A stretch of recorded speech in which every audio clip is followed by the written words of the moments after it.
Alright, so welcome back to more Spirit Hunter Deathmark. Let's go! A few days have passed since the incident at the clock tower. Oh, we're back at the hospital. But where? K Hospital is surprisingly empty for midday. We might be here to see, Diamond. Forgive the expression, but the place is basically dead. From the other side of the hallway, a familiar-looking man is approaching me. Next to him is a small girl. Oh, it's Aita. Hello, Mr. Yoshiki. Are you also here to visit Diamond, Aita? Yeah, pretty much. She asked me to come with her. Who are you? Suzu Morimiya. Good afternoon. This girl is Suzu Morimiya. Though she's but a grade schooler, she's also one of the mark bearers. I don't remember her. After our previous case, she's come to idolize Aita and treat him as her older brother. Aita, why are you taking Suzu here on a weekday afternoon? She's not skipping school, alright? Today is her school's anniversary. I heard the situation from Aita. Mr. Diamond's still asleep because of her spirit's curse, isn't he? Most likely. No way. Her eyes are filled with deep sorrow. Don't you worry, Suzu. Mr. Yoshiki and I will definitely save Mr. Diamond, alright?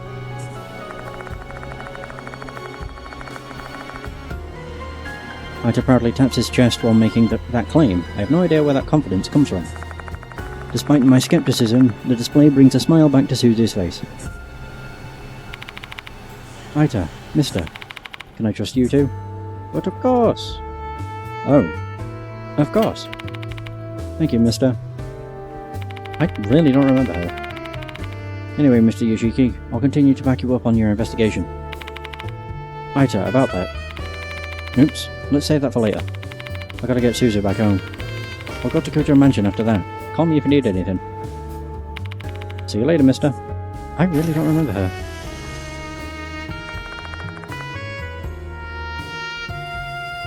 So Aita and Suzu leave after that. I'm gonna Google which case she was part of.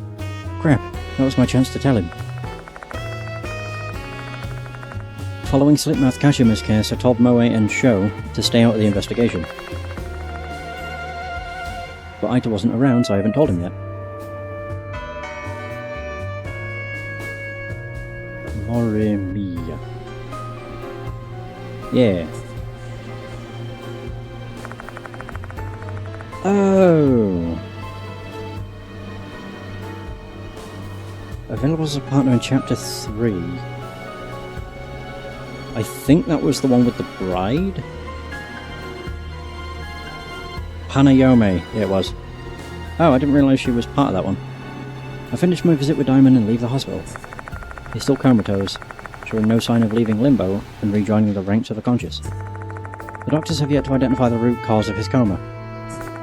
If it's truly the departed's curse that is behind his condition, he won't pull out of this so long as the departed still exists. I drive my car to Konohara Academy. A new notice hasn't been discovered yet. But Mr. Kono asked me to teach a class this afternoon. Ah yes, back to my second life.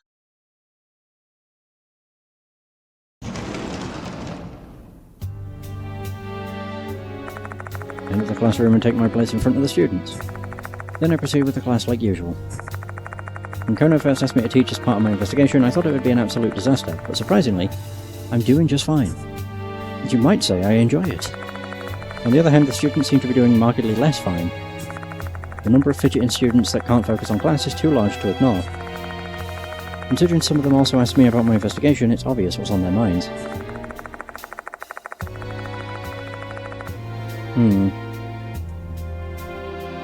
The departed isn't just a fringe rumour anymore. These students have gone from being amused to being terrified. The human heart is a fragile thing. Seeing these kids with their flagging spirits, I know I need to hurry up and close this case.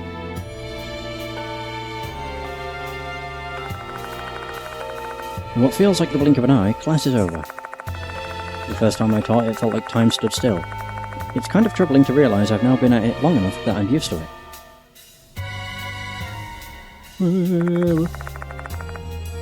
After school, I start my investigation solo. I think back to my conversation with Doryu and Michio the other day.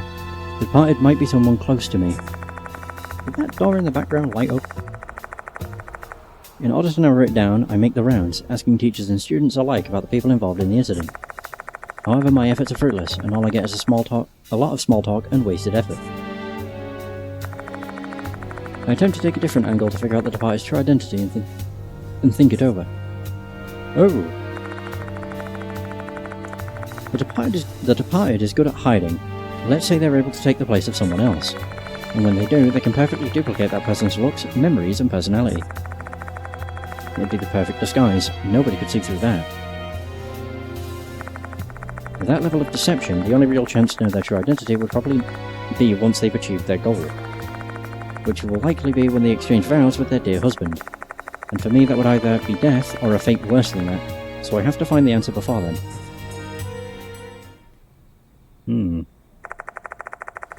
I glance up and notice that it's already dark out. It's time for the students to leave school. I'm not getting anywhere by blindly hunting for clues. I better go to the infirmary and put together a real plan of action.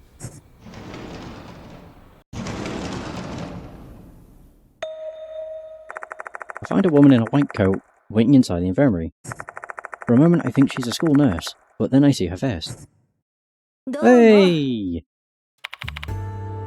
Hiru! Hello, Yoshiki. I never would have imagined you'd be a teacher here. I was really shocked when I heard the news from Diamond. Hiru, why are you here? To help you out with the investigation. What else would I be doing here? I never would have imagined I'd hear the word help come out of Hiru's mouth. There's got to be a reason.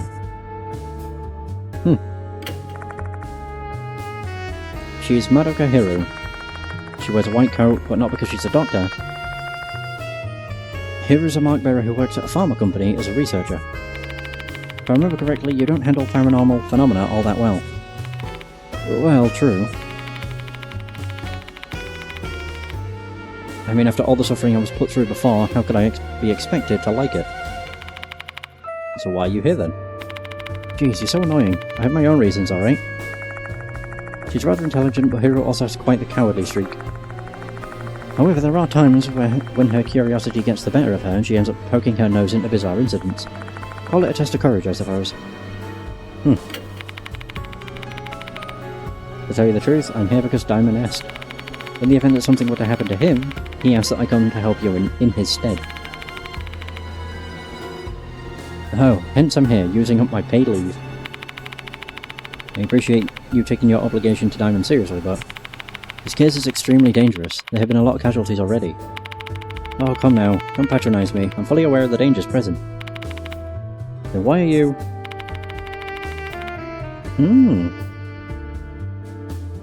Because I want to save Diamond, simple as that. They're my friends too, not just yours.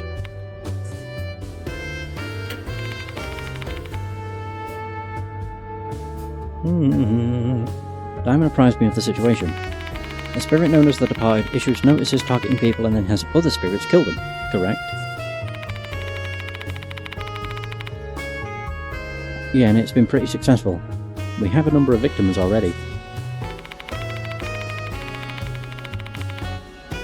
That spirit seems to have some human tendencies, eh? They behave a bit like a serial killer.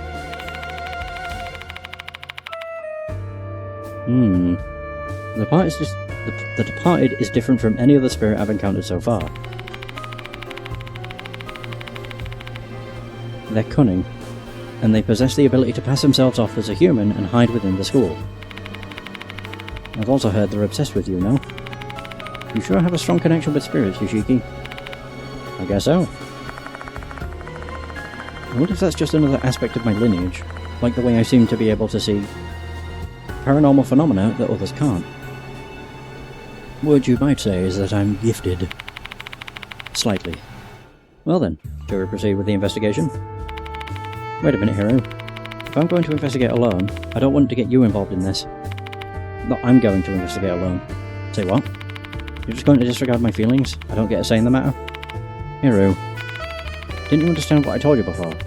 You aren't the only one who feels frustrated about what happened to Diamond. So you better ditch that weird "I'm the only one who can carry this burden, I'll sacrifice myself" mindset. It really gets on my nerves. But I'll just take matters into my own hands if you keep insisting I stay out of this. Just give it up. A triumphant smile brightens her features. I don't think I'm going to win a war of wits against her. Moving on to your investigation, I've heard there's no new notice yet. As of this moment, that is correct. I have a feeling one will arrive soon though. Let's go to the faculty room. You have a sixth sense or something? I guess you can call it that. I have a feeling the departed wants me, their dear husband, to continue pursuing this case. If my hunch is right, that means they'll be more likely to issue a notice while I'm here at school. Hmm.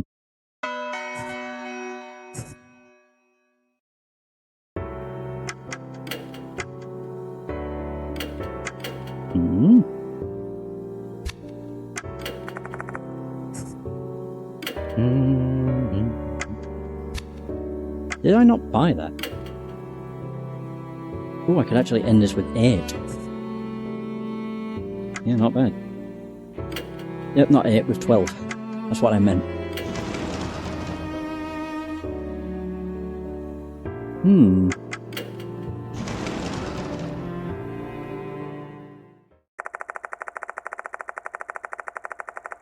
When I get to the room, one of the teachers informs me that Mr. Kono is away at the moment, which unfortunately means I'm going to have to ask Sakamoto. Goodness gracious, you again? Sakamoto's cold tone of voice makes it apparent that she finds this meeting just as unfortunate as I. What's your business here? I have work to do. There's a new notice from the departed arrived. Notice? Oh, now that you mention it, I did get a report of something like that earlier. What about it? What are you being so nonchalant for? Why didn't you tell me sooner? I believe I've made my position quite clear. I find this investigation of yours to be, at best, a pointless waste of time. Sakamoto shoots a withering glare in my direction, looking like she just swallowed a bug. She's usually pretty open about her dislike of me, but she's taking it to another level today. I got a report from the dorm manager the other day. She informed me that you took Doryu and Kinukawa out and made them violate their curfew. The headmaster might have ordered me to let your absurd behaviour aside, but this is unacceptable. That's why she's being particularly hostile towards me today. I didn't make those girls break curfew, but I can't see how it'd skew that way in Sakamoto's mind, and I doubt my explanation would change much. Those notices are pranks. It's mere coincidence that the students disappeared when the notices were issued.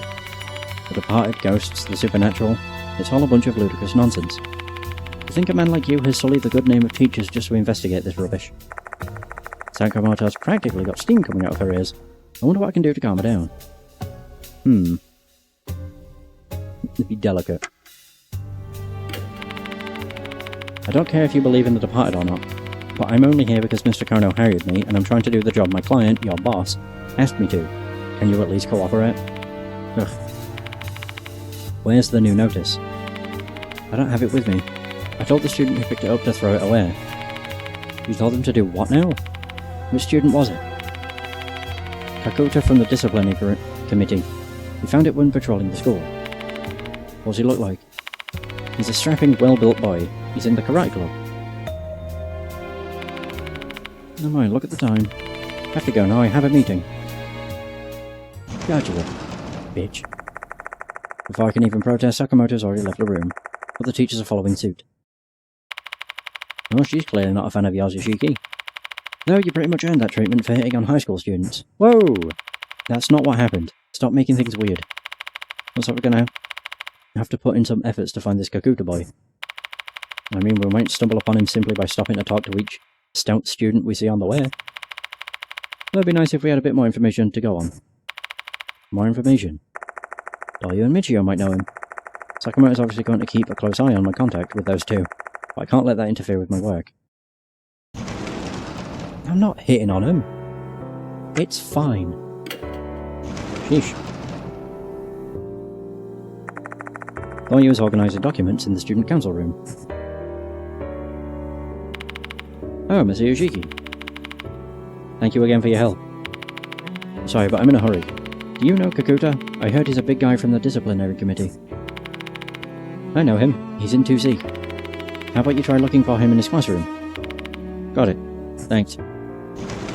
Alright. Easy. I will admit. My god, Hiru's tiny. Aren't you small? I had no idea. Oh, look how she runs. I'm kind of hoping that something happens to Sakamoto. Like, regarding The Departed, I don't hope she dies. I'm just hoping she gets, like, some kind of supernatural spook. So then she stops being such a pain in my arse. The school is getting strange these days. I know, right? It smells musty here. Is it because of The Departed? Oh, I've heard there's an outbreak of mold somewhere in the school. Yikes, just imagining that makes my skin itchy. Anyway, let's go home. Yeah. Oh, they left. The couple leave the area. 2C. Oh, look who it is. Oh, hello there. I've got a painted lady. Wait, what? I caught a painted lady in the courtyard earlier. Want to watch some butterflies together? Sorry, but I'm in a hurry now. Do you know Kakuta? I heard he's a big guy from the disciplinary committee. Oh, I saw him going to the 3rd floor just now. What business do you have with that karate guy, though? Is the new notice targeting the Karate Kid or something? I don't know yet, but thanks for the info. Okay, up we go.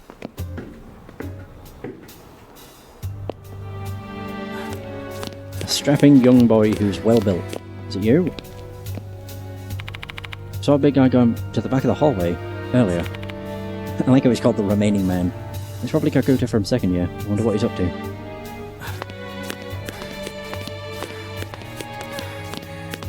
Oh, he is all the way at the back. Oh, you're Kakuta. There's a big, well-built guy standing over there. He looks pretty strapping. Are you Kakuta? Who's? Shinichi. Yes, the name's Shinichi Kakuta. Where's the Departed's notice? I'm hoping you haven't thrown it away already. No, I still have it. Miss Sakamoto told me to trash it, but I felt like I should show it to you since you're investigating them. Thanks a lot. You should thank Doryu and Kinugawa. They've been asking everyone to pitch in and help you out. He pulls out the Departed's notice and hands it to me. If that's it, I'll head into my classroom. Feel free to come by 2C if you still need anything. I'll be at school for a while. Oh. How helpful. Kakuta then walks off. I quickly scan the new notice. There's all the hallmarks of the previous notices, an accordion folded piece of paper with eerie handprints on it. So this is what a notice looks like, eh? It's really giving off the horror vibes. Hurry up and check it out. Come on. Dear Hooligan, Kokori will kill you tonight. I'm watching hiding in the school. Your beloved, The Departed. Notice for Hooligan. The next victim is Hooligan, and the spirit is Kokori. So by Hooligan, they mean those boorish thug types, right? Yeah, so I think we should try and gather information that would lead us to the identity of these two things. Asking the remaining students would probably be more fruitful than asking the teachers. The faculty doesn't seem so cooperative. Yeah, and maybe that student council girl will tell you. I mean, she actually appears to be trying to help you. Also, I'd like to hear more from that Kakuta kid. Yeah. What's with you? Yeah. Come on, give me more to work with than that. I mean, you basically stole what I was going to say, I think. This is your operation here, don't make me handle everything alone. Oh, okay. As much as I want to point out that she's cut me off every time I try to speak, I hold my tongue. Besides, Hiru's plan of attack is basically what I would have suggested. Better start asking around about Hooligan and Kokori.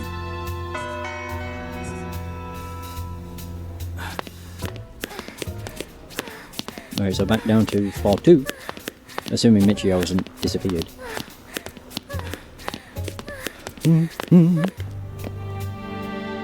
I always press up. Yeah, I just think the up button is the interact button when it isn't.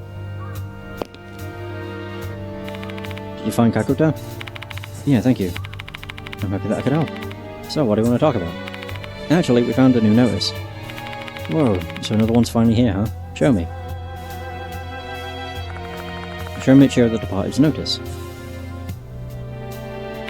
Huh, so the next spirit is Kokori. Well, Kokori usually refers to that old fortune-telling technique, but I'm sure you already know about that, right? I do not. Let me explain it to you then. Kokori is a fortune-telling technique that uses a coin and a piece of paper. You summon a spirit named Kokori and ask them some questions. It can be dangerous since you're dealing with a spirit after all. There are some people who get a big scare out of it. But the Kokori mentioned in the notice is not a ghost. Is a ghost, not the fortune-telling technique. So Kokori is both the name of the technique and the summoned spirit, and the rumour is referring to the spirit. Can you tell me more about it, Michio? Sure, why not? Oh, cool. That reminds me, Hime and I were called by Miss Sakamoto this afternoon. Do you know what she said? Don't get too close to Mr. Yoshiki, he doesn't belong here. Oh, okay. Sorry, I shouldn't have talked to you. She's probably going to give you a lecture. No, don't worry about it. You're my lifesaver, and you're also hunting down the departed like I am. Kind of, huh? Hooligan. Can't think of anyone. Maybe Izumi, I guess, but he's dead already. Kokori. So about the Kokori in the notice. I have a feeling it might be referring to Mr. Kokori. Is it Kokori or Kokori? There's a rumour like that at Konohara Academy. Chapter 5. Mr. Kokori. Kokuri.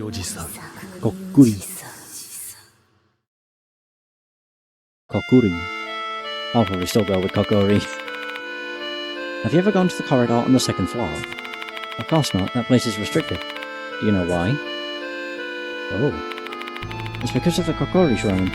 That place is cursed. I'm not lying, it's the truth. I've even heard stories about it. Oh, whoa. One rainy day, some delinquents were hanging out on the second floor's corridor. They were kind of notorious. They were getting in fights on a daily basis. There were even rumours that they were into drugs. I guess they must have been bored. So they were messing around with the shrine as a dare, all laughing with their stupid faces. They were kicking the shrine and scribbling on it, all sorts of things. One of them even put a cigarette on it. Or put out a cigarette on it. The wind and rain got stronger. The delinquents were about to head back inside. At that moment, they heard a voice mixed with the wind.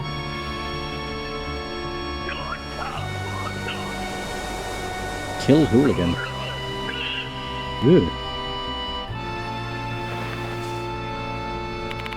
They turned toward the old shrine, the source of the voice, figuring someone must have been playing a prank on them. Except that they were the only ones in the corridor. Obviously, they thought they were just imagining things. Those delinquents looked at each other and ran away from the corridor as fast as they could.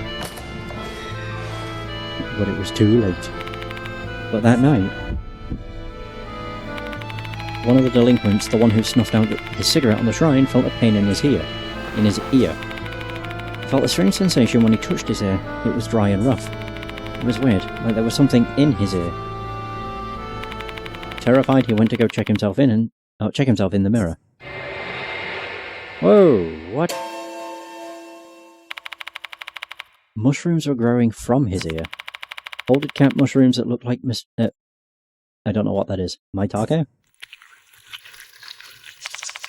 The mushroom continued to spread.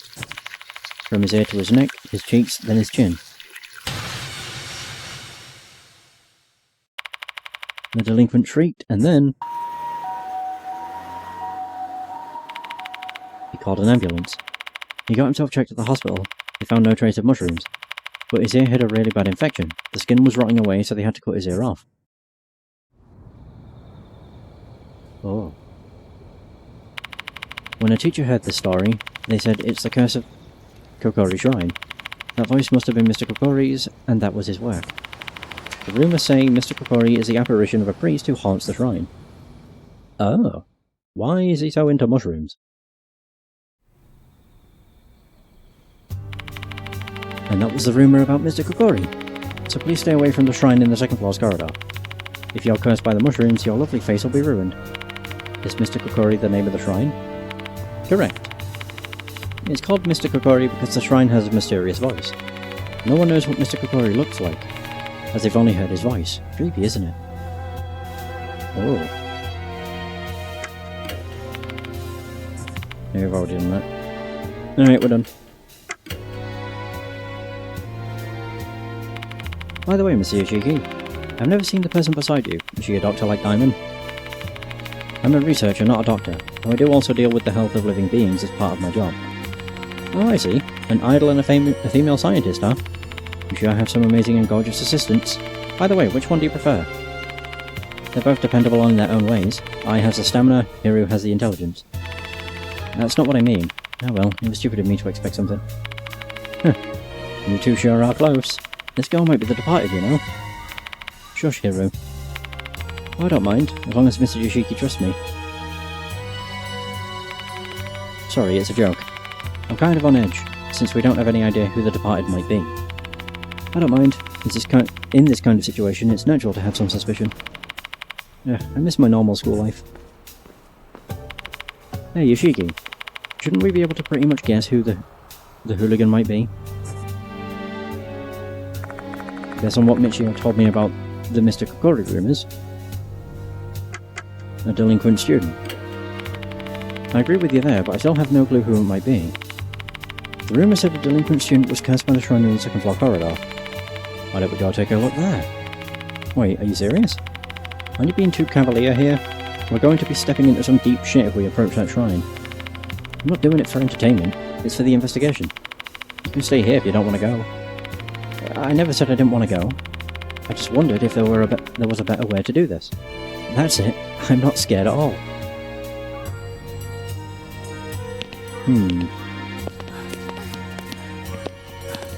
mean, we can go and speak with Kakuta as well. Well, he's part of the disciplinary committee. So he might actually have an idea as to who the delinquent is. Hello, Mr. Yoshiki. Do you still need anything from me?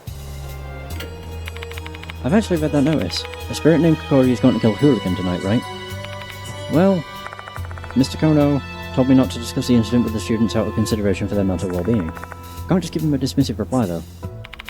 No need to hide it, the rumours have spread. Izumi the pianist and Horikoshi the model have been killed just as the notice said, anyway. And the one who killed them was a spirit named the Departed, right? They're hiding in the school right now.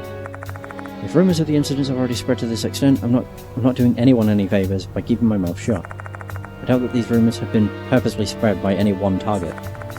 These students believe in the Departed and they're connecting the dots and spreading the rumours on their own. The weaker students must be tired of living in fear. I guess they're scared of the idea that the person next to them might be the Departed. Are you not scared, Kakuta? Me? Scared? No way. If the spirit dares show itself to me, I'll just go to work with these fists. Okay. Because I don't really understand spirits, how about asking Kunokawa from the student council? She seems to know a lot about this kind of stuff. How about the hooligan? That's the person mentioned in the notice, right? Do you have any idea who it may be? If we're talking about hooligans at this school, I can only think of the delinquents. Those punks keep ignoring the school rules, and it's really pissing me off. Kakuta's on the disciplinary committee, so it's not surprising that the behaviour of some punks has got him all riled up. Okay, so that doesn't really help.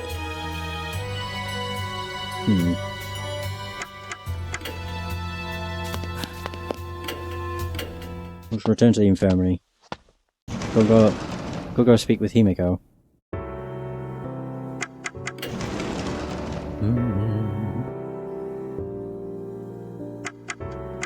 Yeah.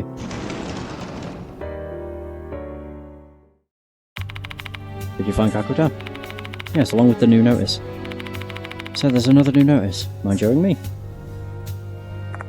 I showed all you the Departed notice. So they're threatening to kill someone again. And it's my job to prevent that from happening. If you've got any information that could help, please let me know. Sure. Actually, during lunch break, I went to the clock tower. Why? What? You shouldn't be taking risks like that. Spirits don't show up during the day, so it's fine. I didn't go inside though, the door wouldn't open. That's weird. Did someone lock it? That's unlikely. The key to the clock tower is missing. Nobody's able to enter the clock tower right now. But it was open that night. Was that the departed's doing? I guess we should investigate the clock tower. Understood. I'll try searching for the key. Sorry, I don't really know much about spirits. Hooligan, huh? Compared to model and pianist, this one's got a lot more room for interpretation. Finding the target might not be so easy. Oh. Well.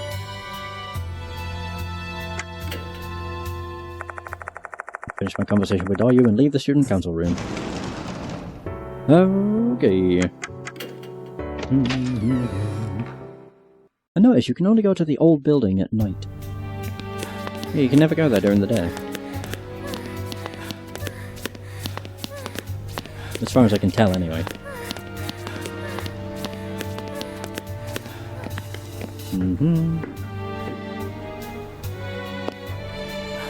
Alright, well, I can go to the corridor now. Second floor's corridor should be just ahead. There's a crumpled paper in the gap between the doors. Second floor corridor's off limits. The shrine where people supposedly heard Miss Kokori's voice should be right ahead. Looks like the door's unlocked. Let's check the place out. Heyo! Ooh.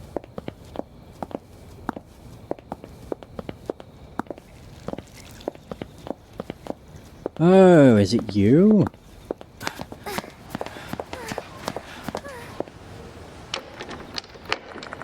Door's locked, tightly shut, can't enter the old building from here. You know what the big straw rope in front of the door is? I have a feeling it's telling us not to enter, like in a spiritual sense. I'm getting goosebumps. So you're the delinquent. Oh, well, I mean, she is known as Delinquent Girl. A tanned, ostentatiously styled girl is absent-mindedly lingering near the shrine. Give her a friendly greeting. Well, hello there.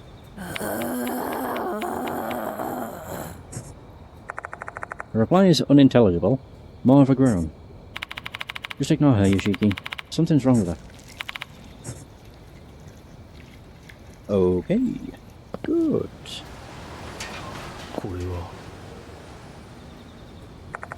An old shrine is standing here. This has got to be the shrine from the rumour about Mr. Kokori. Let's take a closer look. The first thing that stands out is that it's a rather small shrine. It's completely weathered after being exposed to the elements for a long period of time. Another noticeable feature is the number of talismans on it. The image of the talismans looks kind of like a centipede. Always bugs. There's a small gap in the shrine door. It's too dark to tell what's inside though. We need to open the door first if we want to see what's inside. Sure. I reach toward the door to check what's inside. Old man. The female student next to me groans and slowly forces out some words. Don't do anything bad to the shrine.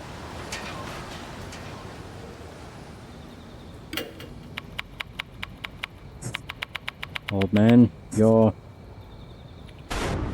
Whoa, whoa. Oh.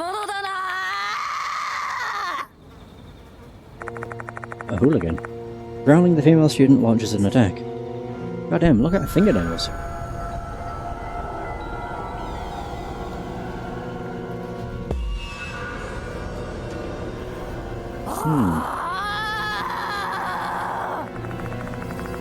Oh god, look at on the left, you can see a face. With the terrifying look in her eyes, the female student raises something resembling a baton. I see something that looks like mushrooms around her neck. Maybe she's possessed. How do I deal with this female student? Team up. Use my bag. Take the attack.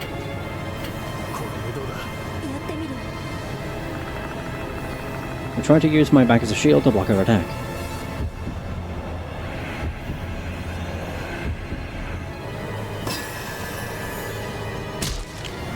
Ooh. We clutch the bag tightly and block her attack. Nice. The female student recoils. Grab a hero. Okay, calm down. Whoever captures the student's arms from behind. Helping out, I immediately restrain her.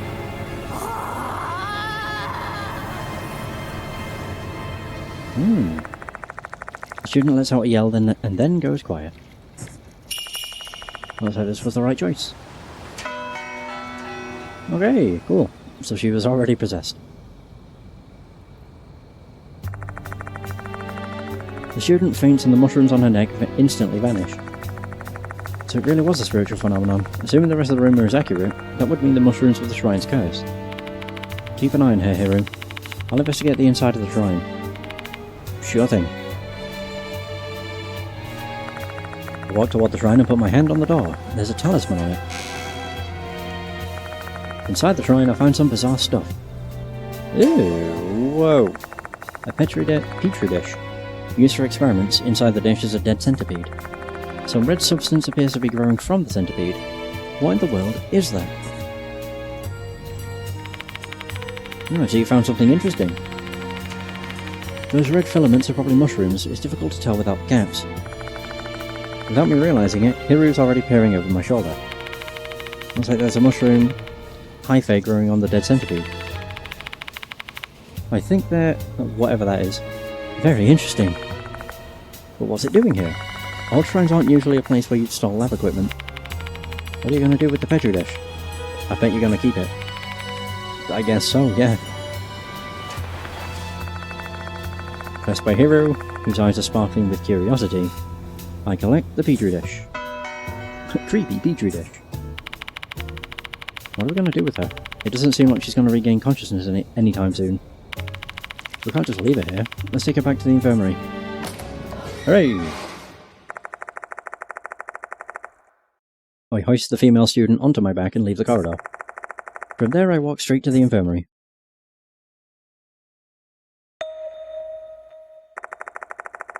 The smell of cigarette smoke assaults my nose the moment I enter. It's you! Mashita! You're finally back. I've been waiting. Inside I see a sharp-eyed man tossing his cigarette into a portable ashtray. Mashita! Ah, the smell of cigarettes. Hey, no smoking inside the school. There are kids here. You're a terrible influence, you know. Where's your common sense, Mashita? Oh, is that how it is? Like in my day, the teachers would openly smoke in the faculty room. Well, times have changed. You need to be more considerate. What a pain. Anyway, who's that kid on your back? Let me lay her down first, then we can talk. I put the unconscious girl down on the bed. She's totally out of it. Guess I'll just have to leave her here for the moment. Alright, can you give me the details now? Don't exactly expect to reunite with your friend and find him carrying an unconscious girl on their back. Fine, I got some questions to ask too. Ask about him. Satoru Mashita, a mark bearer and former detective, who's now working as a private investigator. He's not really all that knowledgeable about spirits and paranormal phenomena, but after the events of our shared past, he often joins me when I'm on spirit-related cases. Never would have expected to come to a place like this, even on an investigation. You mean a school that's still in session? Yeah. Place full of brats sounds like nothing but trouble to me. Hell, I got scolded just for having a freaking smoke. Sneaking into an abandoned school is way easier. Let me just make one thing clear, Mashita. I'm begging you. Please try not to attract any unwanted attention. No guarantees on that one, pal. I'm just gonna do things my own way. And if anyone's got a problem with that, they'll just have to deal with it. The corner of his mouth switches into a mischievous grin. Mashita's a man who will do anything for his investigation. Mr. Kono Sakamoto will not appreciate his presence or methods. But his eccentric methods have a way of dragging the truth out of situations where a more civilized approach would fail. Have you finished your job, Mashita? Yeah, can't tell you much about it though, since I'm under NDA. And just when I thought I'd be able to relax for a bit, that hag, Yasawoka, asked me to help you out. She's a real slave driver. This man is different from the other mark bearers. Because of his job, he's a seasoned veteran when it comes to cases involving dangerous and bizarre spirits. If he's offering to help, I'll jump on it. His help makes it that much more likely that Hiru and the Departed's targets will survive. Sorry for causing you trouble. Take Save your thanks for the old bag. I'm just here to work. Yasuoka gave me a summary of the case. A spirit masquerading as a student, huh? Wonder how their grades are. He's cracking jokes, but his eyes show no trace of a smile. Under the surface, he must be just as tense as we are. You want to know what I think? You're basically being jerked around by the departed's notices. All those spirits from the notices, and you're still no closer to figuring out who the departed is. Maybe you're right. But if I just ignore the notices, someone's going to die. Then what's your plan? You're just going to keep dancing to the tune until they get bored and quit? Don't get sidetracked and forget your original goal, Yoshiki. The only way you can solve this case is to find the departed hiding in this school. And what you should do is start looking at everyone around you as a potential suspect. I mean, he's got a point. By the way, Yoshiki... Moshita jerks his head over in the direction of the girl on the bed. Tell me about her already. How long are you going to make me wait? I'll share everything I've learned about Mr. Kokorian and Hooligan, and the events at the shrine. Huh, so this kid attacked you. School violence is kind of a lost art these days. What a special moment in your teaching career, eh, Mr. Yoshiki? Cut it out with that. Hearing you say that makes my skin crawl. No matter how you choose to look at it, this kid isn't normal. She called us hooligans and had mushrooms growing along her neck. Right, considering that, maybe she was possessed by Kokori. I recall the time Michio was possessed by Flipmouth Kashima. She was fully under the control of the spirit, led by their desires. The student might have been the same as her. Who is this kid anyway? She doesn't have her student handbook, and no matter how much we shake her, she's not showing any signs of waking up. Waiting for her to wake up is such a waste of time. Let's just ask someone else about her. She'll be able to find someone who knows who she is pretty quickly. She's obviously trying to stand out. Let's ask around about the petri dish too, while we're at it. Who knows? Maybe we can learn who places inside the shrine. We're just going to show that thing to the students. They're going to start talking about me. Too late to worry about your reputation. You already tricked 2 female students into breaking their curfew. I don't care if you get all chummy with those brats for the investigation, but you better not do something weird that ends up blowing back onto me, Yoshiki. Give me a break, you two. I really hope this puts a stop to the topic. I'll have whoever I don't bring with me keeping an eye on the unconscious girl while I resume the investigation. Let's see if anyone at the school can tell me about this girl or the petri dish. I'm going to keep switching between Petri and Petri. I think I'll just stick with Hiru. Well, she has knowledge on the Petri dish, so probably a good idea to just keep her around. Yeah, the only thing I can get is the bag enhancement. Yeah, screw it then. Go for it! Oh, I can just get another one. Oh.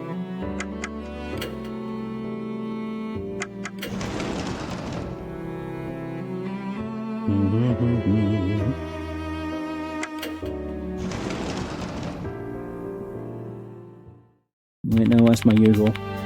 How much have you learned so far? I describe the girl who attacked me and ask if she knows her. I think I have an idea who she is. It might be one of the first years, Saki Maruhashi. What's she like? I don't know her personally, but some of the first year council members were telling me some things. They said that she's never had any friends and is always on her own. She's got a bad rep because of it, and there's nobody to defend her. There are all kinds of rumours surrounding her, saying she likes to go out at night, drink and smoke, and she's associated with a biker gang. These may just be rumours, but if they're true, that'd make Saki Maruhashi a kid worthy of their name Hooligan. I take out the creepy petri dish and show it to Doryu. What is that? A dead centipede, and what are those red things? They're actually mushrooms. Do you know anything about this petri dish? Not at all. I don't know anything at all about it. Miss Yoshiki, can you please keep it away from me? Oh yeah, sorry about that. Doryu breathes a huge sigh of relief when I put the petri dish back into my bag. Her reaction's totally normal. Hiru and I have just become so desensitized to these sort of creepy things. But we forget how normal people view them. Okay, good talk. I finish my conversation with her and leave the room. Alright, so... a new building.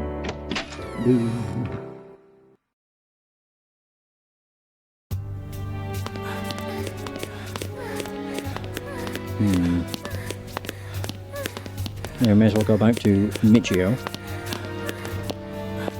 Every time I get to that point, it sounds like I hear a door in the distance. Yeah, opening up.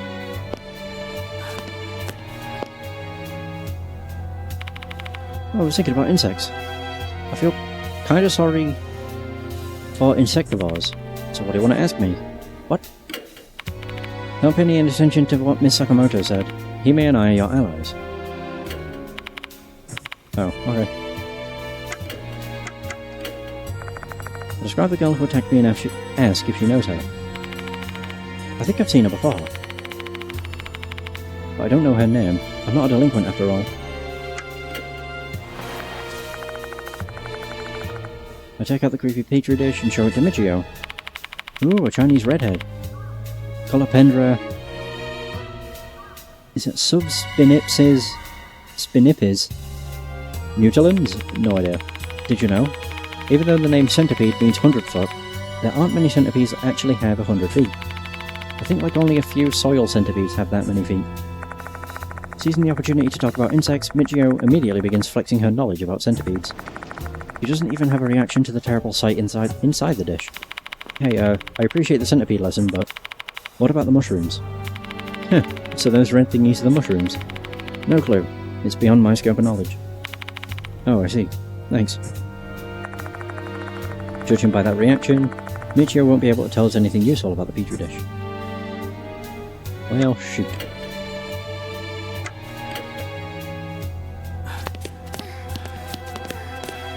I don't like how you two are just stood there. Are we the only ones left in the school? Nope, I think the student council members are still here. Damn, they sure like to stay late despite all the rumours. I don't really fear the departed since I know you're going to protect me. The heck are you talking about? I'm totally not saving you. I'm not good with ghosts and stuff. Anyway, I'm gonna go home now. What? Me too. Female students take the stairs down.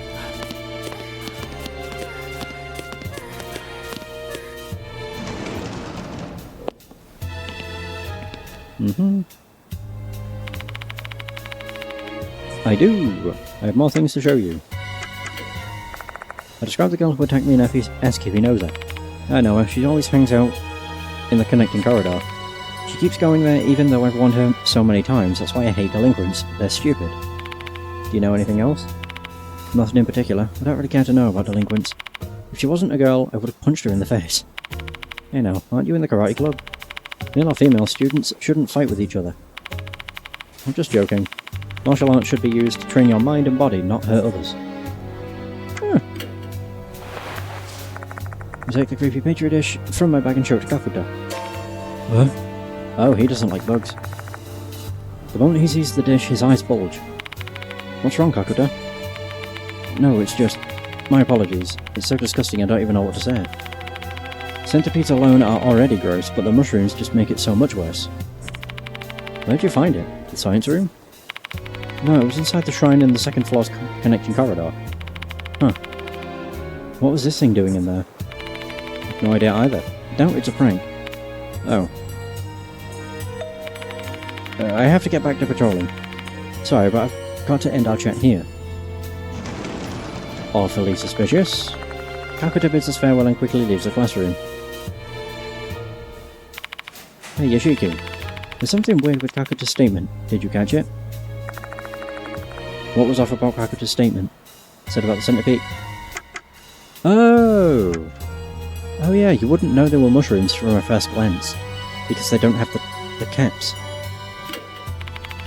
It's the mushrooms, of course. When I first saw the petri dish, I didn't even realise they were mushrooms. But Kakuta noticed that right away. That's a bit strange. Exactly. For a sec there, I was worried that you might have missed it. I have a feeling he knows where those mushrooms came from.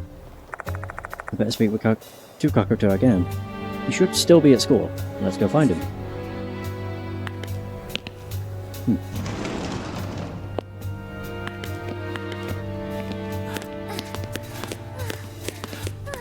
Is it Kakuta that put it in the shrine? Oh, okay. By the way, Mr. Yoshiki, I bumped into Karate Man earlier. Like, literally, he bumped right into me. We didn't even apologise and went straight upstairs. The other disciplinary committee members would be shocked if they knew. Tell him off for me. So he's gone upstairs. Where to?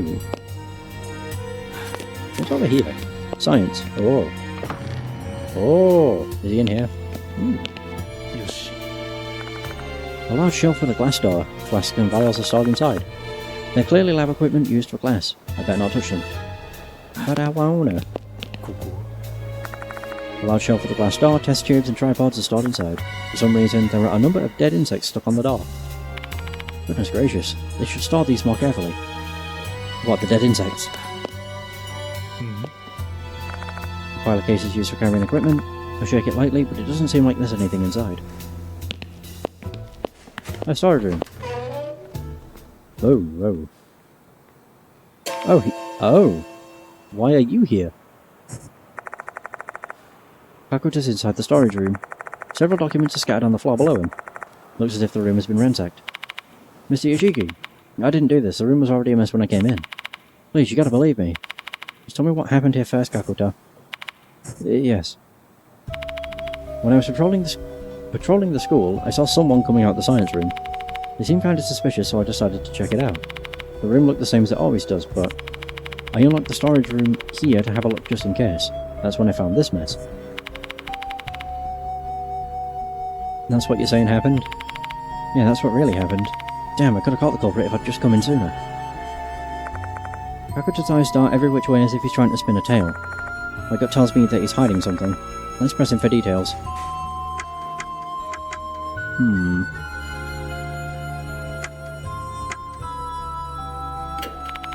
You saw someone coming out of this room, right? What did they look like? A delinquent boy with brown hair. He was running at full speed, so I couldn't get a good look at his face. Why didn't you chase him? I didn't know what I should do. At that time, I had no idea he'd been poking around in the storage room.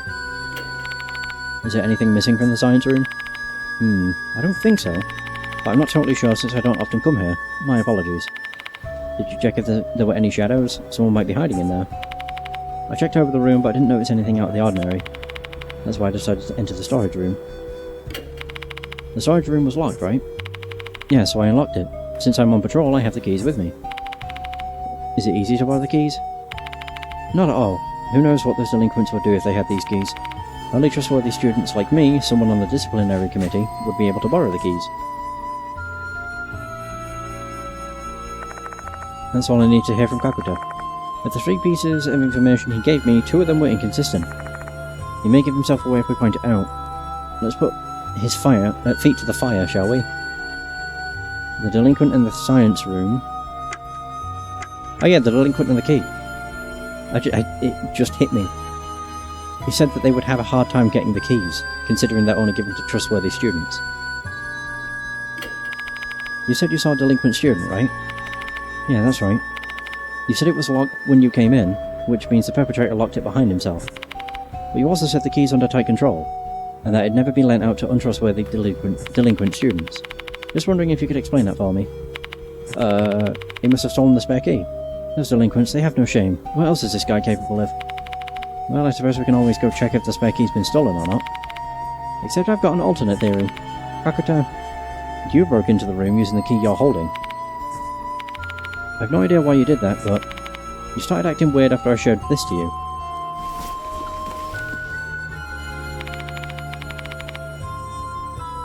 Do you know anything about these mushrooms? I don't really know the details. I was just told to do this. By who? That's... Is that me or him? The sound of a phone vibrating echoes in the room. Kakuta takes out his phone. He then stares at the screen, his eyes widen with intense concentration.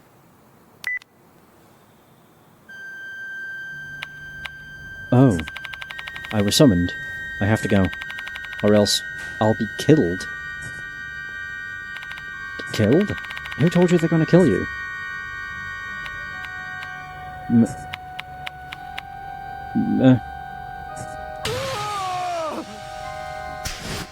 What?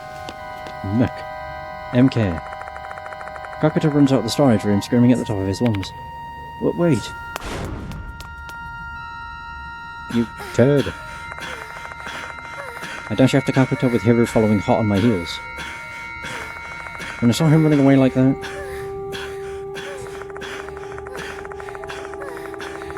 my mind immediately flashed back to Naomi Horikoshi, who ran away from us right before she met a tragic fate. I'm determined to prevent history from repeating itself.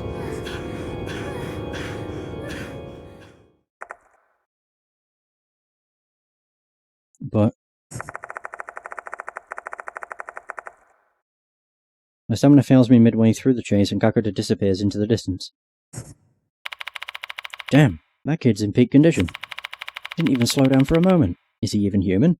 I mean, he's in the karate club, so I'd assume he's in pretty good shape.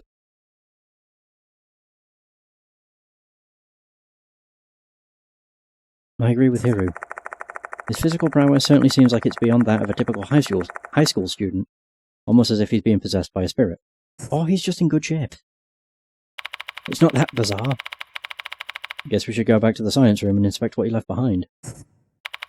Yeah. I hope he's not the one that dies. But does that mean that he's the hooligan then? We return to the science room storage room. My whole body feels as heavy as lead, both physically from fatigue and mentally from the looming sense of powerlessness. I starting to feel like I'm prey stuck in a spider's web, struggling pointlessly while the departed exerts total control over me. Does this struggle have any purpose? Can I even save a single person? Oh, come on, not that frown again. I get what you're feeling, but set it aside and cope with it later. We still have some time before night comes. Let's do what we need to do. I know. Hiru is right. We need to act, not mope. Let's inspect the storage room. We need to figure out why Kakuta broke into this place. Yoshi. It's a bear. A fine stuffed bear. It's not uncommon for schools to have stuffed animals, but a stuffed bear? That's unusual. Also, it's tiny. I'm drawn to it. I see something glowing in its mouth.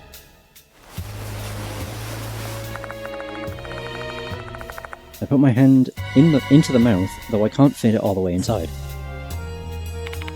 What are you doing, Yoshiki? Oh, there's something inside, but my hands are too big to fit all the way in. Do you want me to give it a try then? I didn't mean it that way, but would you mind trying it for me? To be honest, I don't really want to do it, since it looks like there'll be weird bugs in there. But I guess I have no choice, huh? That's the spirit. Hiru timidly puts her hand into the bear's mouth, with a gloomy expression. I didn't read the rest. A gloomy expression on her face. Ugh, just a little bit more. Wrong button. Nice, I got it. There you go. It's a tooth. Good. Hiru hands me an airy tooth. Appreciate it. Right, well, we have all the stuff that's on the floor.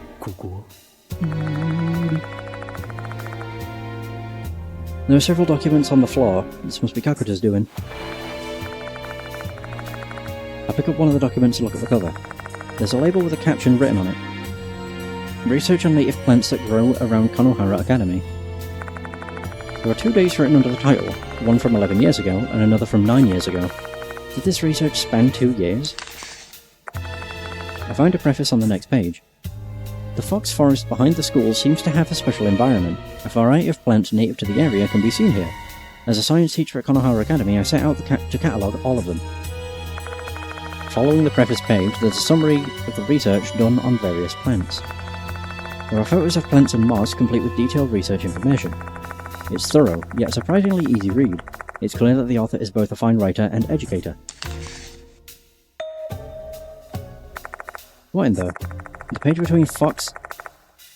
is it azalea and foxtail fern has been torn out. I skim through to the end, but I don't find anything about the red mushrooms. Maybe what you were looking for is on the torn page. Most likely. Kakuta must have done this. I bet it's why he snuck in here. Why would he do that though? If he got caught, he'd be expelled. So you're saying that mushroom data would have to be worth that risk for him?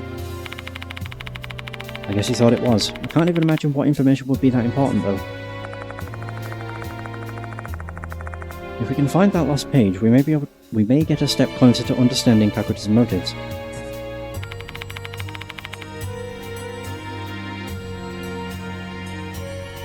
Should we report this to the school?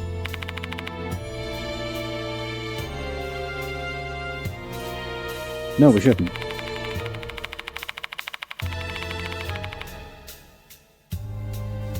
We'd back Kakuta into a corner if we did. We can always decide to turn him in later once we've heard his side of the story.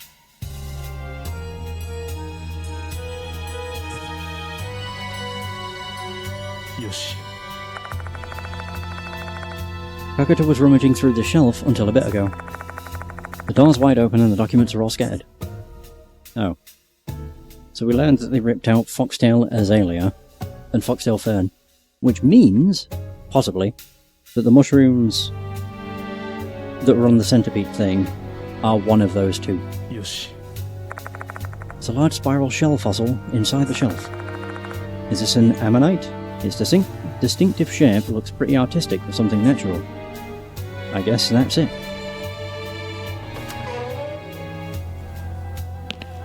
I'll go back. And I can save.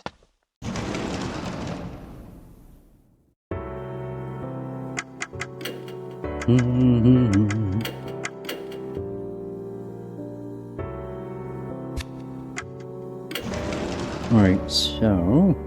Oh! Now that I've picked up a lost soul, I might be able to buy things. Ah, Mr. Yoshiki, finally. Oh, it's you. Abe showed up earlier and left me a message.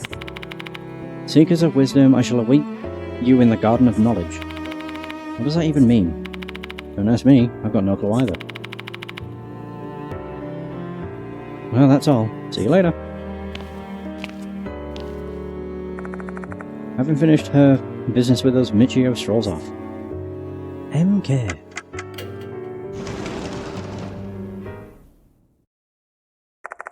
I mean, the library is the Garden of Knowledge. There's no one inside the library. Or so I thought. After a beat, a boy suddenly emerges from behind the bookshelves. It's Abe. Welcome to the Garden of Knowledge, Mr. Yoshiki. Seeing that you're here, that must mean you're in need of assistance from the sage, aka me. No. You're the one who called me here. Goodness, so you haven't realised it yet. My left eye said you wanted my wisdom, hence why I told you where I was in advance. Consider this my being generous and proactively providing you my service. I can't follow his line of thinking at all.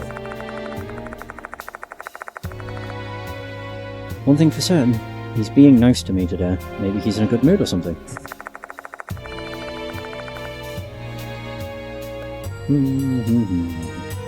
This is a good chance to get some information out of him. Let's play along. I didn't realise that your clairvoyance let you see so far ahead. You really are incredible.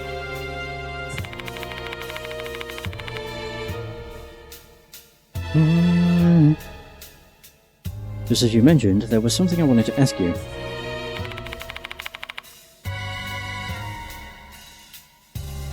That's right, ask away. I'm listening. Okay, I guess. You seem to be in a good mood today. What's got you feeling so upbeat? What fine perception! I expected no less from the one and only Spirit Doctor. I'll be meeting my mentor for the first time in a while today. So they're the reason you turned out this way? I mean, are they the person who got you interested in paranormal phenomena? Correct. My great master taught me the truth of the world. They made me the man I am today. They're the reason why Abe has developed such an interesting personality. It swapped his mind and completely ruined a kid's life. You hate to see it. Please wait, Mr. Yoshiki. I shall share information regarding the departed case on one condition. That condition being, you must complete my trial. What trial? I want to see your true abilities as the Spirit Doctor. Be it your spiritual state of power, or power, show me everything. I'm busy with my investigation though. It'll take but a moment of your time. Are you ready? Okay, I'll take the trial. Now allow me to explain the trial. I have 3 talismans with me. Take them and get a good look. Each talisman has a symbol on it. Triangle, square, or star. I'm going to envision one symbol in my head. I'm sure you already know what you should do, Right. You merely need to read my mind with your supernatural powers, and state the symbol I'm picturing. The heck? Did you hit your head or something? The prattling of outsiders is not necessary for this trial. This is my trial for Mr. Yoshiki. But I'm not a psychic, let alone someone with supernatural powers. Humbling yourself, I see. I've selected a symbol. Now demonstrate your powers to me. What? Abe starts mumbling something as if he's meditating. Oh.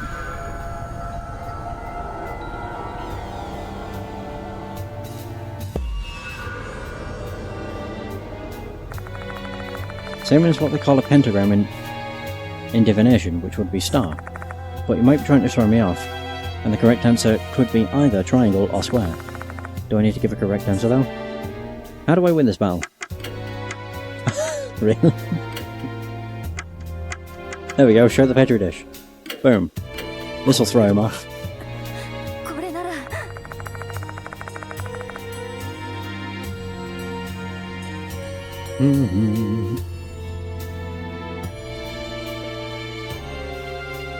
May both of us try opening the lid of the petri dish to see to see the inside.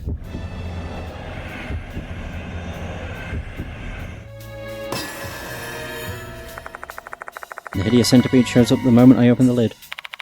I'm pretty sure Abe's terrified of bugs, Hiru. Oh, of course, I completely forgot that. I see. Yoshiki, you better show our young friend here what's in the dish. I present the petri dish to Abe, making sure he gets a good look at the centipede inside.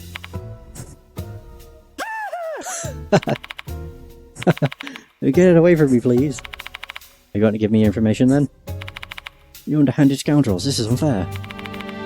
This is your punishment for disrespecting adults and wasting our time, you brat. What are you going to do now?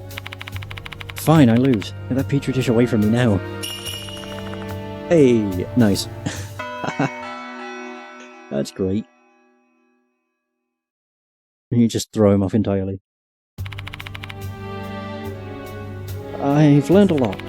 So this is how you exterminate spirits. You observe them and then strike at their weaknesses.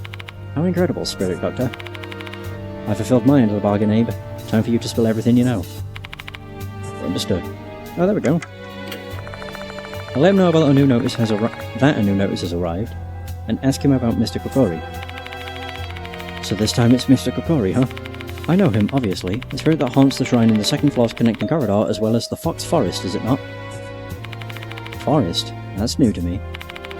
Goodness me, the Spirit Doctor didn't even know that trivial bit of information? I guess you'll leave me no choice.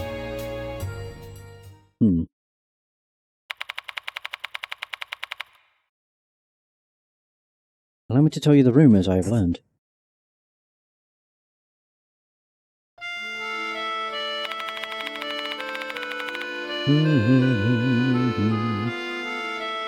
This was a well-known rumour that spread around 10 years ago. There's an old shrine gate in the north corner of the school grounds.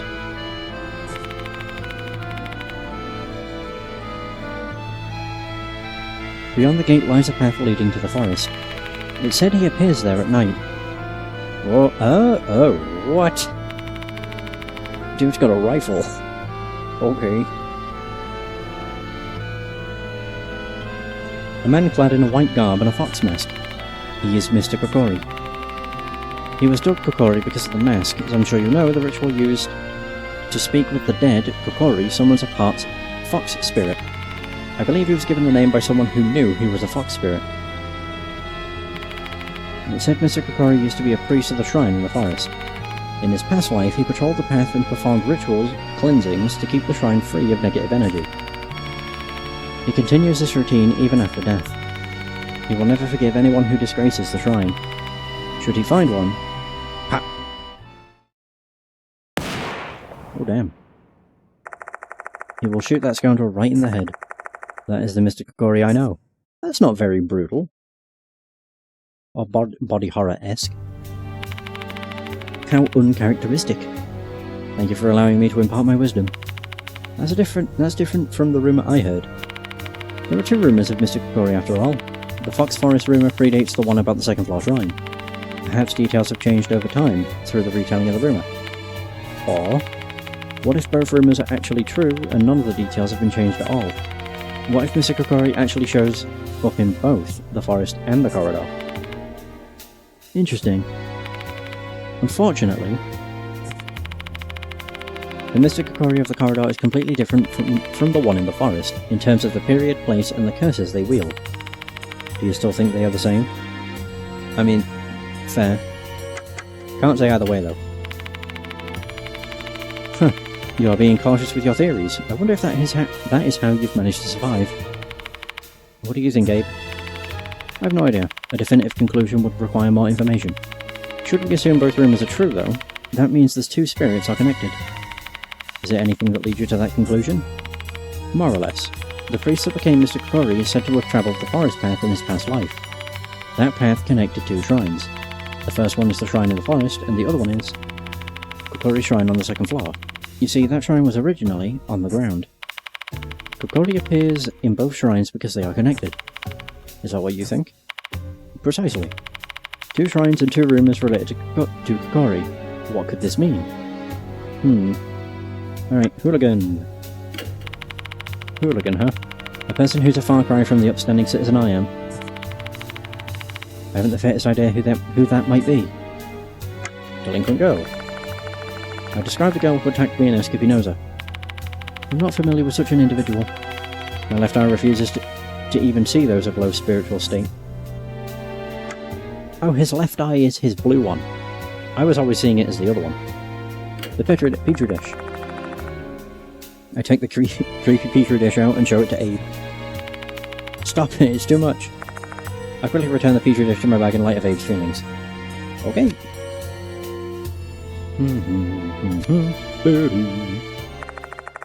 After I finish talking with Abe, I leave the library.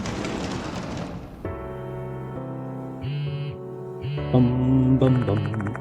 Hiru's phone is vibrating. Excuse me for a moment. Hiru answers the phone and begins to speak. Judging from the parts of the conversation I can hear, it seems like Mashita's on the other end of the call. Mashita said that girl has regained consciousness. Or in his words, I didn't come here to deal with brats. Get your asses back here. Now. Go ahead to the infirmary. It's almost time for the students to leave school anyway. I'm gonna leave the talking to you, Yoshiki. You're the faculty member here after all. I'm not super confident, but I'll give it a shot. Before that, I don't think there'll be anything else, but I'm gonna be double check.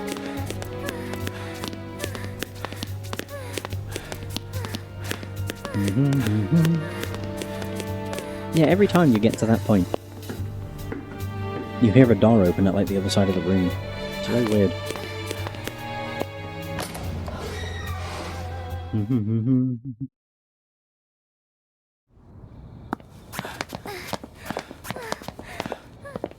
Nothing changed. No shrine is standing here. We only found a petri dish inside last time, but let's check it out again, just to be sure. There's really nothing else inside. Unless... Hold on. There's something in the corner. How did I not find this the first time? Oh. That's why. It's an eerie tooth. Right, now we may as well go back to the infirmary.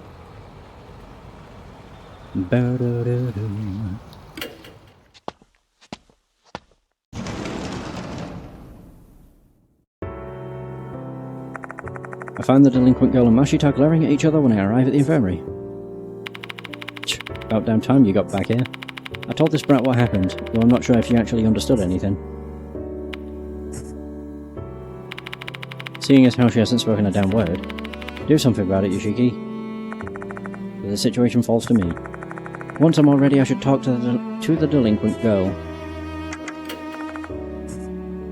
Do we actually have all of the... No, we don't. Oh. Maybe there aren't any others. Maybe the only thing I could do now is just bag enhancements. Unless Moe comes back, in which case, who knows. Yeah. After taking a deep breath and organising my thoughts, I approach the girl and talk to her. Good to see you regain consciousness. Your name's Saki Maruhashi, right? The name's Yoshiki. I'm a temporary teacher here. Have you heard anything about me? I'm currently investigating the departed case. how do I put this? Do you remember attacking me with a baton? This isn't going well. She's not answering at all. The chime sound signaling the closing of school for the day. I'm going. Okay. Marahashi starts walking toward the exit. Wait. There's something I want to ask you. At that moment, someone else enters the infirmary. Oh, it is Yasuoka. Good afternoon. It sure is quite lively here, isn't it? Yasuoka? My, it's been a while since we last saw each other. The beguiling kimono-clad woman is Tawako Yasuoka. She's another mark-bearer and also a renowned fortune-teller. She's also quite famous as a spiritualist and has helped me a lot. The sacred objects Moe brought to the school are actually hers. What brings you here? Why, I'm here to help you out, obviously. Diamond and Moe have been keeping me informed about your case. I see you've gone and gotten yourself wrapped up in another terrifying incident. And knowing you, I suppose the wheels of fate must be turning once again. No one can escape the fate they were born with. I'm curious to see what twists and turns that strange fate of yours will take you down. Perhaps Yasuoka's age has given her this philosophical perspective on life. However, she's certainly not cold-hearted. If she were, she wouldn't bother lending a hand to people who face a daunting fate. By the way, who is this girl?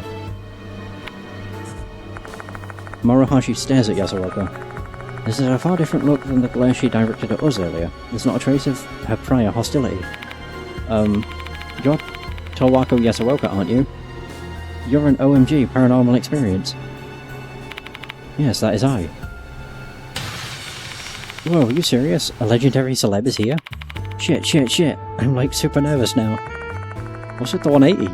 Morohashi went from ice cold to totally excited. She seems overjoyed to meet someone that she's seen on television. Your raw energy is out of this world, Miss Yasuoka. You're so freaking refreshing. My. Thank you, dear. You are also very beautiful. That hair colour suits you well.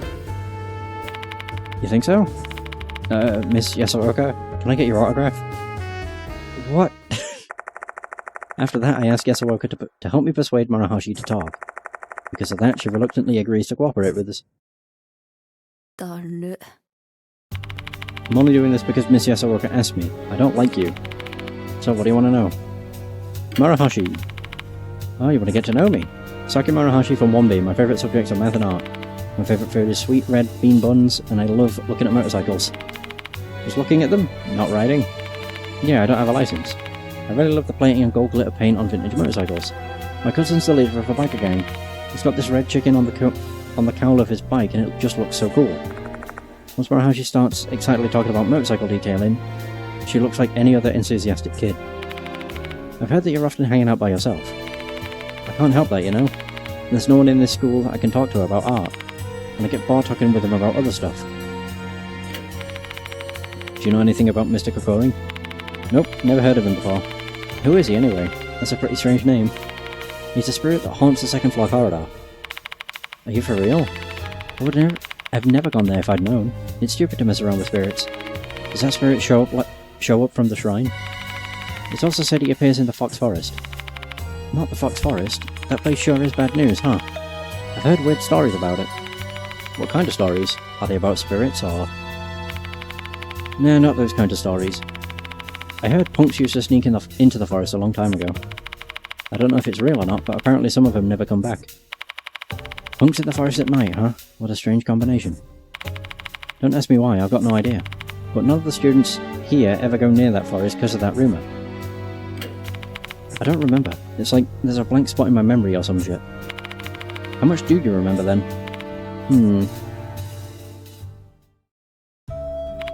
I remember going to the corridor after school. I know that place is like off limits, but I like hanging out there, you know? It's empty and the wind feels really nice. I was just spacing out while looking at the sky. And all of a sudden... But then I got this strange feeling. I got goosebumps, I started freaking out. And it all came from that shrine. So I approached it. And I opened the door. Oh. I found a disgusting petri dish inside. I thought it was just a horrible prank.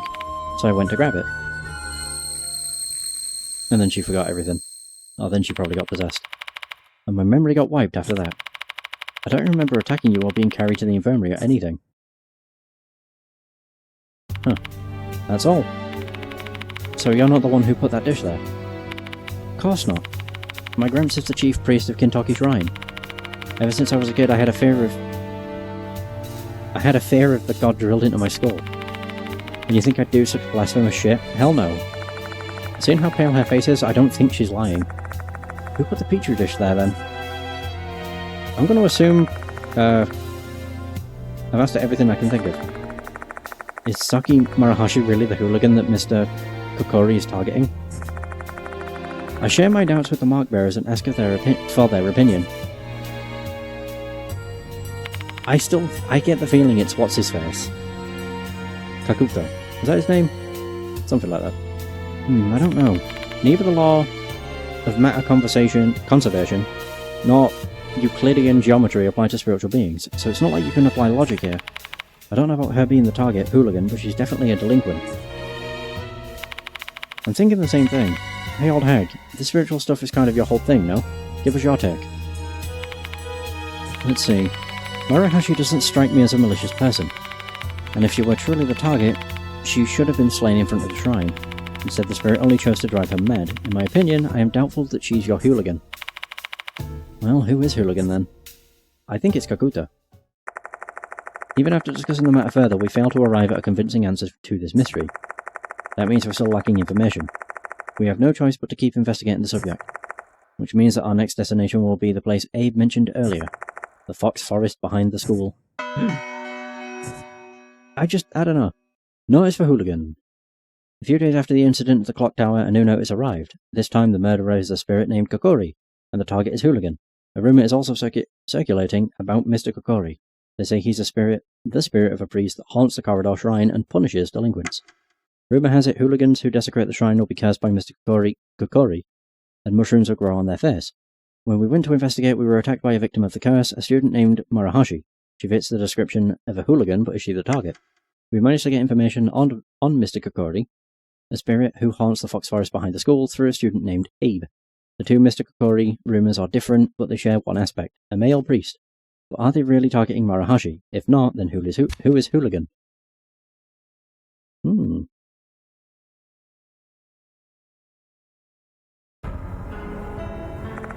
By the time we finish our discussion, the sun has pretty much set. The night phase of our investigation is about to begin. Either Hiru or Mashito will accompany me for the night, the other will stay here. I'll be managing the sacred objects in Moe's stead tonight. Come to me whenever you've gathered enough lost souls. You're going to help us out, Yasuoka?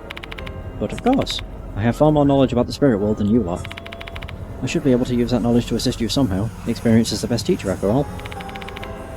It's dangerous, though. I appreciate your concern, but I've already lived a long, full life. I don't really value my life as much as I used to. I'd rather not see anyone younger than me die, though. So please, allow me to be of service, Yoshiki. Alright. Seeing that we are dealing with spirits here, I'm grateful to have an expert with us. Still, I can't have her walking around the forest in that beautiful kimono. I'll just have her stay here. You better stay here too, Marahashi. At least until we got a clear answer who hooligan is. Sure, I don't mind. I can just ask Yasuoka to give me life advice. Life advice? You're too young for that. Everyone has their own problems, you know. It doesn't matter how old they are, even my own grandchild. And just like that, the three women quickly become immersed in their chit-chat. As I look at them... Hey. Mashito approaches me. Take this, Yoshiki. He hands over a paper bag. There's something heavy inside. It's a gun! I run my fingers along the paper bag. It seems to be made of metal and has a rectangular section, leading to a more rounded section. I think it is a gun. Mashita, this is... Lower your voice, idiot. Do you want the others to find out? I don't know how to use one of these. Relax, this one doesn't have a safety. Just aim and pull the trigger. Still, because it doesn't have a safety, be very careful with it and don't cause it to go off by accident. Don't give this kind of thing to civilians. It's for your own safety. We have no idea what we could be dealing with, and if something happens to me, you'll be glad to have it. Don't hesitate to use it when needed. You hear me? Oh, okay. The suspicious paper bag. What are you two doing? Nothing. If we're all set, then let's get on with this investigation. The Fox Forest is located in the northern corner of the school, just beyond the Shrine Gate. To get to the Shrine Gate, take the road in front of the clock tower. I hope you find something. Maybe Kakuta will be there. We haven't seen him since he ran off. Yeah, I think Kakuta's the hooligan. We have no idea where he went though. It's hard to say, but there's nothing we can do about it. I recall Kakuta's parting words to us. Yeah, that he'd be killed by someone. I was summoned, I have to go or else I'll be killed. It can't be Mr. Kokori because of the placement. It still could be though. Who called Kakuta, and for what reason? By the way, Yoshiki. Hey, isn't Nakamatsu at Kujo Mansion? Why don't you give him a call? Oh yeah. Aita may be able to research the background details of this case on the internet. Well, I'm still not sure I should involve him in this. We're in dire need of information now. If I have any questions, I should call him. Calling him's always a good idea. To be fair. Yeah.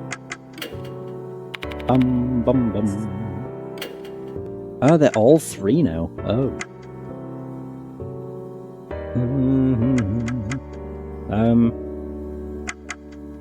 I think I might go with the Black Madonna medal.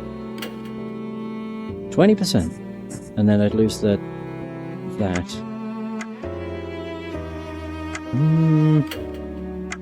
Either that or I take less damage. I think I'll go with Muramasa Ward. I'm trying to think. I found 2 lost souls, so I've still got 6 I can find. Oh, that's fine. Perfect.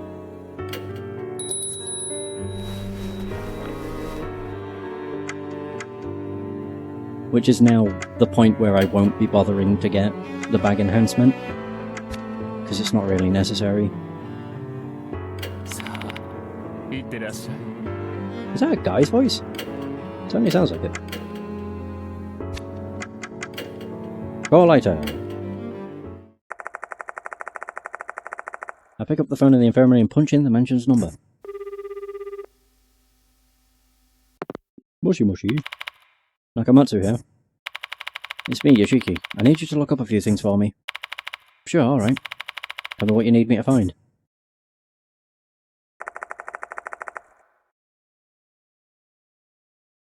I shared details of the incident to Aita. You just keep running into spirits one after the other, huh? There's way too much evil stuff terrorizing that school, man. If I was enrolled there, I would have just taken off running and never looked back. So, what do you want to ask? Thanks for this afternoon, Yoshiki. What are you talking about? Damn, you forgot already? You helped me cheer up Suzu. Oh yeah, back at the hospital. I only did that because you encouraged me. Nah, you mean a lot to her, you know? She really believes in you. Everyone really depends on you. I'm jealous. Eh, it's no big deal. Oh, come on. No need to be so humble, man. Makes me wonder if I'll be as impressive as you are when I reach your age. I wonder. It all depends on your effort level, I guess. Do your best. You've still got plenty of time to become the man you want. Yeah, I'll give it my best shot. Mr. Kokori? Never heard of him. I knew it. No hits. Maybe he's a minor spirit that's only known at Konohara Academy. Hooligan? A lot of hooligans show up when I search. Can you try and narrow it down a bit? Like, give me a first or last name or something. Who in the world is Hooligan? While we still don't have confirmation, we do have a suspect. Find me any information about Shinichi Kakuta. From Konohara Academy, huh? You got it. That Kakuta kid seems to be famous in the karate world. He performed well in several tournaments and has a promising future, man, I'm getting kind of jealous. There's a post that caught my attention. What post? It's a comment thread on the article. With the obvious caveat of never trusting any unsourced comment you can find on the internet. This Kakuta kid supposedly punched a student from another school and injured them. That'd be a clear-cut case of criminal assault. The thread continues on. Despite that incident, he still took part in the tournament afterwards. He should have at least gotten a house arrest if something like that was true. I wonder what's going on. That's suspicious. Rumours say his senior, a Konohara Academy alumnus, covered up the incident. If that's true, Kakuta's probably pretty indebted to him. If these rumours about Kakuta are true, the fine, upstanding student on the disciplinary committee actually has two faces. How would that be related to this case, though? I mean, it would make him a delinquent. Yeah, tell me about this creepy petri dish. Red mushrooms growing out of a dead centipede. Yeah, just saying that makes me feel worse. Glad I don't have to see the real thing. No, he didn't search it up. Talk to you later. Well, that was pretty useful. Helped us out. Pardon me, helped us out a little bit. Oh, we're in the middle. The middle stage. God, we're only in the middle? Damn, it's already been 90 minutes.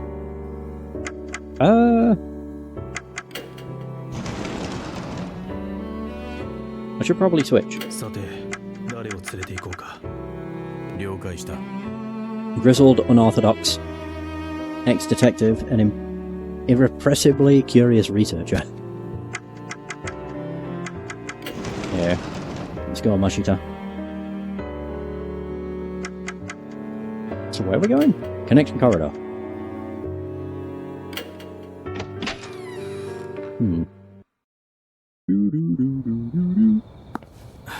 And just like the first death mark. Oh. Hooligan gone to Fox Forest. Oh, Kakuta. Wait, what? Eat Crimson Devil to see Invisible Kokori. Again? What's wrong, Yoshiki? No, it's nothing. There's got to be the work of that female doll again. She wanted to tell me something. Hooligan's gone to the Fox Forest. Eat Crimson Devil to see the Invisible Kokori. If the previous pattern holds, this information must have something to do with the spirit. I have no idea what the doll's goal is, but it doesn't hurt to keep that information in mind. Indeed, I honestly thought it was going to be, The Departed, to be honest. Well, that's usually when they, encounter us. Shrine front gate. Oh, I see. So this is the second time we're going into a forest. Oh yeah, this doesn't look terrible. We arrive at the north end of the school grounds. The shrine gate we see before us must be the entrance to Fox Forest. Ooh. Hey Ark. How's it going? A traffic cone and barrier are blocking the way. I imagine that they're there to prevent people from going in. However, this might have the opposite effect. They're quite attention-grabbing, and it's not difficult to bypass the barrier. Indeed. An old shrine gate, it looks regal despite the dull colour. Beyond the gate is a dense, gloomy forest. This place is really suspicious. I feel like a demon or a snake is about to lurch out. I'm good. Making more progress on Deathmark. 2. Jump Scare City! Let's go! The Fox Forest is just up ahead. From the shrine gate, an overgrown path continues deeper into the forest. This should be the path Abe mentioned. The path that connects the Kokori Shrine's former location at the school with the shrine in the forest. Mr. Kokori uses this path to go back and forth between the two shrines. Are these tiny-ass cones actually intended to close the road? What a joke. The path ahead is unknown territory. Stay sharp, Mashita. Yeah, you better not let your guard down either. I would never. We delve deeper into the pitch-black forest. As we press forward, the light from the flashlight illuminates more and more trees crowding in around us. And I'm so riled up that the shadowy forms look like a horde of monsters to me. Oh great, this really is going to be Jump Scare City. Who knows, maybe a real monster's poised to strike just beyond the imagined monsters I'm seeing. Once my mind starts down that train of thought, my skin starts to sprawl. I'm getting in my own head and making myself paranoid.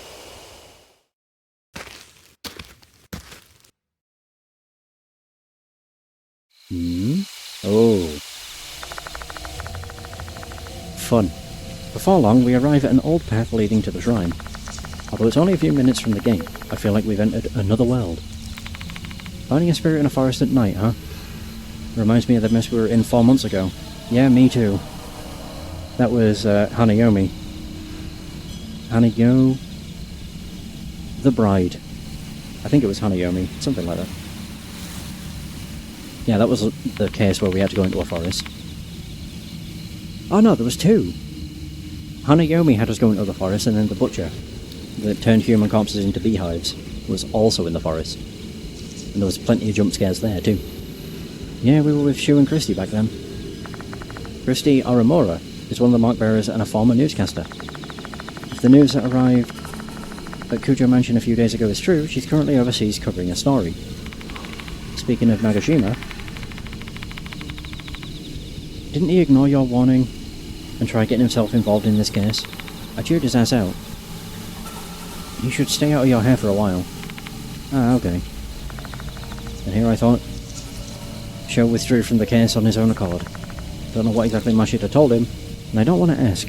Best to just leave that stone unturned. Don't know how long that brat would be able to endure it. It's time for the adults to put an end to this thing. True.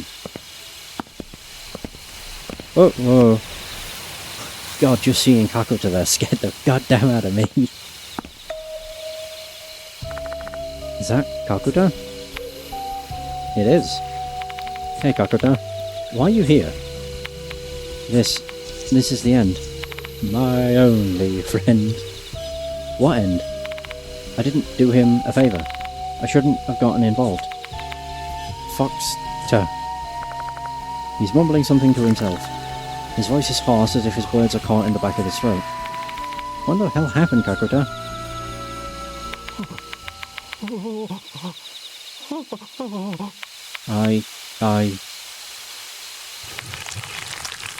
I don't want to die. Oh no! Oh, wow.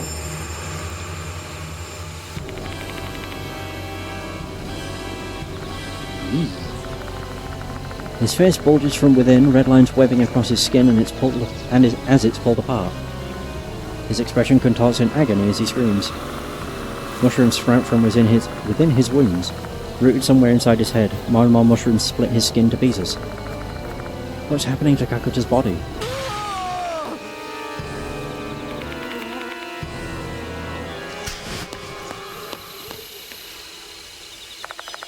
Clutching his face, Kakuta runs away while screaming. His figure disappears into the woods. He's dead. Could that be Mr. Kokori's curse? I'm immediately reminded of the rumours of the delinquent boy whose ear turned to mushrooms. What's happening to Kakuta is even more horrific than the rumours. For fuck's sakes, how? How'd that brat get cursed? I think we know the answer to that. He's cursed because he's hooligan. What the fuck did he do? I don't know, but Kakuta seems to have an idea why he got cursed. If we do whatever he did, we'll be cursed too. We don't know what action provoked Mr. Kokori's ire, which means we need to be extremely careful in this forest. Yeah, that's just Deathmark for you. Body horror, baby.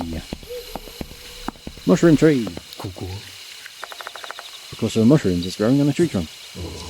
Oh god.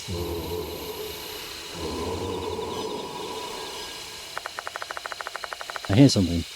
It sounds like a human groaning. Is there something in the darkness?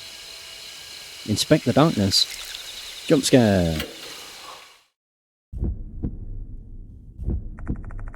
I wave my flashlight toward the direction of the groan. The nearby trees are illuminated by the light, but it's still too dark to see anything else. I stare into the darkness trying to get a better look.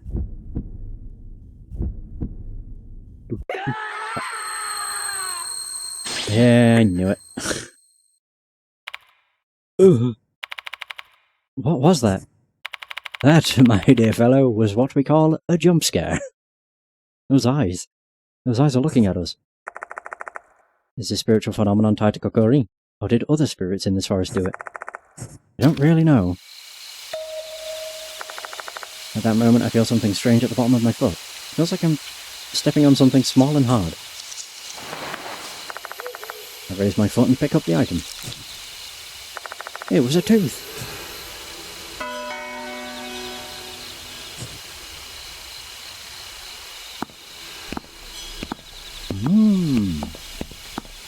Man, how far is this? Oh, I can still return to the infirmary. That's good at least.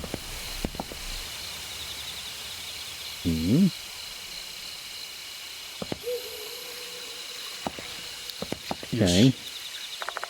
There's an old stone lantern. There's an animal carved atop the lantern. It looks like a mouse to me. These animals mean anything? Getting curious now. I better look it up. The stone is quite weathered, so these things are quite old. Its surface is mostly covered in moss and mushrooms. Okay. Oh. So there's a cow. Stone is quite weathered. Mostly covered in moss and mushrooms. So mouse, cow, tiger. Mouse, cow, tiger. Rabbit. Yoshi. Mouse, cow, tiger, rabbit, dragon. Yoshi. There's an animal carved that looks like a snake. I don't have anything I could use with it.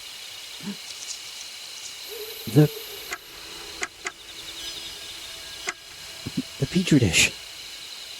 I mean, a centipede is kind of like a snake.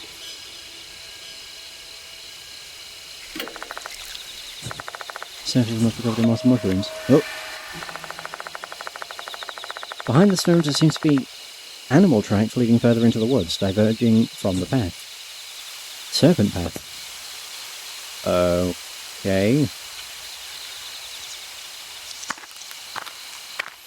This couldn't end badly.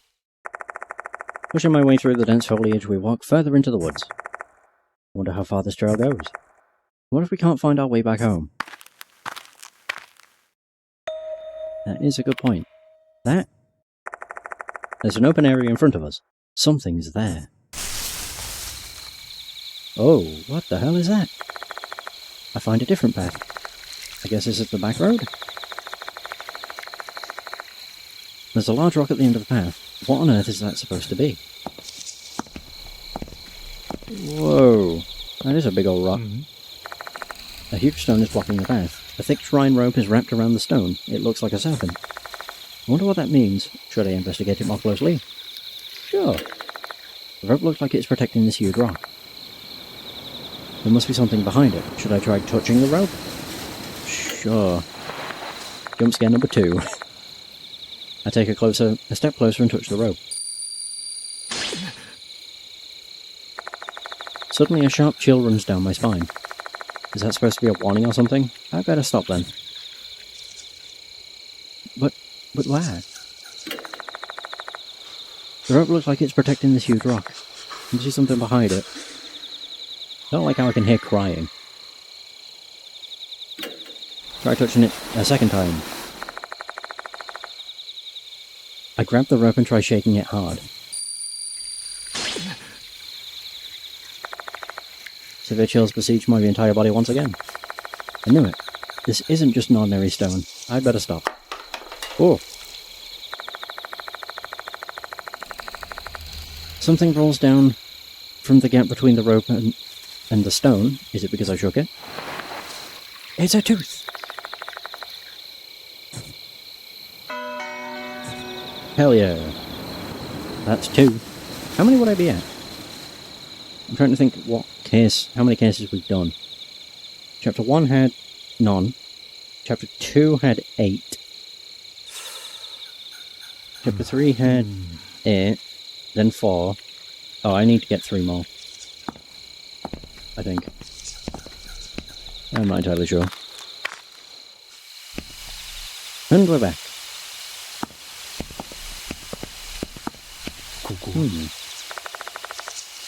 An old stone lantern. Looks like a horse to me. Nothing. Alrighty.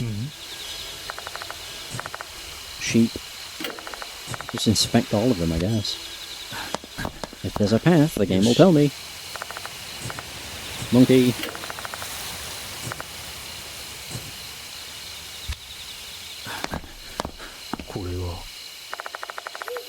There's an old stone lantern, a rooster.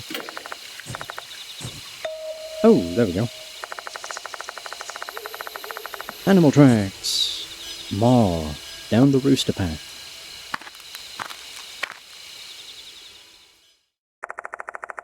We follow the animal tracks surrounded by overgrown flora once again. I wonder what's waiting for me in this deep, dark forest. There's an open area in front of us. Something's there. Ooh. No, it's first person. I don't like this. We arrive at a small meadow. There are some random things scattered on the ground there. Here. Everything is old and unusable. You may as well call it junk. Perhaps this place used to be a garbage dump. Yay! First person. Love it. ここ I don't like the first person investigations. There's an old signboard on top of a broken trailer. It's a wooden signboard. This kind of thing used to serve as a notice board in olden times. These days you don't see them outside of period dramas. There's a brief sentence written in old-fashioned script. To the shrine, 2 beats for the monkey, 3 beats for the tiger, 1 beat for the snake. Oh?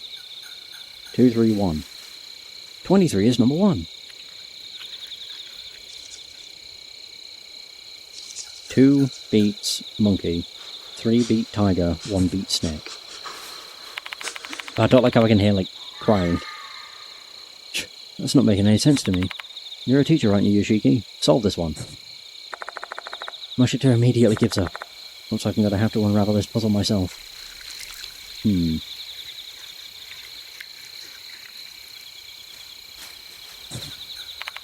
Let's see. Starts out with to the shrine. So maybe it's indicating a ritual one has to perform before visiting the shrine. Monkey, tiger, and snake are obviously referring to the Chinese zodiac signs. So what does beat mean? Clapping? You know, like clap, clap, bow. Right, clapping your hands is a typical part of a shrine visit. So that seems to fit. So that means we have to clap our hands in a particular manner before going to the shrine. It's probably how people in the past showed their respect to the gods living in the shrine. Ah. I jot down the contents on the board, just in case. これは An abandoned decaying drum. Its frame has gotten rusty after being exposed to the elements. Why is this in the forest, though? Better take a closer look. Yeah, let's. The rim of the drum is stained pitch black. It's too dark to see anything inside. Should I take a closer look? Sure. What's the worst that could happen besides a jump scare? I get up next to the drum and peek inside. The inside is also pitch black. My guess is that they use this to burn things. I assume they were burning garbage, given the surroundings. Why did they do it here, though? There's something at the bottom of the drum. There's not enough light for me to make out what it is with my naked eye. Should I shine my flashlight on it? Sure. I knew it.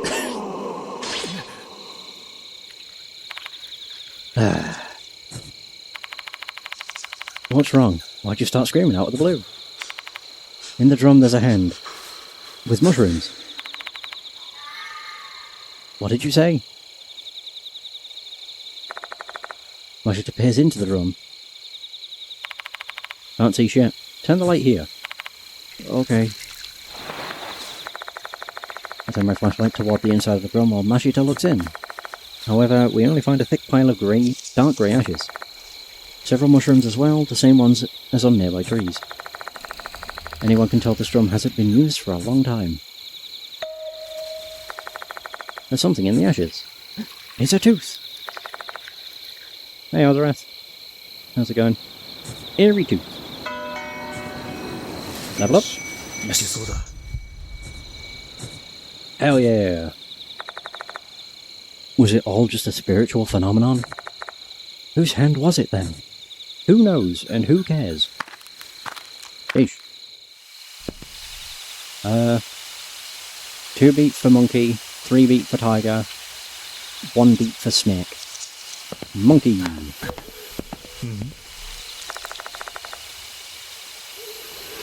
Oh, nice. Glad to hear that.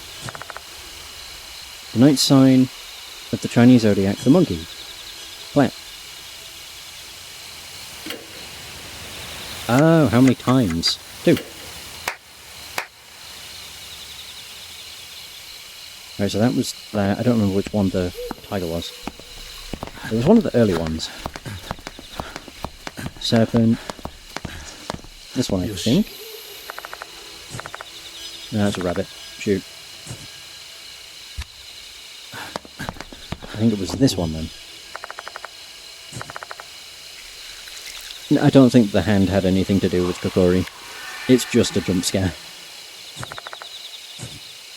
The jump scares are very, very rarely important. Specifically because you can turn them off. 23 is number 1. And then serpent, which I can denote from the serpent path. There we go. Snake, clamp, 1.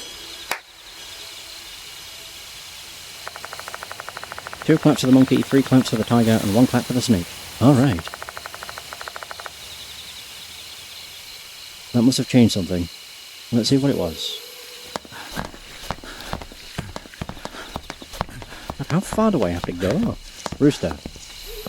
Oh, what the hell are you? Is that Kakuta? Oh yeah, it is. I can see he's still wearing the uniform. Oh god, is that his face? On the right side it looks like a face. Man, it has got very big. A dog. 11th sign. Howdy.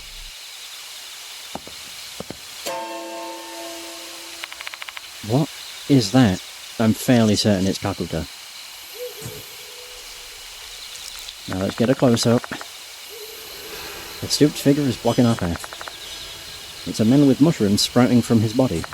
Or rather, it's more like a man who has become mushrooms. Ooh. Oh. The mushroom man lets out a shout of joy before vanishing. Okay. 2 beats for the monkey, 3 beats for the tiger, and 1 beat for the snake. Maybe the bard's message helped us exercise the impurity, aka that spirit. Oh! Hey, you know, that monster was wearing a Konohara Academy uniform.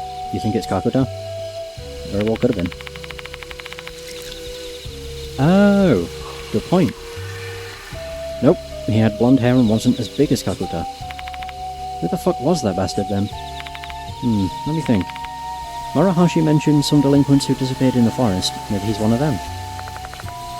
Kokori's deep-seated grudge is swirling all around this forest. One slip up and that figure might be the last thing we ever see. Have fun.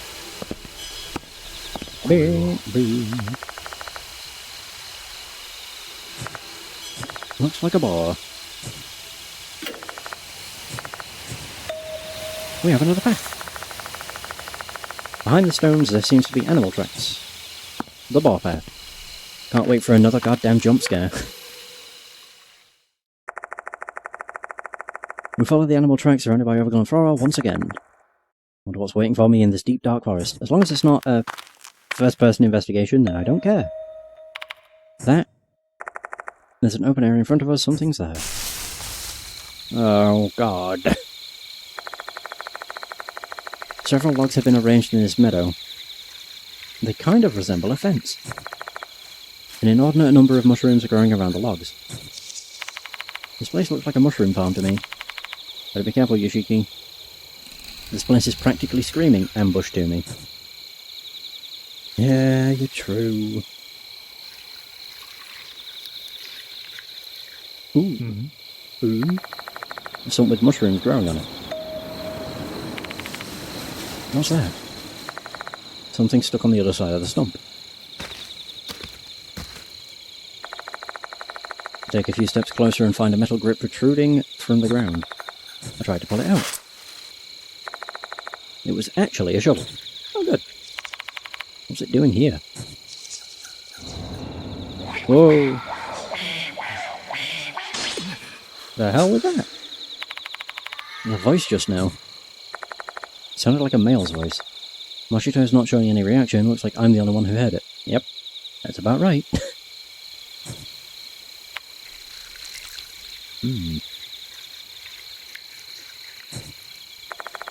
The shovel might have some sordid tail attached to it.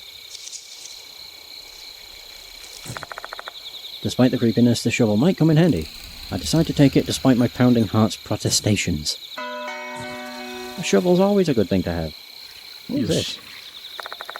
On the ground I see a mass with a rather odd shape. What's that? I better examine it. An ominous mass surrounded by moss. It doesn't resemble a human. Why would you say that? Should I dig it out to find out what it is? We'll never know unless we check. Dig, I guess. I reach out to the mass, poking it, making sure it doesn't move just in case it is a person. It's harder than I thought. There's no dodging this with my hands. Doing this with my hands. I need something with a sharp edge. Thankfully, I have a shovel. I'll use the shovel. Take out the shovel and stick it into the mess.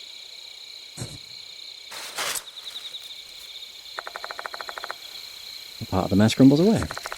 I carefully pick it up and look it over. I believe this is a kind of mushroom. Its surface is as hard as tree bark.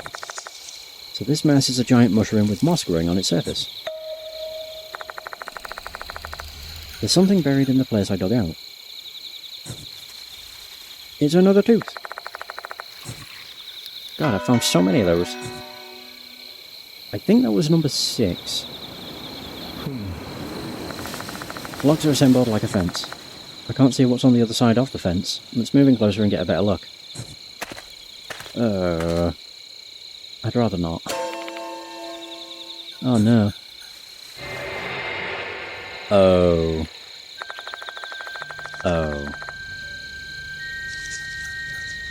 We find a corpse wearing a Konohara Academy uniform on the ground. Unsettling whitish mushrooms are growing from the body. Is this another victim of Kokori's curse? What are we gonna do? Stay back, I'll inspect the corpse. Do I have to? I cautiously approach the dead body. Where should I start? The body, the pant pockets, and the blazer. The body. My eyes are fixed on the corpse. I can feel gastric juices well up in my throat. The more I stare at it, the more repulsive it looks. This used to be a human being, now it looks like this. I think this might be Kakuto. Don't look away. I utter a mild castigation to myself and continue observing the body. While the sprouting mushrooms have torn up the uniform, it isn't that dirty. He must have died recently. A green tie. That indicates he's a second year. Mushrooms are growing all over his large body. A large body? Yeah, it's Kakuto. I reach inside the corpse's pants pocket. Inside I find a smartphone. It's pretty much stock and has no distinctive customizations, making it hard for us to guess who owned it. Maybe I can learn something from the phone itself. I press the buttons to no avail, guess it's been broken. I reach inside the corpse's blazer pockets. I find a piece of paper inside the pocket.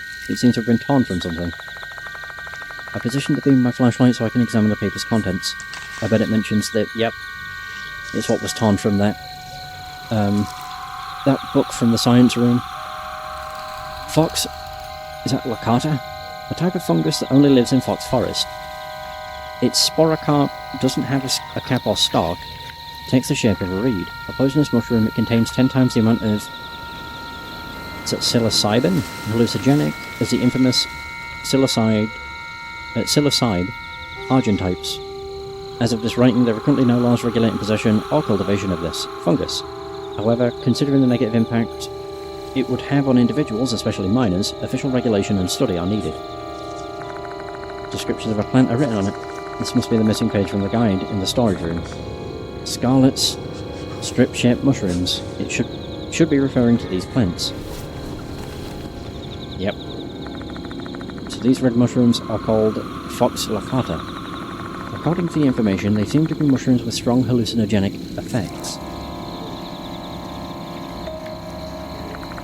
There's another piece of paper inside the pocket. Unlike the first, this one is written in rough, hurried penmanship. The author of this note was definitely pissed off.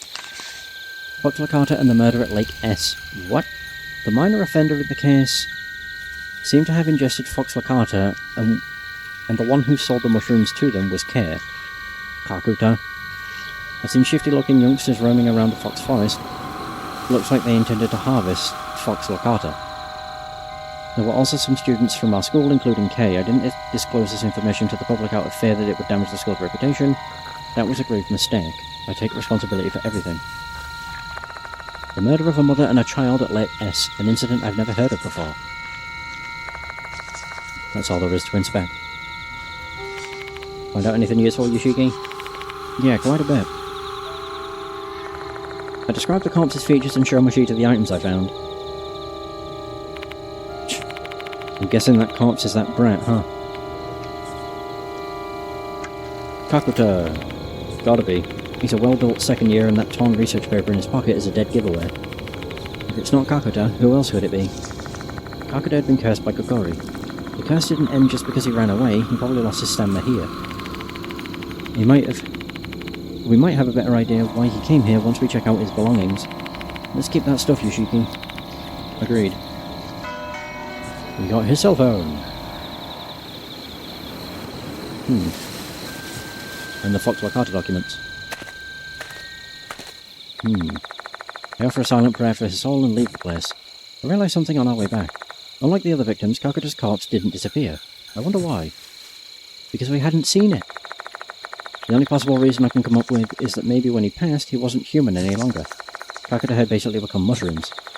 Even his parents wouldn't recognise him in that state. I wonder what's a better death? Not even leaving behind a corpse or being completely stripped of all your distinguishing human features. Nothing good.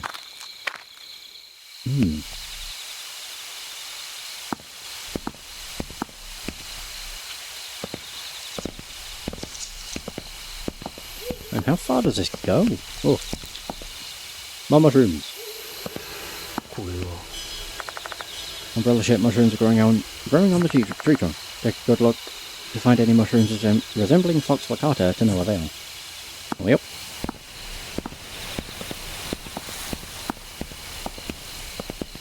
Oh. Oh, we can actually go to the shrine. Sure. Oh. We find ourselves at an open space after passing the gate. This should be the grounds of the shrine. However, there are no remains of any buildings to be seen. Have they completely decayed? I mean, it depends how long this has been here. ここ An old stone lantern with mushrooms scattered here and there. At that moment, I spot something glinting on top of the lantern. I step closer and find a small object on it. Oh, good catch. You'd make a good detective, Yoshiki. Another tooth. I pick it up. It's an eerie tooth.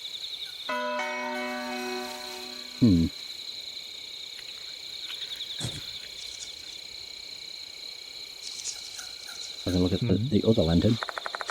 Oh, the lantern, the only trace left of the shrine. I don't like the crying.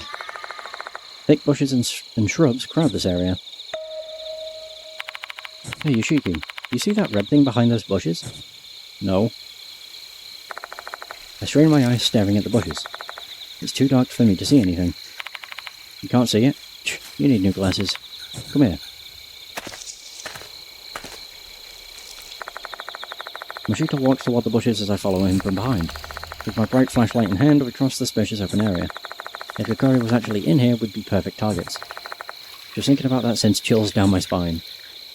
Yeah. Look, there it is. That was a person. There's a red figure laying in the inner area. Hang on a second.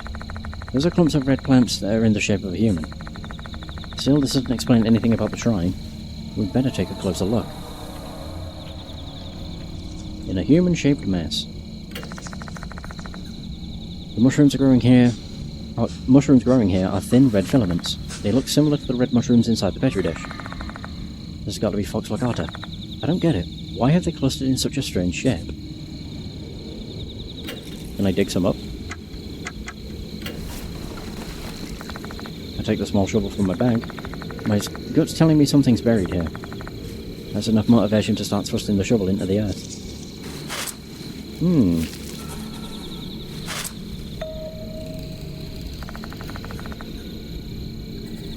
My shovel hit something hard. Being careful not to break whatever it is, I tried to excavate the dirt around it.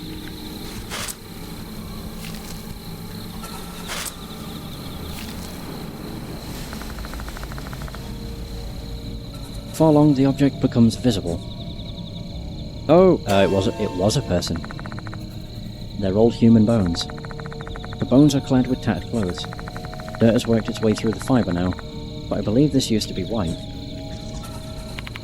Who the hell's this poor sod? I don't know, but the white clothes make me think it could be Mr. Kokori from the rumours. Abe said Kokori's the spirit of a priest, so this guy here's that priest. We may find out once we get a better look at the skeleton. I crouch next to the corpse and inspect it. From the bone structure, it appears these bones belong to a man. However, they don't really have any special identifying features that would help us, like a missing finger or something. At this time of night, we'd be hard-pressed to cross-check his teeth against dental records too. Making matters worse, other than the shreds of the formerly white clothing, there are no belongings to be found. The fact that his body is buried here might indicate that he was murdered. If so, then his belongings might have been stolen at that time. Who are you? Words full of anxiety and confusion tremble from my mouth. Oh. Deep inside the old school. The dead fox god that looks alive inside the stomach. Whoa! What was that? A man's voice suddenly echoes through my mind as if he's trying to answer my question. But I believe these are murmurs of his deep resentment. If you listen too carefully, you may get overwhelmed by the regrets of the deceased. We can't stay here any longer. It's dangerous. Let's go, Moshita. I don't think we'll get any useful information here. Nothing? Really? Shit. Well, it was a good idea. Uh-oh. Suddenly the sound of a gunshot rings out and reverberates through the shrine grounds. Whoa! That's not what I had expected you to look like. It's got something resembling a hunting rifle in its hands. Is that Mr. Kokori? Kill hooligans! We would be considered hooligans, I guess. Mr. Kokori disappeared? Another gunshot rings out and the bullet hits the ground near our feet, spraying us with dirt. This is bad. That thing does real damage. He's trying to shoot us with it. Oh.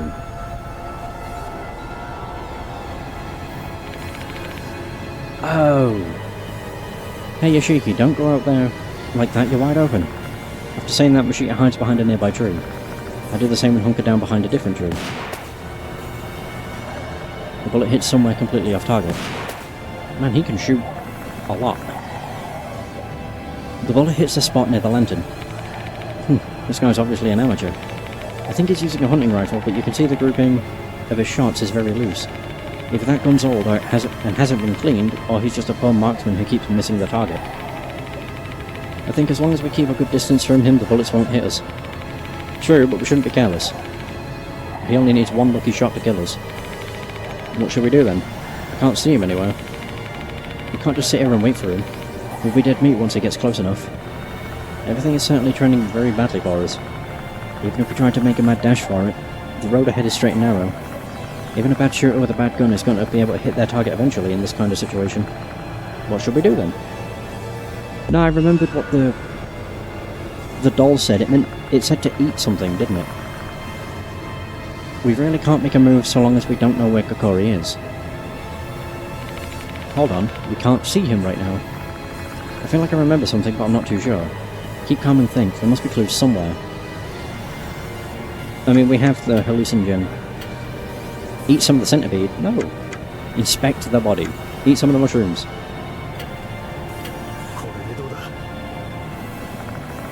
I open the petri dish and decide to eat some of the mushrooms that grow on the centipede. They're hallucinogens.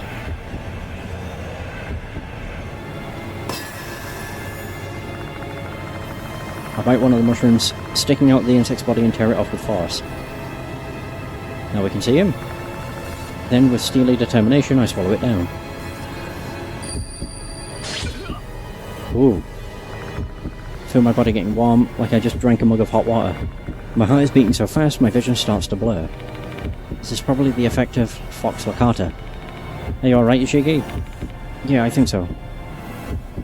There, we can see him again. Once my heartbeat returns to normal, I slowly stabilise, my vision stops going blurry and I'm no longer in a daze. Then a mysterious figure appears before my eyes.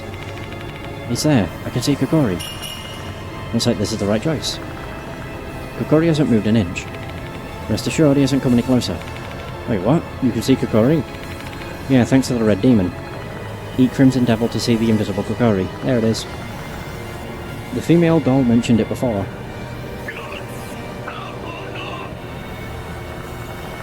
Calling us hooligans, Kokori aims his gun in our direction. Whoa. The bullet hits the tree we're hiding behind. His accuracy's improved. We're pinned down now. One thing's for certain, we can't escape right now. We need to find some way to fight back. Act 2. Man, Mashita's got so much health. Since Mashita can't see Kokori, the only one who can fight him is me. There's not much I can do to fight back, but I've got to give it my all. Team up with him? Aim and shoot him! Yeah! I open the suspicious paper bag and take out the gun inside. After all, I'm a complete novice, I don't have any confidence in my ability to shoot a gun. Mashita, can you do something to distract Kokori for a couple seconds? I figured you were going to ask something like that. I'll do something about it. Believing in Mashita's tactics, I poke my head out and ready my gun. Come on. Nice. Mashita leaves his cover and shoots into the open space. Kokori turns towards Mashita. Great job! I take aim at Kokori, who has now stopped moving, breathe deeply and calmly pull the trigger. Kokori lets out an eerie howl. Did you get him, Yoshiki? I think I hit him, although I guess it's more like my bullet just passed through his body. Only as a spirit after all. If you could defeat him with guns, no one would call me to investigate, they'd just get the military. But now he's pissed. Whoa. Kokori screams in anger and fires his gun. He then begins to approach us slowly. Ooh. What a weird looking thing. Shit, he's coming closer. So we just pissed him off. I want to believe this is the right choice. Kokori's breathing hard, he seems angry. The closer he gets to us, the more in danger we are. It also makes it easier to shoot him now, but will that really help us? Hey, what are we gonna do? We're running out of time. I know that already. If we knew how to deal with Kokori's shots, we might be able to find an opening and escape. Like, what are my options? Our bullets don't work against Kokori. We need to create an opening to survive.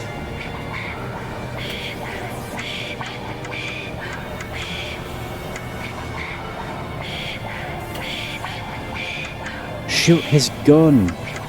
We could maybe make him drop it. Yeah! Yeah. Sorry, but can you be my decoy once more, Mashita? Fine. Trusting in Mashita, I peek my head out of cover and ready my gun.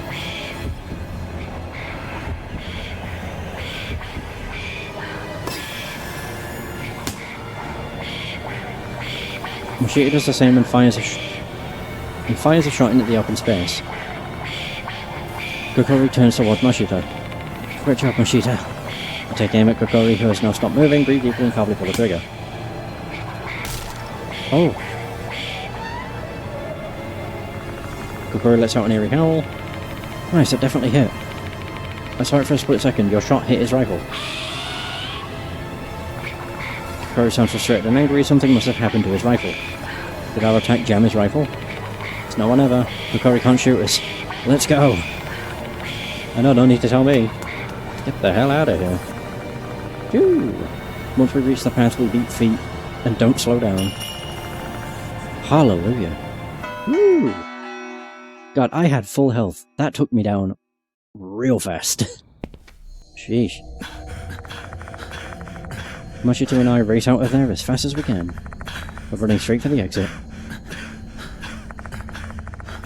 Woo! There's no guarantee that Mr. Kokori will let us go even if we escape the forest. Like Slipmouth Kashima, he can probably follow us now that he's set his sights on us. We'll have to be careful everywhere going forward. Ooh. Even so, our only choice right now is to run for our lives. Even if hell is going to be hot on our heels wherever we go. Our only goal is survival, and I'm sure that Mashita feels the same. We'll be fine. It's the exit, Yoshiki. Is he still chasing us? Nah, I doubt it. For a second then I thought that was him. He is not. Looks like we've survived the hunt for now. For fuck's sake, we barely escaped that bastard. You better stay out of this goddamn forest for now unless you feel like being target practice. Mashita looks exhausted, and I'm sure I do as well. Let's take this opportunity to head to the infirmary and sort out everything we've just learned. Let's go! If only I found the lost soul. Yeah, I'd have enough for both of the other talismans. Never mind. A sigh of relief escapes my lips the moment we step inside the infirmary. I'm lucky that I'm seeing these walls again, and that's not an exaggeration in the slightest. Time to tell, I thought I said yell, Yasuoka and the others what happened in the forest.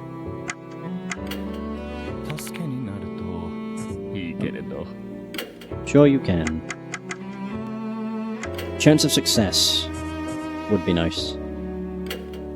And then the last one I'll get is the... There's only 2 left, isn't there? 1 left, I meant. Good. Itterashai. Alright, cool. Man, just over 10 hours. Woo! Welcome back. Glad to see you're both safe. Yasuoka and Hiro were the only people inside the infirmary. Where's Marahashi? Oh, she went to the restroom. Uh-oh. Alone?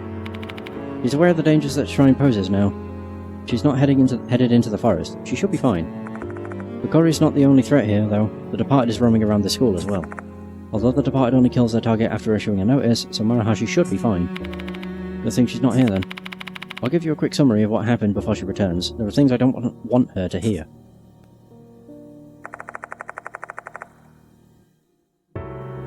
I filled them in on what happened in the forest. I see, so Kakuta is... It's painful to know that a young life has been lost like that. But does that mean Kakuta was hooligan? Must be. More or less. Kakuta stole a document about Fox Lakata, so he must have known something about it. But I find it hard to imagine that he was acting on his own. Fox Lakata is a strong hallucinogen, so it wouldn't surprise me if other people were doing something with it. A strong hallucinogen, eh? I'd like to study it at the Institute. It may be a new kind of alkaloid. Very intriguing. Can you give me some of those Fox Lakata to research once we wrap up this investigation? Cut the crap, Hiro. This thing needs to be in the hands of the government. I'm going to submit this shit to my friend at the DEA. I'm not having it any other way, got it? Jeez, you're no fun. Hey! I'm back. Oh, you're here already. Yeah, you better fill me in too. Don't leave me out of everything. Fine. Just don't tell her that... Yeah. Leaving out the bits about Kakuta's death, I tell her what happened in the forest. I concoct a story and say that I found the paper and the phone lying on the ground. Huh, so Kakuta was in the forest. Hey, Peeper. How's it going? Why was he there, though? Dunno. I think he got a call. Maybe his phone can tell us something. Unfortunately, it's broken. I've tried pressing the button, but... Oh, is this just a case of I don't know how to work with tech? Let me take a look. Marahashi starts touching the phone screen like it's her own phone. Shh, it's not broken. The battery's just dead. Anyone with a phone should have been able to realise this. Jeez. How bad with tech stuff are you, Grandpa? Yeah, I knew it. Ugh, sorry, you got me there. I have a charger that'll work with this phone at home. Maybe we should try and charge it, and then see if we can get something out of it.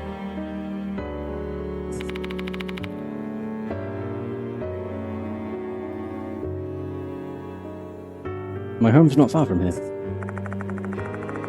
This phone's going to be pretty useless to us with a dead battery. Let's take her up on her offer. I'll lend Kakuta's phone to Marahashi.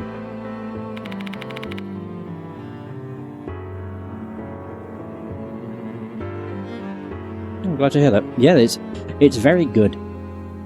But I've liked all of the Spirit Hunter games. I think my favourite's probably the first game. NG was good.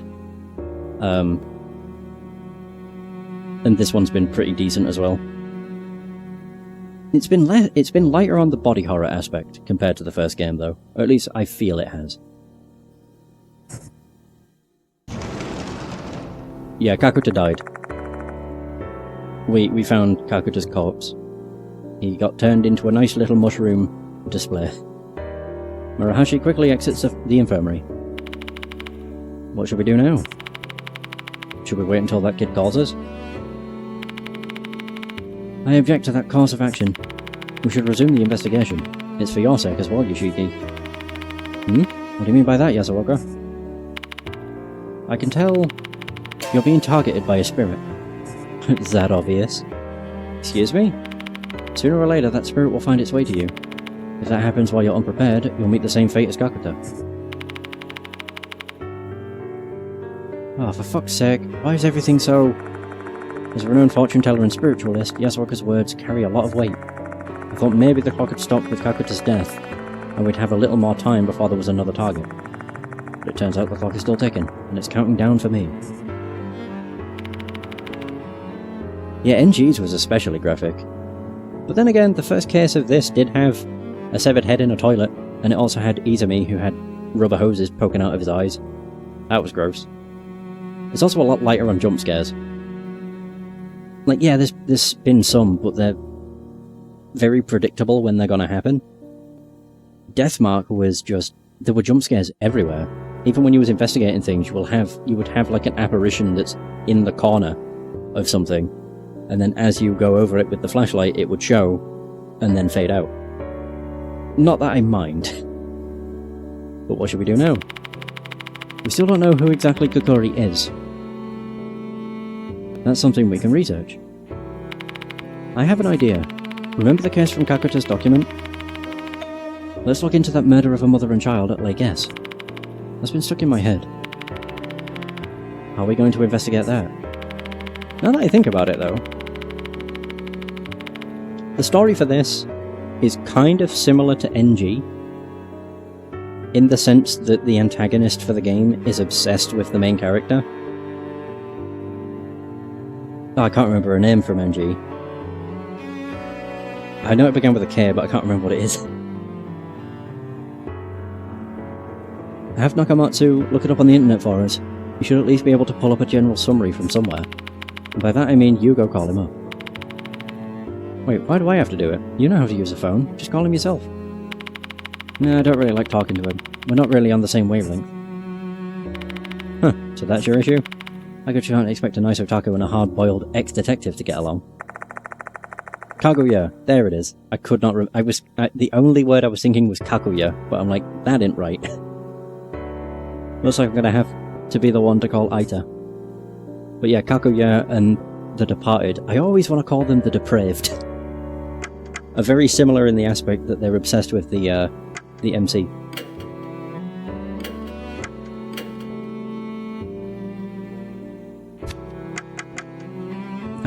I mean, one of the first scenes you see with the Departed is the damn thing eating Hanako. God. And that was a grim sight.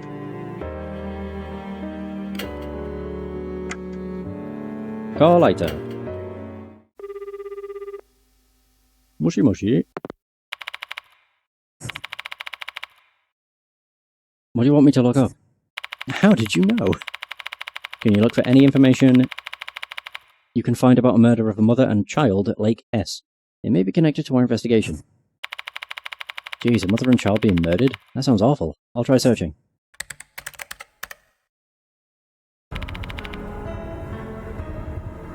Found something. 10 years ago, a mother and child were beaten to death by a group of delinquents. Kakuta was part of it. In some roundabout way, I can already tell that's going to be how this goes. which is why he probably stole those notes. I'll share the details now. It's pretty long, so you should probably start taking notes. I've got my pen ready. I whip out a pen to write down everything Ito says about the murder. Murder of a mother and child at Lake S. The only thing I don't like about the Spirit Hunter games is the names of places. Like Lake S, S City, H City, T City, M Station. Just give them actual names. That's my minor nitpick. 10 years ago at Lake S&SC, a family who went camping was attacked by a group of young men. Mother Izumi Kiyohara, 37, and her daughter Kozue Kiyohara were beaten to death. The father, Masaki Kiyohara, was gravely injured but survived. He was hospitalized for 3 months. Masaki Kiyohara was a teacher at a school in H City, not far from SC. He continued to work there after the incident, but later disappeared. The person who got turned into mushrooms was Kakutoya. He was a second-year student. The crime was committed by 8 juveniles, all between the ages of 16 and 19. At the time of the crime, they were under the influence of mind-altering substances. Due to their ages, names of the perpetrators were not disclosed. The narcotic they were taking at the time was believed to be some new type of psychedelic mushroom. Of the 8 juveniles who were arrested, K, who was allegedly the drug dealer, was released due to insufficient evidence. K is Kakuta.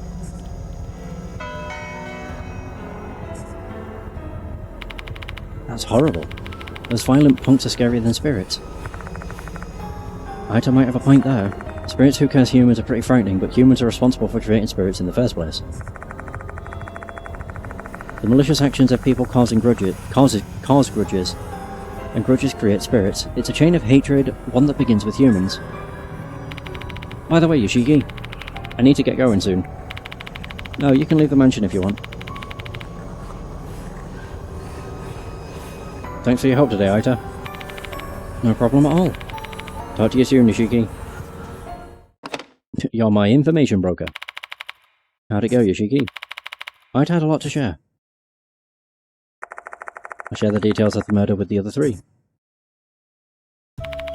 Other 3? Oh, yeah. I see. No wonder it was sticking in my head. Did you work on that case, Mashita? Come on, man, use your brain just a little bit. That case is 10 years old. Oh, it can't have been him. Yeah, if it's 10 years old, he would have been, like, a child.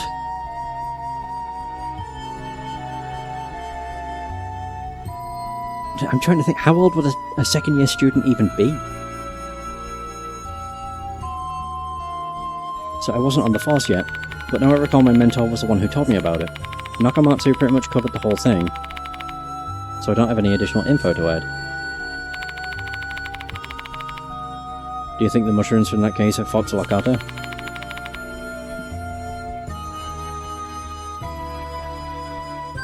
This case is just full of mushrooms, eh?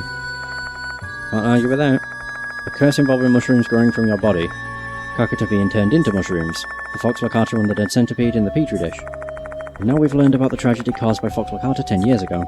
Everything's connected to mushrooms. Oi. K, the one who wasn't prosecuted. Could it have been Kakuta? God damn it, I just told you, that case is 10 years old. There's no way Kakuta was involved back then. Well, it's pretty unlikely for him to have been directly involved. But he knew about Fox Lakata.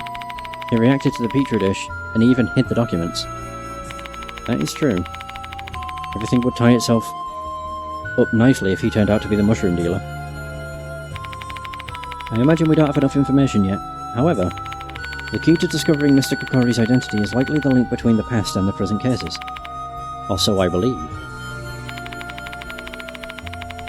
Guess that's all we're going to get out of this deduction session. What we need now is some solid evidence. Let's continue the investigation, Yoshiki. We don't know where to start though. We probably won't find anything in the forest or the shrine in the corridor. I have a place in mind. For real? I got some information in the forest that'll lead us to our next spot. The voice from the corpse, the murder case document, Fox Lakata document. Yeah, it's gonna make me crazy, but it is true. Right, the voice I heard when inspecting the bones. Deep inside the old school. Oh, we're going to the old building again, of course. The dead fox god that looks alive inside the stomach. That voice told me to go investigate somewhere. Maybe heading to the location they mentioned will help us identify that corpse. And if we can learn about the person who became Mr. Kokori, we can start devising a plan of attack. Which sounds great, except we're running low on time. Should we really just trust something that I heard from a mysterious voice when so much is at stake? Having trouble making a decision? When you're running out of time, you just need to make... and you need to make a tough decision. Just trust your instinct and hope for the best. You know what's most important when dealing with spirits? Courage and conviction. Thanks for the reminder. I'll go with my gut and act on the information the voice gave me. Let's search for the dead fox god that looks alive in the depths of the old school.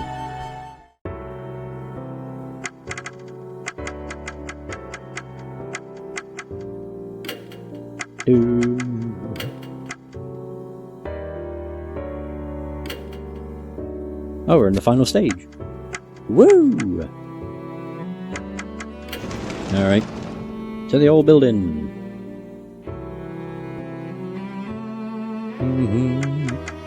Whoa. Oh, I can go straight to the Fox Forest. Oh.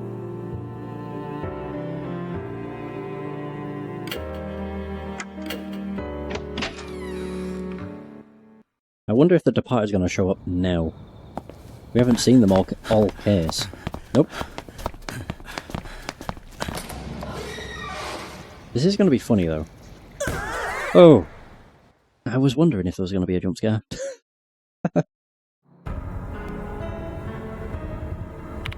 So this is the old building you all have been going on and on about, huh?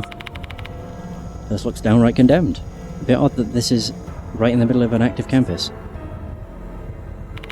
Well, they don't really use it anymore, so they've been neglecting it quite a bit. Not used anymore, huh? When you put it like that, it makes me wonder if this place was still used 10 years ago. 10 years ago? Oh, the Lake S murder. The victim's husband was a teacher. There's a chance that he worked here. But you're thinking the same thing, otherwise why would you come here, right? There's a chance the victim's husband used to be a teacher at Konohara Academy. But I chose to come to this place because that voice told me to. The old school must refer to the old building. Where is the dead fox god that looks alive? Where in the school might students study living things? The science room! Which is ironic, because we said let's go into the depths. Yeah, the depths of the school. When in fact we're going about as high as we could. Alright. Oh, it's a cursed room. Was that the Departed's voice again? Oh god. The heck is this place? My body feels heavy. Better find the root of the curse. Go, go, go! Doesn't look like the root of the curse is here, let's look somewhere else. Oh. Numerous dead insects are lying inside the dusty sink. The cursed tooth is running around. Found it. This cursed tooth is the cause of all of this. Break that thing now. Yeah, okay. I reach my hand into the sink and pick up the tooth. This is bad, I'm getting dizzy. Shit. My hand slips and the tooth falls. It shouldn't be that far away, I've got to find it fast. What? Oh, there it is. There's something small rolling on the floor.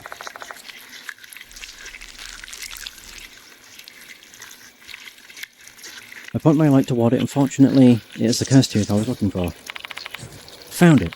Good thing it didn't go under the desk. Yeah, definitely. Crush the tooth. Cursed tooth shatters into pieces. Woohoo! Hooray! My body feels much lighter now. Curse-like phenomenon plaguing this place has subsided. Yay! これは There's a large shelf against the wall, seems like it was used to store lab equipment in the past. There doesn't seem to be anything behind the dirty glass door. Unless... Wait, I take that back. Something sparkles when I point my flashlight inside. Could it be? There's a small... Oh. I thought it was going to be a tooth. There's a small key inside the shelf. It has no tag attached to it. What's this key for? Probably the storage room.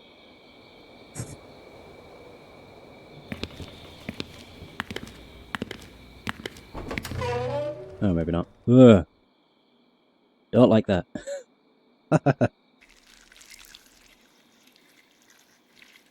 I don't like that at all. I found an old steel cabinet. There's something behind the glass door. Let's get a closer look. Oh, the fox! Yeah, on the left. I peer through the dusty glass. It's a dissection scalpel that was probably used for experiments. The cabinet door's locked though. I can't open it. Well, good thing I have a key. I insert the small key into the keyhole. Beautiful. The door opens with a delightfully crisp click. I open the door and find a dissection scalpel inside. Despite all the dust, the scalpel isn't that rusty. It can probably still cut things. And snap, more than likely.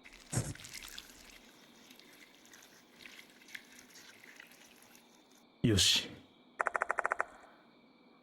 An old anatomical model covered in dust.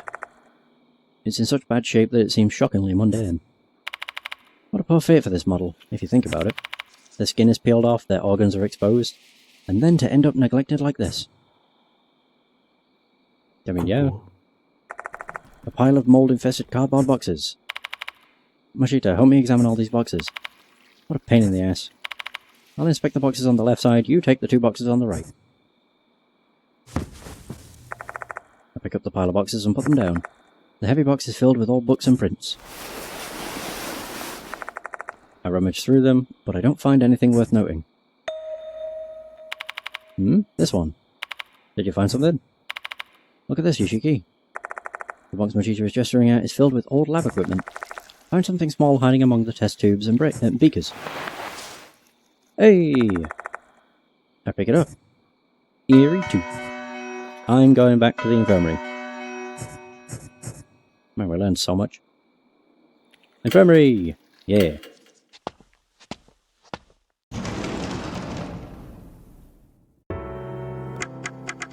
Yeah, so I can get the last... Yeah, the last sacred object. Reduce 3 action cost. Beautiful. Sweet. So I think that should be all the lost souls for this stage, or chapter. Should I switch? Sure. I still wish I know the game told me I can check. When it came to like intelligence. Yeah, I don't know what determines your percentage. Whatever. Let's go!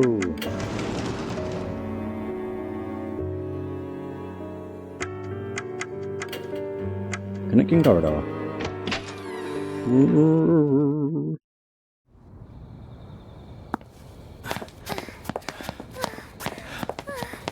Look at how she runs. It's great.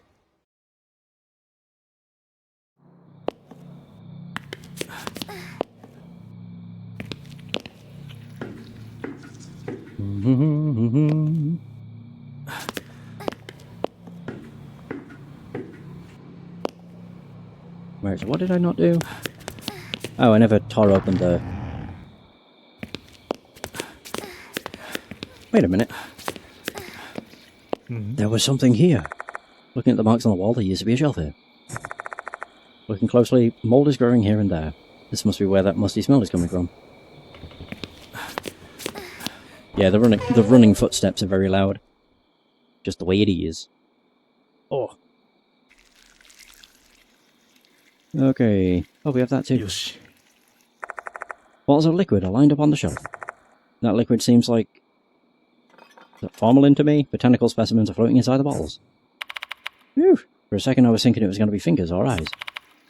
There seems to be something behind the bottles, Yoshiki. Petri dishes are piled up along the back of the shelf.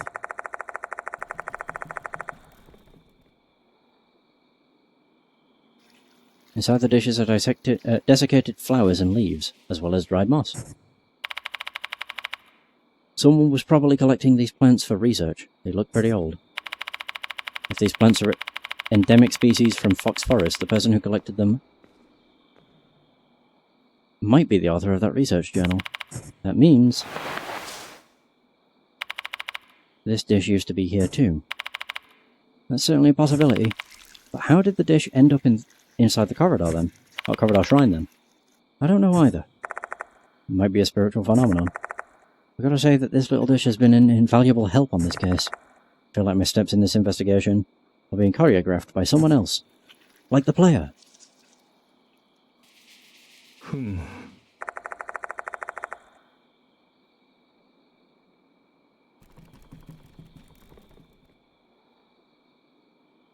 Oh, this. You mean when she's running? I thought you just meant that the footsteps were loud. But yeah, when she runs, she, yeah, it's very sus. There's a stuffed fox specimen on the shelf. A fox god. We definitely need to inspect this closer. Cut that fucker open.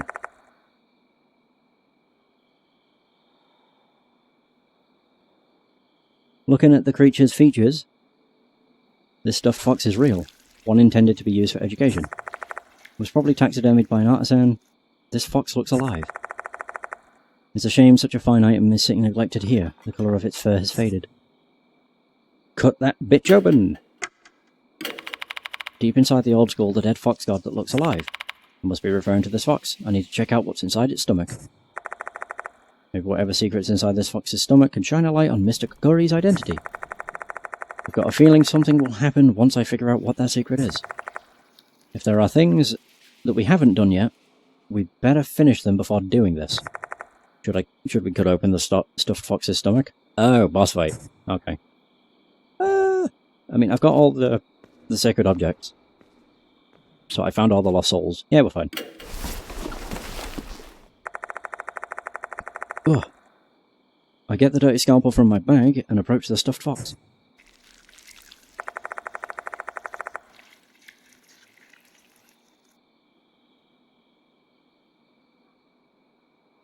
I press the tip of the scalpel to the fox's belly. And then I slice it open. The fox's stomach is gaping. Yikes. It was a real fox all along. A swarm of tiny bugs pour out of the fox's stomach. Given how old the fox is, I should have expected something like this, but even still, I can't help being disgusted. Brushing away the bugs, I stick my hand inside the stomach cavity. Yeah. Gross. Huh. This is... What did you find? This thing. I show Hero the plastic square I found. It's an ID card. Huh. Isn't that a floppy disk? You know what this is, right, Yoshiki? I'm just asking to be sure.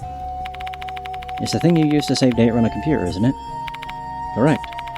If we have a computer with a floppy drive, we should be able to see the data on this disk. Computer, huh?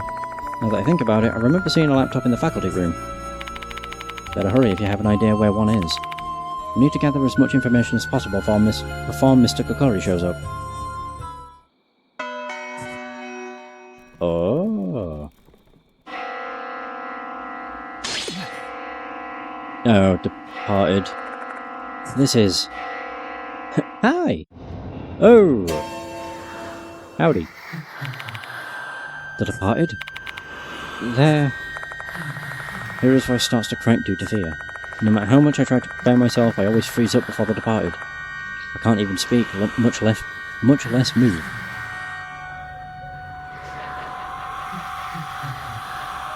My dear husband, Kokori resentment killed hooligan.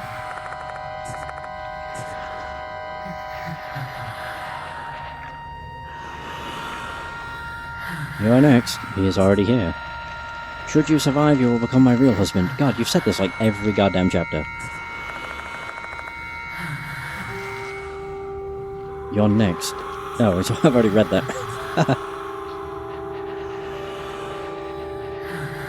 You can't save this soul as you are now.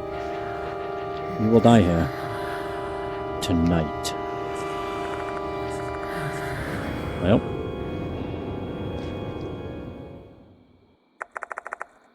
The departed is gone.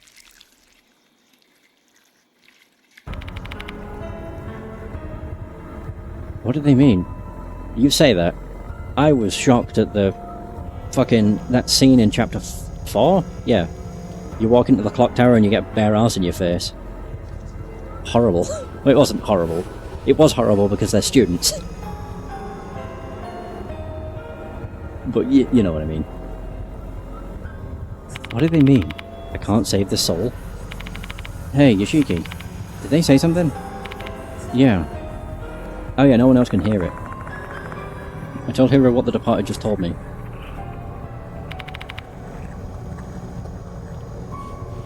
I don't get it. By he is coming, did they mean... Exactly. We can't run from here until we deal with Mr. Kokori. Do you really think we're ready to do that? They said that you couldn't save the soul now, right? The current me can't save the spirit's soul. This is just another hunch, but... Is it because I'm lacking the key information I need? If that's the case, then there's no way I can save this spirit. What do I still need? This floppy disk must be the key. I need to see what's on it immediately. It'll be alright, right? They're just spouting a bunch of nonsense to get you worked up. Hiro raises her voice frantically. I don't have a response right now. What should I do? Confrontation! Alright. Oh yeah. Labeling us hooligans, Kokori cursed us and tried to kill us. Before confronting him, we need to coordinate all the information we have. Or else we won't stand a chance. The hooligans, Fox Forest, and Fox Locata must be linked to the Lake S incident.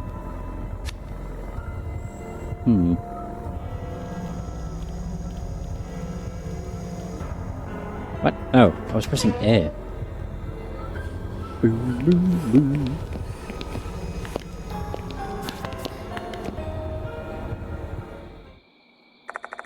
walked toward the door trying to leave the science room. However... Uh-oh. Oh.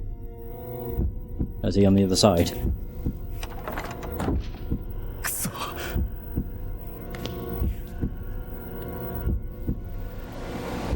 Oh!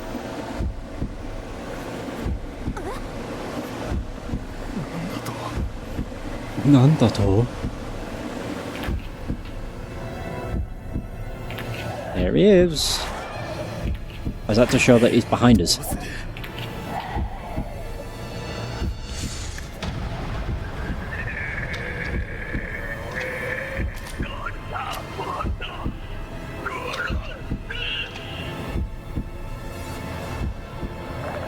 Howdy! I'm greeted with the vision of a decaying body covered in mushrooms wearing a mask resembling a beast skull. A hideous-looking Kokori is standing right before my eyes. What should we do? I can't guarantee that we're fully prepared to fight Kokori. I want to run, but the door's blocked and we don't have another way out. What should we do then? At that moment, Kokori lets out a terrifying scream. My entire body is racked with crippling pain. Whoa! What is this pain? Mushrooms, my dear boy. Mushrooms.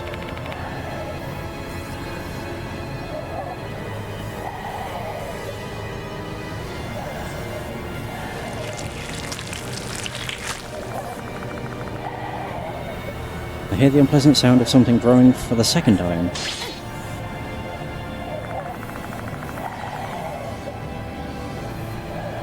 Hiro screams, clutching their neck and crouching down. Oh, my neck. Looks like mushrooms are starting invading Hiro's body as well. Which reminds me, this is the same mushroom curse that afflicted Murahashi. So then... if the mushroom infests our whole bodies, what awaits us is death. Kokori simply stares at us in silence. Is he trying to kill us with the curse? He's not showing any sign of readying his gun. Okay.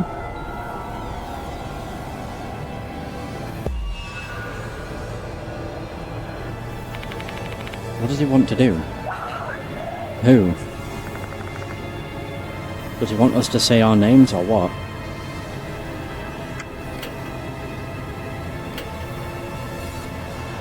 Whoa! Oh god, it was Masaki. You're the teacher.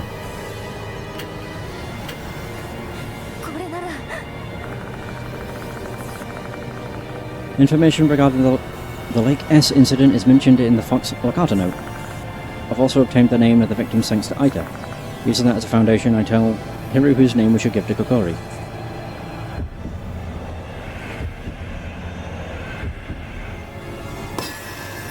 Success! Although I do like how you can get a success and still fail. Kokori, your name is probably Masaki Kiyohara.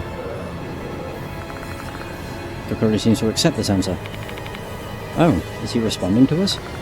Kokori stays still for a moment. I guess he really is Kiyohara. Assuming the science teacher who was investigating Fox Locato was the victim of the Lake S incident, and that the mushroom and the culprits behind the incident were hooligans, it all aligns with Kokori's fixations. Therefore, the victim of that incident, Kiyohara, is a natural choice to be Kokori. Kokori looks at us in silence. What was that question just now? What does he want to do? No idea. I feel like he's testing us right now.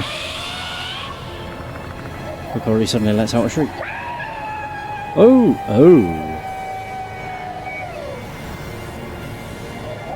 Oh! His mask then falls off, revealing a hideous, decaying face.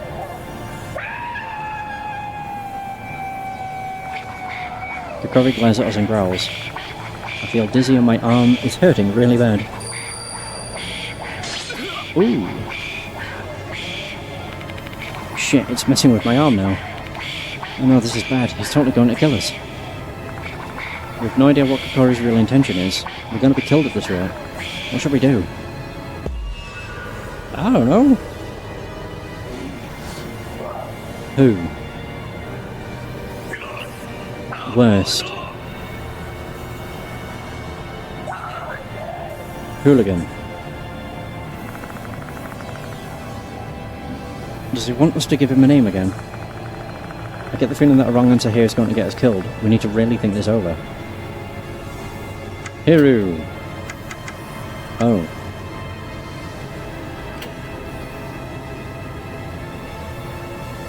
Oh! Student care.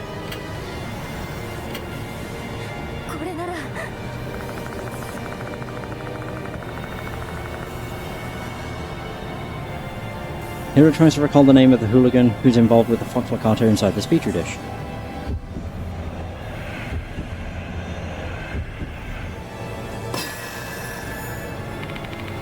Kokori, the one you hate is student care. Kokori's breaths become more shallow. He seems satisfied with that answer. Assuming Kokori is Kiyohara, he lost his family to a bunch of delinquents in the Lake S incident. The culprits were under the influence of Fox Locato, which was sold by student care. Making things worse, student care wasn't arrested. He's basically the root cause of all of Kokori's problems. Yay! Now what? Kokori lets out an eerie howl. Oh. Then he slowly vanishes into thin air. Well, we survived.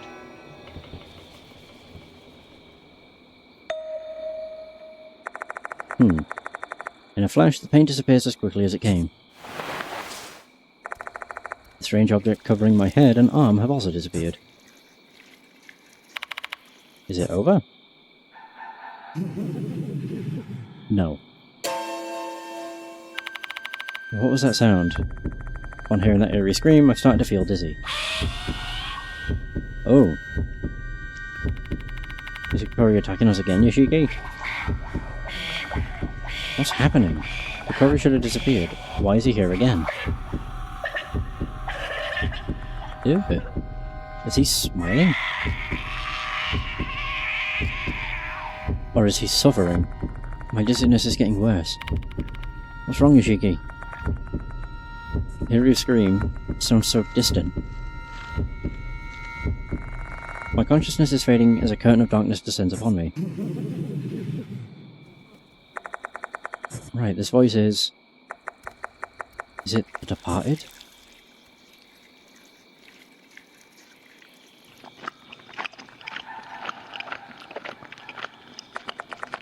I hear a sound. The same disgusting sound as before. Oh no. Is Kokori being devoured? But why?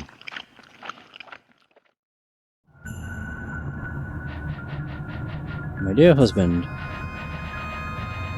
you were supposed to die here, but you resisted fate, stood against fear.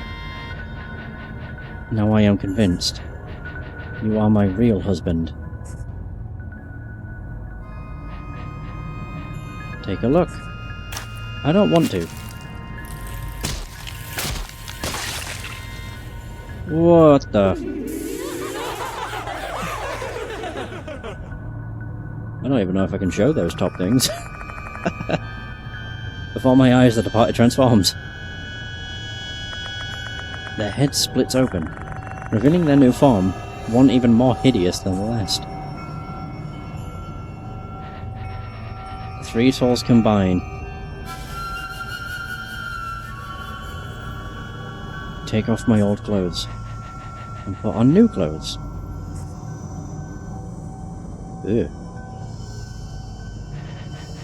I want to be beautiful, more beautiful than others. We will exchange vows later. Please wait, dear husband. Okay.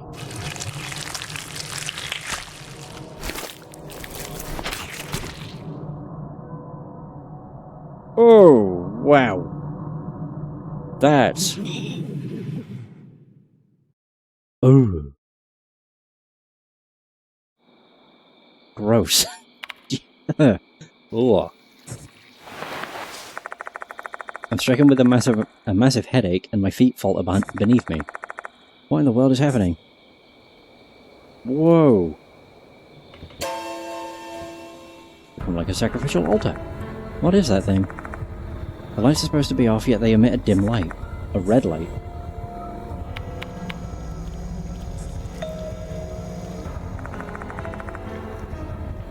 Hiro has collapsed to the ground. While Hiro has lost consciousness, there aren't any physical injuries that can bind. Hey Hiro, you okay? I grab Hiro by the shoulders and give a firm check. Yoshiki. I help Hiro off the floor. Thank you. What's that light? Is this Mr. Kokori's doing? I have no idea. Can you recall anything? Me? I can't remember a thing. I lost consciousness the moment Mr. Kokori started behaving oddly. That reminds me, where is Mr. Kokori? He's not here. Did you do something to him? No. The one who killed Mr. Kokori is... Yep.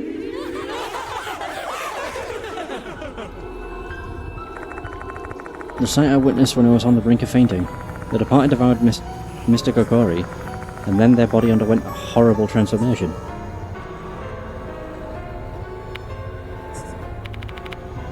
What's wrong? No, it's nothing. I don't really know anything either. I'm still coming to my senses too. I doubt that telling Hiro about that bizarre scene is going to clear anything up. Let's return to the infirmary. Maybe Yasuoka can give us some answers. Let's go, Hiro. Oh, do we just... Both of us leave the science room. Oh, we don't fast travel? We can't fast travel? Whoa, even the hallway's red now. Is this going on over the entirety of the old building? Let's head back to the new building before anything else bad happens. I can't return. Oh. Fun. Well, I can't fast travel.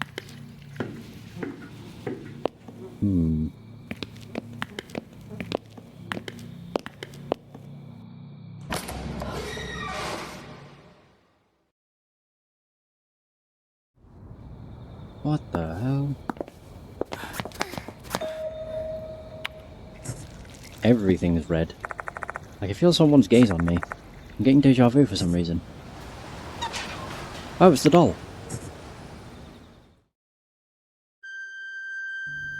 Hey! The female doll is standing in the darkness. Her damaged face has been fixed.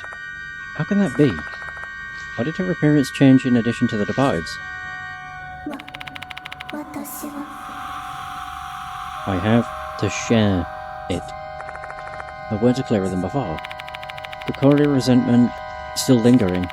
Kokori not forgive those possessed by demons. Return red demons where they belong. That looks like blood. The female Don that then disappears into the darkness. Kokori's resentment is still lingering. Can't immediately refute that. If Mr. Kokori had been devoured by the departed before his soul was saved, perhaps the lingering resentment will still bear its fangs at living beings. If that's true, then its target is still... Hey, Yoshiki. Oh. Why did you just stop all of a sudden? The new building is just right ahead. Okay. There's still something I can do to save Mr. Kokori. I wonder what she means by return the red demons to where they belong. Oh, the fucking mushroom.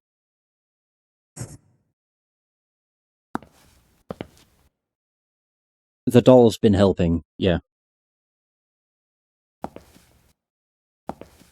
So I can return the centipede. I'm assuming. I mean, they're referred to as the red demons, so... It's what I guess. Back into the forest.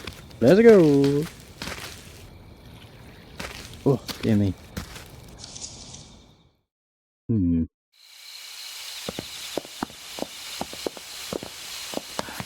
have to go a really long way.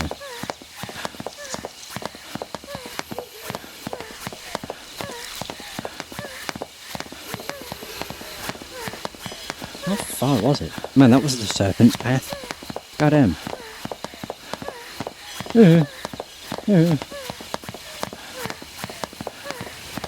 And... made it.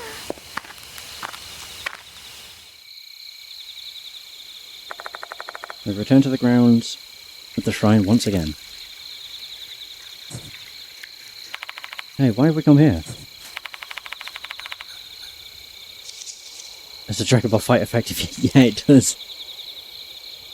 There's something to tell Mr. Kokori. Huh?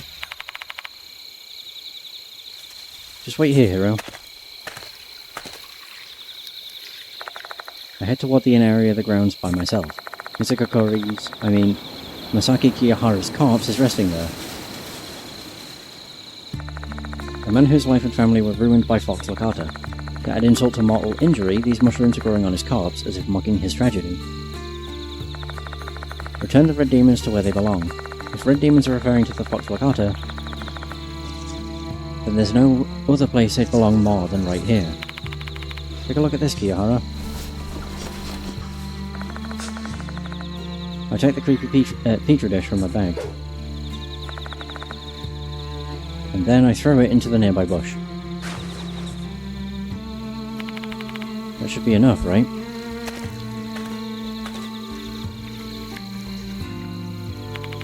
What did you do? I threw out the petri dish. Huh? But why? Fox Lakata wasn't supposed to be taken outside of this forest. This is what Mr. Kokori wants.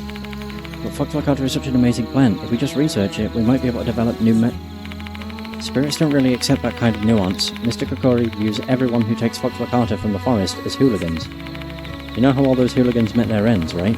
If you're prepared for the potential consequences, it's all yours. Neera's complexion turns a paler shade of white. With her crippling fear of spirits, that should give her more than enough reason to change her mind. Fine, I get it. Damn it, it's such a massive disappointment. I've been thinking about getting those mushrooms back to the lab ever since we found them. You heard that, Kiyahara? I'll report your case to the cops once everything's settled, so you should just rest peacefully until then.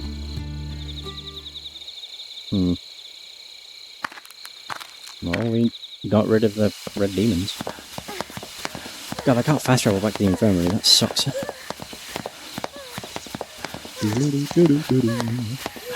So the only other thing I need to do is... I need to go out of the faculty room to use the floppy disk. Ooh, this one's been another doozy.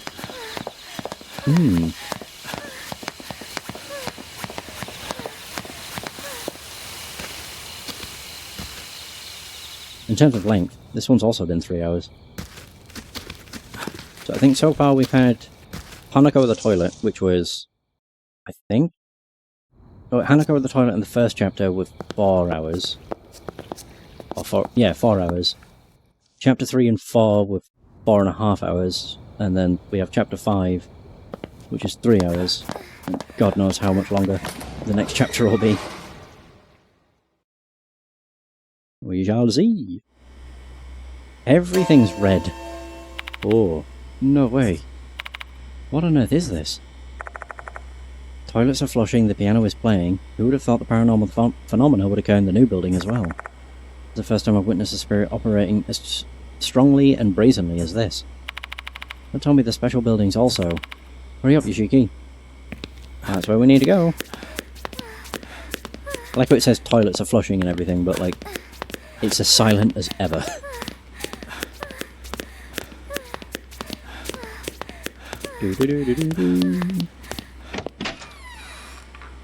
Let's see.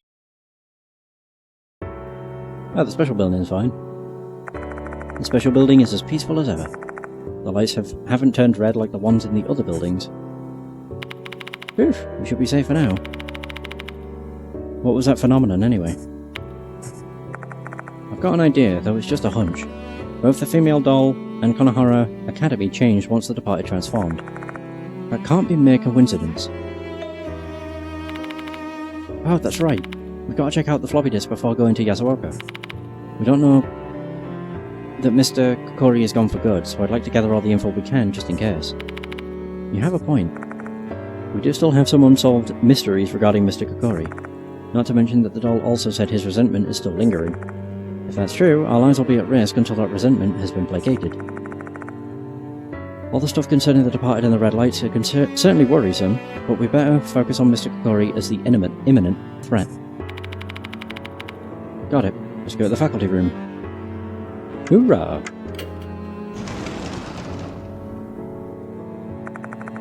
Faculty room is empty at this time of night. I need to find that laptop quickly. I can see it. It's right there.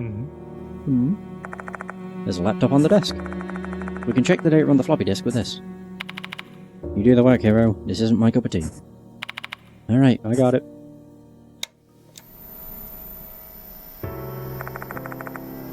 Hero turns on the laptop, and then inserts the floppy disk.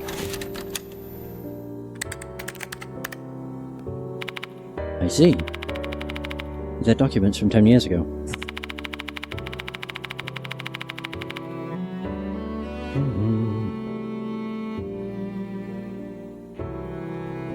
These files predate operating systems with a GUI. These go back to the days of command lines. The files themselves should still be readable by modern word processing software, I hope. Hero may as well be speaking a foreign language. I don't understand a thing they said.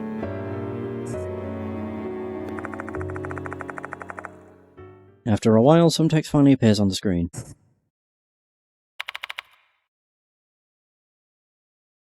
This is... Whoa. I'm writing this here just in case. I summoned K to the forest. K is Mitsuru Kiramine. He's a hooligan. He'll probably bring his gang of thugs with him, so I've decided to bring my hunting rifle.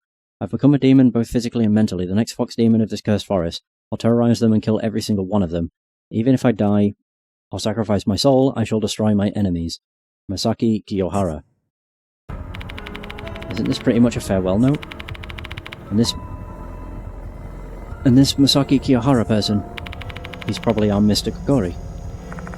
Adding Kiyohara's note to the other information we have thus far, we can see the whole story. 10 years ago, Kiyohara's wife and child were murdered by delinquents at Lake S. The boys were junkies addicted to Fox Wakata, and the one who sold them was Hooligan K. K was Kuramine, a delinquent from Konohara Academy. After learning his identity, Kiyahara summoned Kuramine and his friends to the forest with the intention of getting revenge. And at that moment he became the fox demon of the Cursed Forest. Wearing white clothing complete with a fox mask, he copied how Mr. Kokori looked. He probably saw something of himself in the spirit who killed hooligans that disgraced the shrine.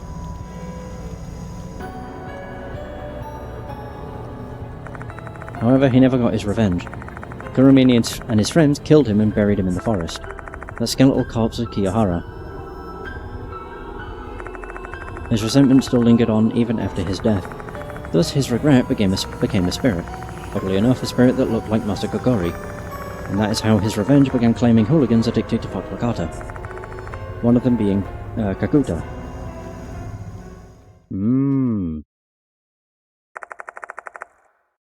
I guess we've learned enough.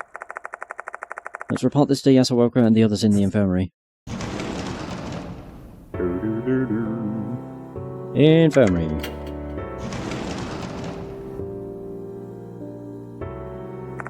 We should share the information we have about Mr. Kokori with the others. We should be waiting for it.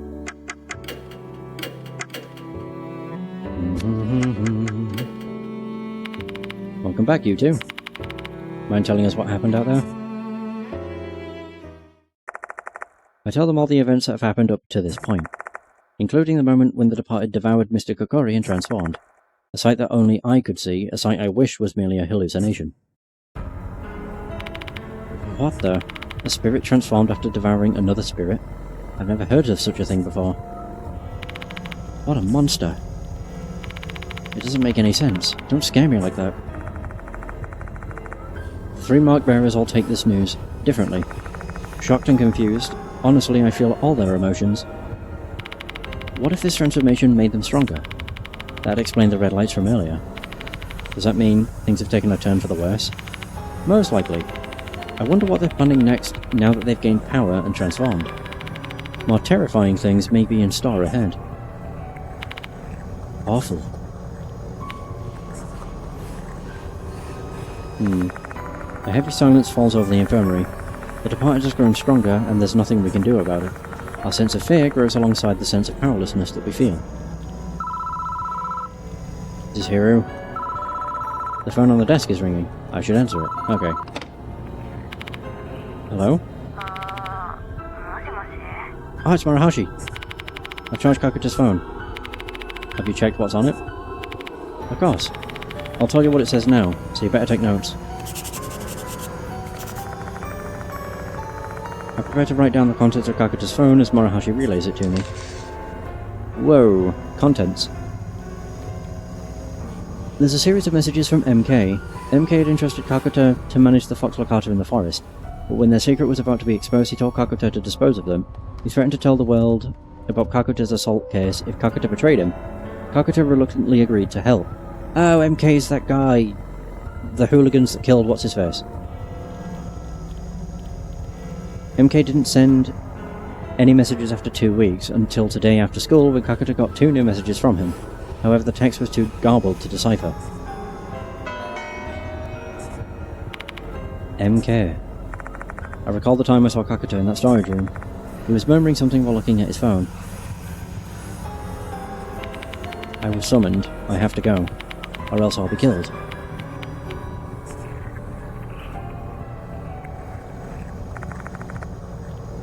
It's pretty clear he was acting under MK's direction.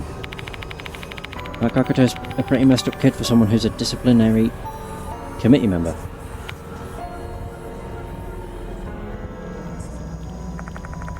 Kakuta didn't have anything to do with the Lake S incident. However, he got himself mixed up with Fox Lakata because of MK's blackmail. And that's how he met his end. Mr. Kokori!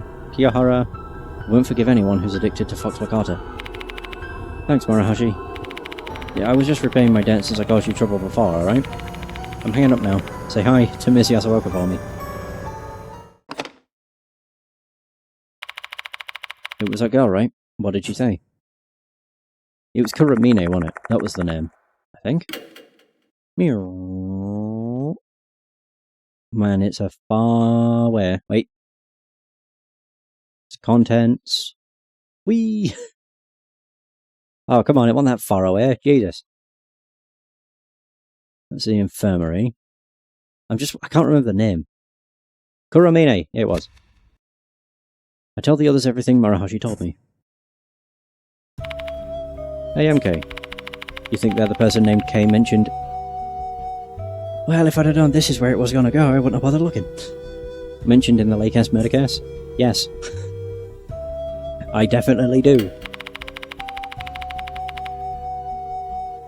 In Kiyahara's farewell note, K's full name was Mitsuru Kuramine, which means that K from the Lake S case has the initials MK. It's a pretty likely fit for him to also be the MK who was messaging Kakuta. Kuramine continued to gather Fox Wakata secretly, even after the Lake S incident. He exploited Kakuta's weakness and had him watch over his crops. What's with the frown, Mashita? I knew it. I know Mitsuru Kuramine, that jogged my memory. So, is he a criminal you've arrested in the past? No, the opposite. What? Mitsuru Kuramine is a cop. He's a career bureaucrat in the Metropolitan Police Department. His pops is in the top brass, so he joined the cops because everyone expected he'd just follow in Pops' footsteps. Wait a minute. He wasn't prosecuted, but Kuramine was still the suspect in the Lake S case. And he's still selling Fox Wakata. How is it possible that a fiend like that can still be a cop? Cops are just people. There's saints and fiends in every group of people. Doctors, teachers, military, cops. And like I said earlier, his daddy's top brass. Sweeping a case like this under the rug would take some effort, but his pops was so high up, he could definitely take care of it. Are you serious? So he escaped punishment for Lake S, and he's blackmailing students to do his dirty work even now. What a shameless scumbag. That's exactly the kind of guy Kuramine is. A selfish asshole who'd stoop to anything so long as it gave him the slightest benefit. In addition, Kiyahara's spirit is unable to find peace due to that miscreant. How unforgivable. Is there anything more we can do, Mashita? Nope, it's out of our hands. No matter what evidence we find, we'll never be able to take him to trial. What do you mean by that? Kuramine is already... Oh. Already dead. Huh? I remember reading about it in the newspaper about half a month ago. He died while relaxing at a lake. Accidental death, they say. And that lake he was relaxing at, you guessed it, Lake S.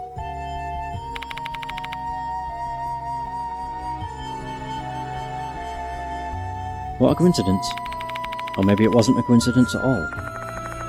For an arrogant, entitled man with power like Kuramine, the deceased must have seemed as powerless as the living. To him, spirits were just another made-up construct like morals or dignity that he could disregard. That's why he could kill so easily. But for those like us, we know the grudges of the dead aren't just ghost stories. The deceased are not powerless. That concludes our investigation for the night. Not everything is cleared up. There are some mysteries that remain unsolved, but there's no one left who can resolve those mysteries. Both Kakuta and Kuramine are dead. Huh. Start getting ready to leave school, though I'm still feeling uneasy for some reason.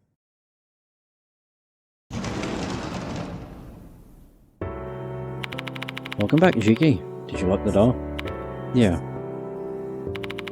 Did they force you to work as a janitor too? You're putting way too much effort into this. Hey, we can't let people let you inside the school or the number of victims is going to increase. As soon as the words leave my mouth, I feel how empty they are. Hiro and Mashita are the only ones in the infirmary. There's no sign of Yasuoka. Where's Yasuoka? I called a taxi and sent her home. I mean, this is usually bedtime for geezers, right? She's way too energetic for her age. You're really rude, you know that? If I hear you being charged with harassment, I'm totally going to believe you're guilty. I've never harassed anyone in my life. Shall we head home now too? I'll drive you both to the station as thanks. Kokori's ending. Having lost both his wife and child in a brutal incident, Kiyahara investigated things himself and found the true culprit, Kei, aka Kuramine. However, he couldn't get his revenge and was beaten to death by some hooligans. His intense resentment turned him into the spirit named Kokori. Using Kakuta's weakness, Kuramine ordered the boy to manage the Fox Wakata in the forest, a source of income for him. But was the MK who had been texting Kakuta really Kuramine? Even more unsettlingly, after the departed devoured Kokori, it transformed. What is going on?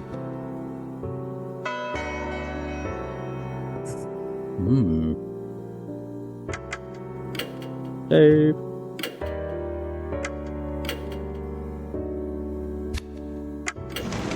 Let's go.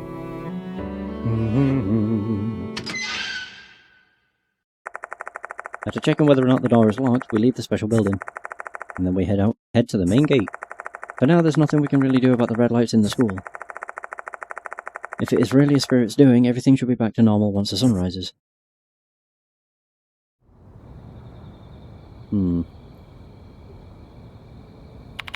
By the way, Yoshiki, give me back my paper bag. You can keep it if you like it so much, though. Sure. You can take it. Why would I want such a dangerous thing anyway?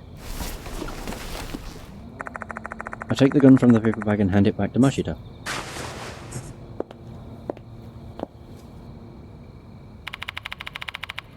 What in the world are you doing now? I just want to go home already. We're just leaving.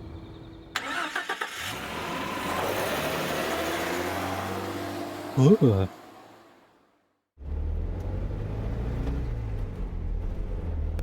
Oh, I don't like this. My car slowly leaves the school and heads towards M Tower Station. They should be able to catch the last train.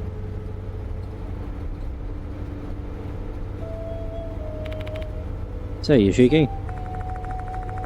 Mashita murmurs in the passenger seat, eyes fixed on the scenery outside. I glance at him, indirectly telling him to continue. He must be tired. His complexion looks darker than usual. Kakuta went to the Fox Forest this evening. He got an order from MK. Kuramine. Yeah, he did.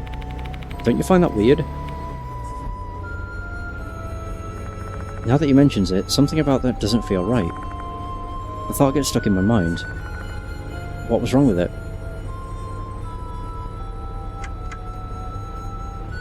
The message? So you picked up on it too, huh? Of course, Kuramine died half a month ago. It's impossible that he's the one that sent that message. So there's a chance that MK isn't Kuramine. The previous messages before Kuramine's death must be from him. But the message he got today was strange, even the fact that the text was garbled. In the first place, how could Kakuta even read that message when it was garbled? Everything's just so confusing. Hey. Hiru, who's sitting in the back seat, cuts in. Can you give it a rest already? This case is solved. I feel sorry for Kakuta, but what's done is done. But let's be grateful that we managed to survive tonight. Let's focus on what we have to do, or else you'll go insane. Oh, Hiru. My job is dissecting animals, you see. There are times when I feel depressed, after thinking about the value of life and the animals I've had to kill.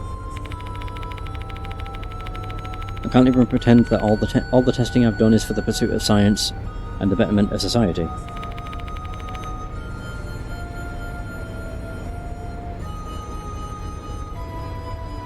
I'm not good at fooling people.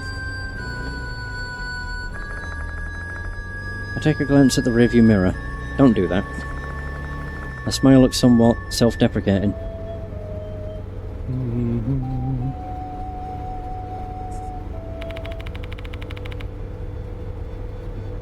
You know why I can continue doing my job?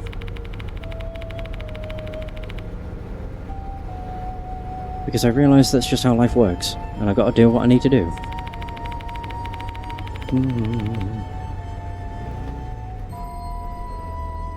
We're not gods, we're not rulers, we can't save everyone, we can't just change the world.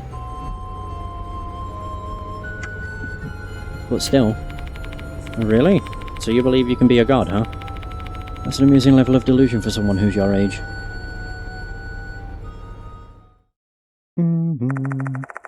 I drop Mashita and Hiro off at M Tower Station.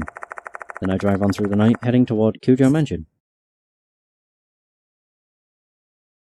Oh. The lights are still on.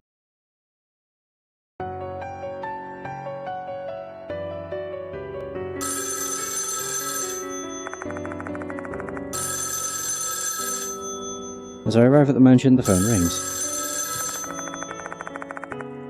I can't even relax. Who's calling this late at night? Hello? It's Kinukawa. Sorry for calling so late. God, do you never sleep? What's wrong? I can't stop thinking about Mr. Kokori's case. Are you alright? I survived at least. But Kakuta's dead. Huh? The karate man? Yeah, I failed again.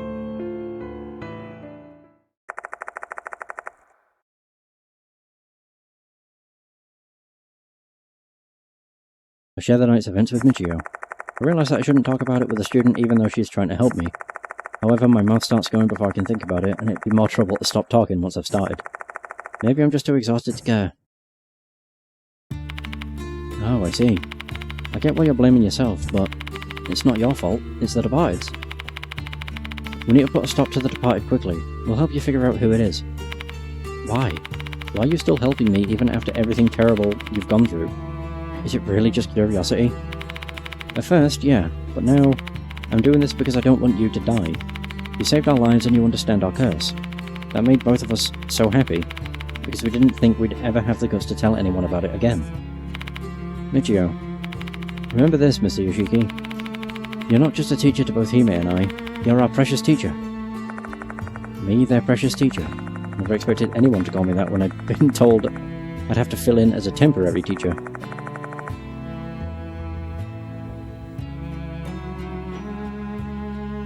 I should feel some kind of pride over it, but it triggered a memory of something Mashita told me.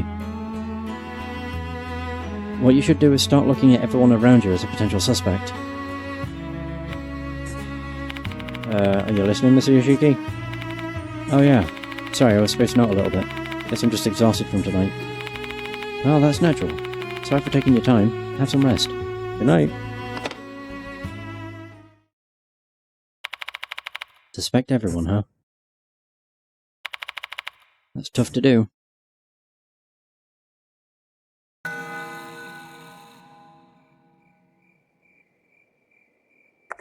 Whoa, we're in the room where Hanahiko first showed up.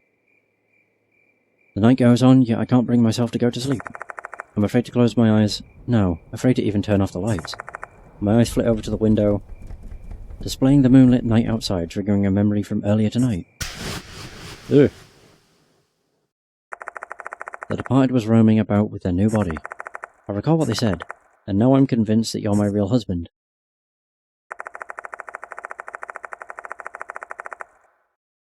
All these incidents must have been some sort of test to see if I'm worthy of being their husband. And it seems like those tests have ended tonight. The Departed has acknowledged me as their real husband.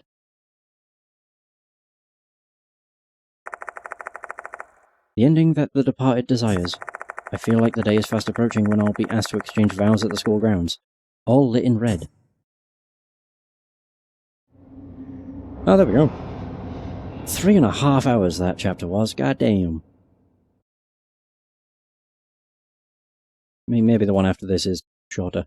It's a nice day for a red wedding. Start again. Okay.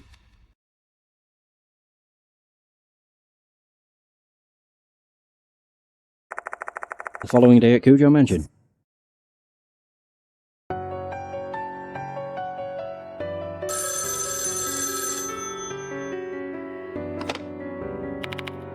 Hello? Aita Nakamatsu here. Oh hi, thanks for your help last night. He comes in clutch. Not gonna lie, he's pretty damn useful. What do you want? Actually, Miss Yasuoka called me this morning to tell me something. The Departed's figure is getting darker and darker each day. You should back away from this now. Oh. Coming from a spiritualist like Yasuoka, those words would carry some serious weight. No wonder he's scared. Aita's information has been a great help, but with all the people we've lost on this case, there's just no way I can try and talk him into risking his life to help me out. I got it. You were a great help. Thanks for all the work you did for me. Oh, I'll get back to teaching you how to work a computer once this case is all done. We'll start with internet use. That'll be something nice for you to look forward to, Yoshiki. Yeah, thanks. This is fine. Oh, is this going to be another chapter? Oh, I don't like the sound of that.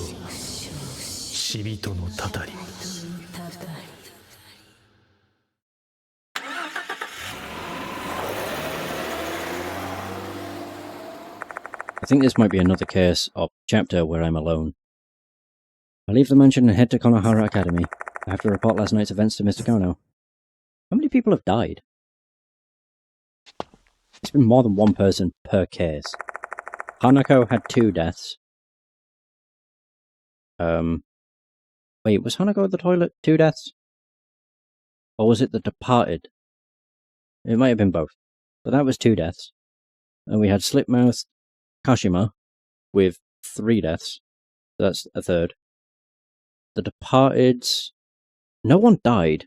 The only thing we had to do on that case was dispel Takai. So that we're at 3 deaths. And then chapter 5 we had Kakuta die. So at 4. That's not that bad. Could have been worse. I entered the special building and walked toward the infirmary.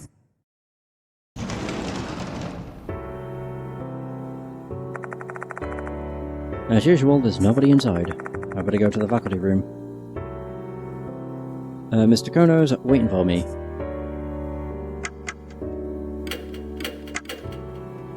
Chapter 6, Opening.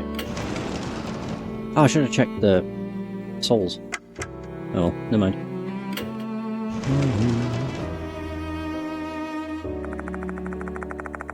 Since afternoon classes are still in session, the faculty room looked emptier than usual. Mr. Kono, who's sitting in the back of the room, notices my arrival.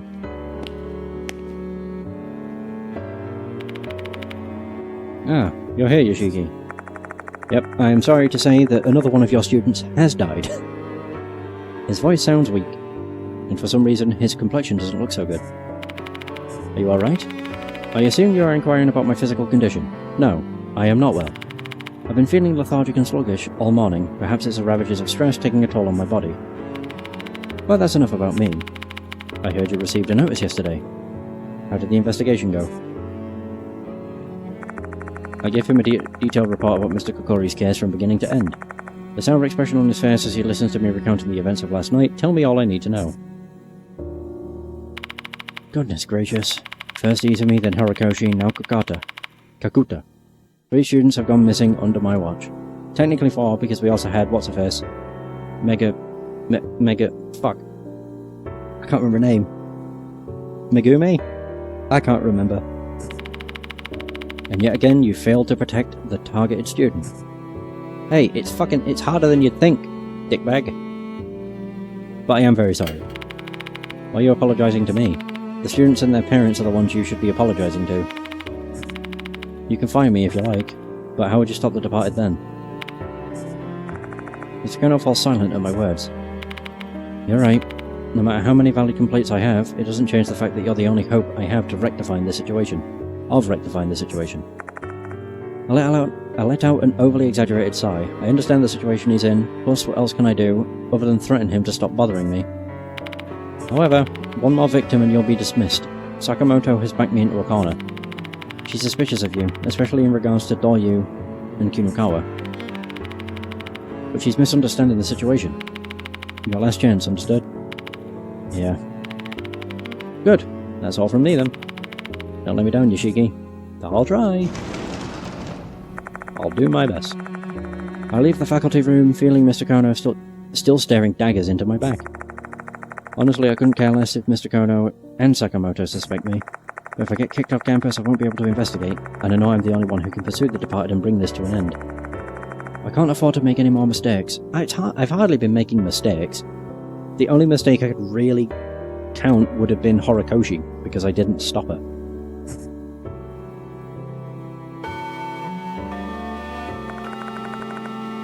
A chime sounds over the speakers. Looks like class is over already. What do I do now? I really want to start doing some investigating, but I have no idea where to start. The Departed, who is still hiding at Konohara Academy, is playing their cards well. There don't seem to be any clues left. If I have to pick one spot that still has some ties to them, the clock tower seems like the prime spot. During summer vacation, Doryu and Michio saw the female doll in the red dress there. At that moment, their bodies were afflicted with a curse. If the Departed was the one who caused it, then that tower is probably connected with them. There might be something in there, but Doryu can't find the key. Gotta go visit her. I mean, I may as well.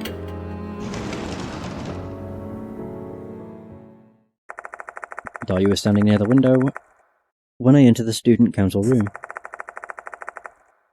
She notices my presence right away and turns to me. Ah, so you're here today.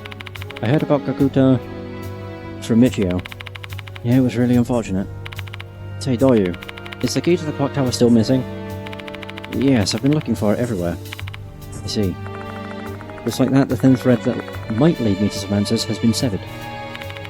About the clock tower. One time the clock tower doll I saw made the school newspaper. I was skimming through the school's old newspapers this morning, hoping to get information about the departed. And then I found an article about a female doll. Mr. Kono told me the school's historical records were lost due to war damage, but for it to have been buried in the school newspaper archives. Aren't you squeamish when it comes to horror stories and the likes? What made you do that? Oh, I just wanted to be of some help. Thanks. No problem. Glad to be able to hear that from you. Can you tell me the details of that rumour? Yes. There was a rumour going around Konohara Academy.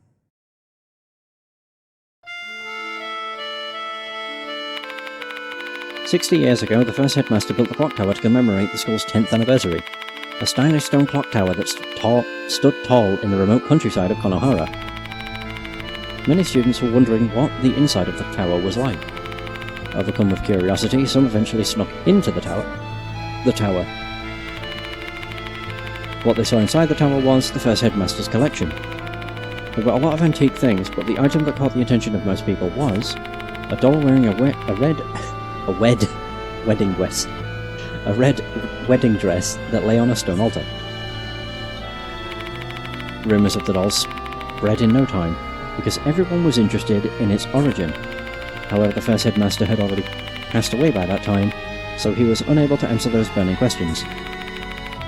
With nobody to tell the truth, wild speculation regarding the doll ran unchecked. The first headmaster, who'd always been fond of antique goods, had bought that doll from a European family. It's a cursed doll that was modelled after young girls who became sacrifices. The first headmaster had a craftsman make the doll to enshrine the deities of Konohara.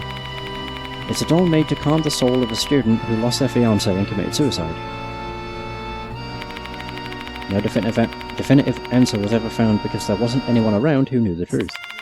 In the end, everyone forgot about the doll in the clock tower once the war broke out.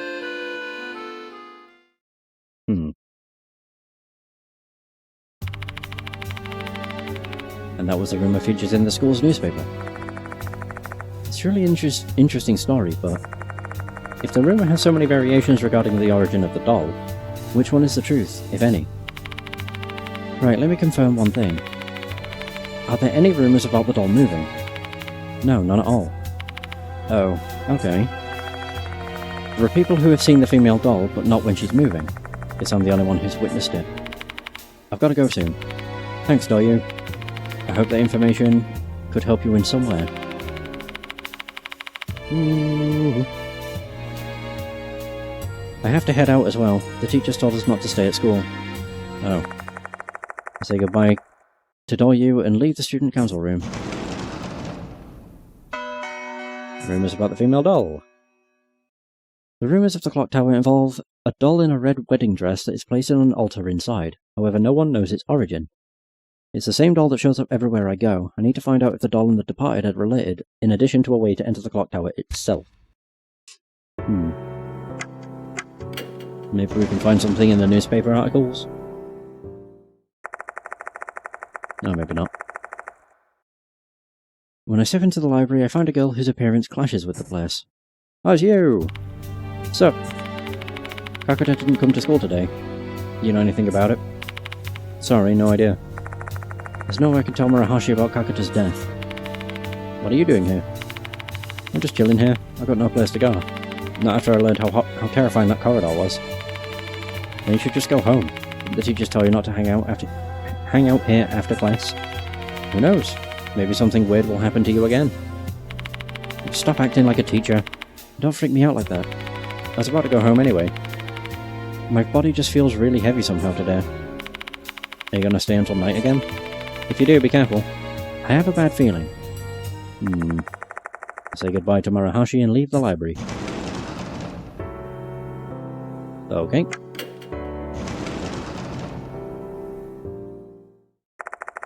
I enter the faculty room for a second time. Oh, Christ. I see the bitch herself inside. Still plaguing our school, are you, Mr. Yoshiki? I asked Mr. Kono to do away with you, though. Don't worry, he heard you. He told me that I'll be dismissed if I make another mistake. But Kono is far too lenient. If an incident occurs, it'll be too late. We need to deal with this problem quickly. What problem are you referring to? The Doyu and Kinagawa thing? The Departed's investigation? That... Good to know you understand it yourself. I don't know what kind of nonsense you've concocted in that skull of yours, but I assure you there's nothing going on. I have no intention of doing anything untoward with any of the students. And yet an incident can still occur even without a teacher having such intentions. Oh, just like in Mr. Hirose's. Hirose, the art teacher Sakamoto told me about when I was investigating Slipmouth's Kashima. Both Kashima and Manabe, that was a name, had a crush on him which spiraled into tragic consequences. I've warned Doyu and Kinakawa not to get close to you, but seeing them defend you so fervently, the situation is getting dangerous. That's what my intuition as a woman is telling me.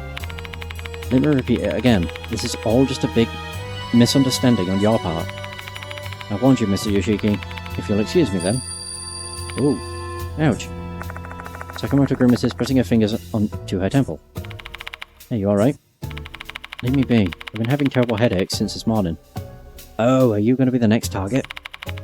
It's all your fault. You're... Mumbling invectives at me, Sakamoto hurriedly stumbles out of the faculty room. Jeez.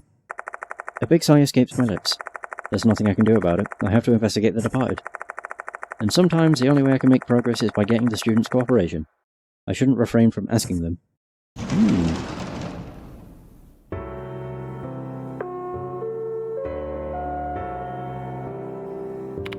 The school will be closing shortly. Please promptly vacate the school grounds for today.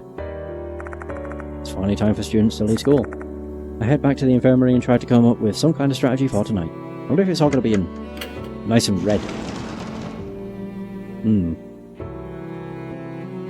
Oh, look who it is. Welcome back, Mr. Yoshiki. What are you doing here, Abe? School ended a while ago. You better go home now. Goodness, that is too much. I'm not asking for grand gesticulations of friendship, but it wouldn't hurt you to be a tad bit kinder, you know? After all, I have come all the way here to provide you with information regarding the departed.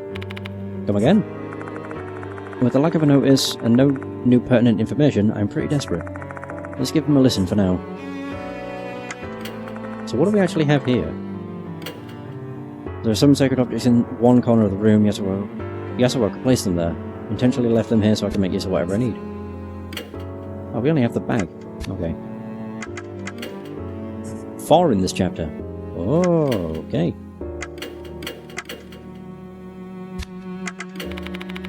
I'm listening. Tell me more. Before we get to the meat of my report, there's something I'd like to tell you. This will be my final act of assistance. I shall cease pursuing the departed after this. Oh really? What's with the sudden decision? I saw something with my left eye. I witnessed my own tragic end, assaulted by a terrifying demon with numerous legs. Oh. Well, he's definitely seen it. By demon with numerous legs, I assume he must be referring to some kind of bug. No, the departed looks like a spider now. If you wanted to ride me in my cowardice, for my cowardice, feel free to do so. But I won't die if I abandon my pursuit now. My master has also warned me to do so. I'm not going to laugh at you. You've made a wise decision. However, it seems like you have not been afforded the same option. You cannot run from the departed any longer. So this is my parting gift to you as you take another step closer toward death.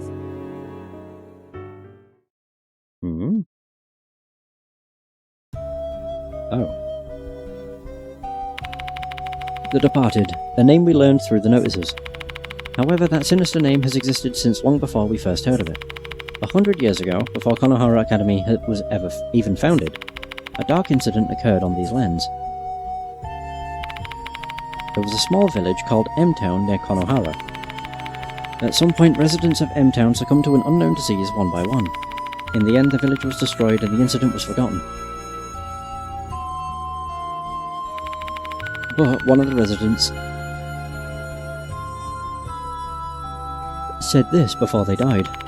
This is the Departed's wrath.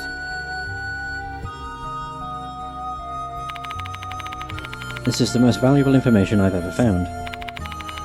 And some interesting information. Where did you learn it? From the former headmaster. He liked to study the school's history during his spare time. When the first notice arrived, I went to him and asked if he knew something. So he told you about the departed's wrath? Yes, it sounded like a mere ghost story to him more than anything. He was a realist. He didn't believe in the departed. If I remember correctly, the headmaster died of a heart attack, didn't he? Yes, if he was still alive, you might have learned more valuable information from him. Right after the departed's notice first arrived, the only person who knew about their past died. Another convenient coincidence. Well, I shall be going home soon. To tell you the truth, I've been feeling under the weather. Perhaps I'm possessed. Now that I think about it, I've heard similar complaints from a lot of people today. It could just be an outbreak of some disease, but the events of last night suddenly crossed my mind. Oh yeah! What's-her-face is feeling like lethargic, or heavy and tired. He doesn't feel well. Sakamoto has been ridden with headaches. What if the departed's transformation now gives them the power to not only affect the school, but humans as well? Or am I overthinking things? Mr. Yoshiki, the gruesome death I saw with my left eye also applies to you. What awaits you is an inevitable catastrophe. I hate to see the great spirit doctor lose his life this way. But I also don't have a choice. After despondently speaking those words, Abe leaves the room. I guess I'll take that as a sign that he's really worried about me. How sweet. Now it's night time. The sun sets and darkness falls on Konohara Academy. How many times have I greeted the night here? Why is the phone ringing now? Hello? Oh, it's me, Michiko Kinagawa. Thank goodness you're still at the school. What's wrong? Just wanted to ask if you made any progress with the investigation. I'm curious. I'm in front of the school now. Mind coming out? I don't mind, but we could just talk over the phone. Oh jeez, it's fine, isn't it? I'll be waiting then. Okay. Sakamoto just gave me that warning today. Oh well, I have no choice since I made a promise. Should I head to the main gate now?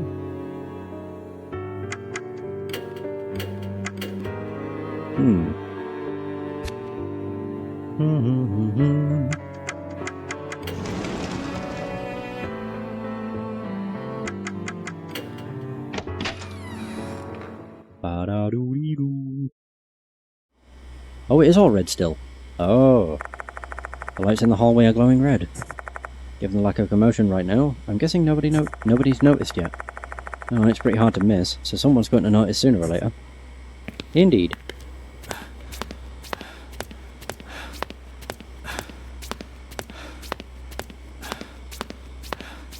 There we go. We did it!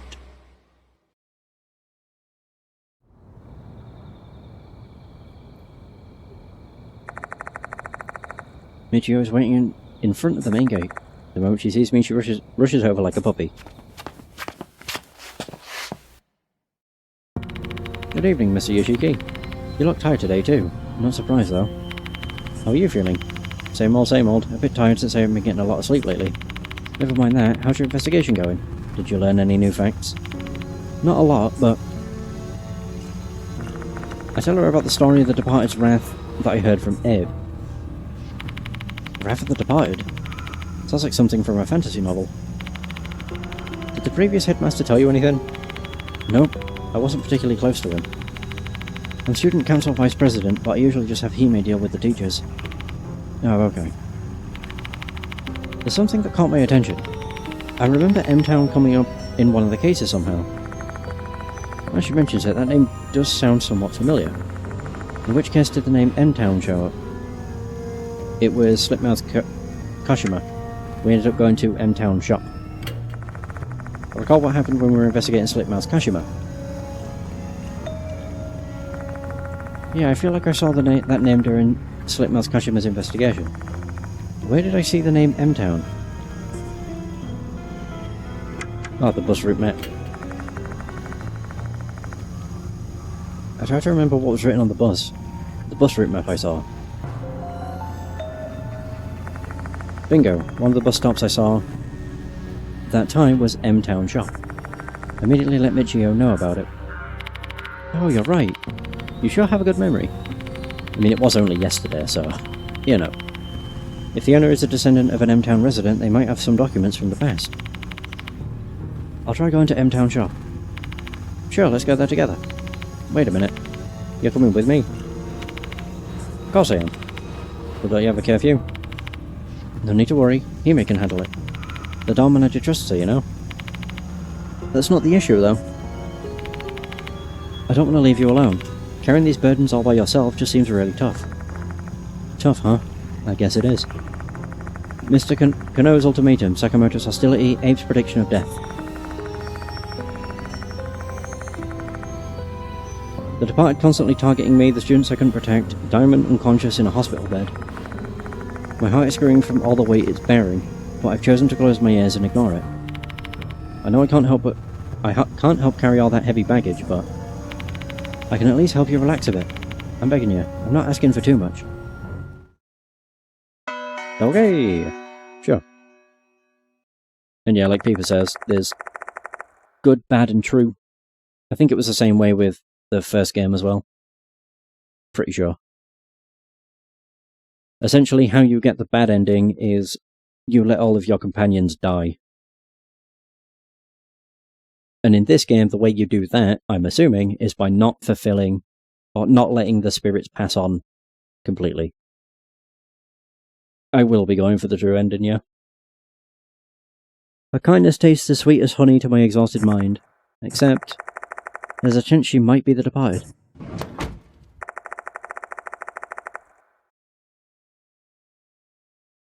Michio and I climb into the car I parked near the school. M-Town shop isn't too far from here.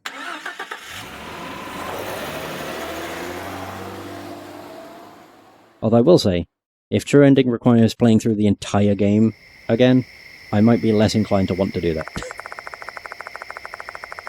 But I'll figure it out when I get there. I park my car nearby and walk toward the bus stop in front of M-Town shop.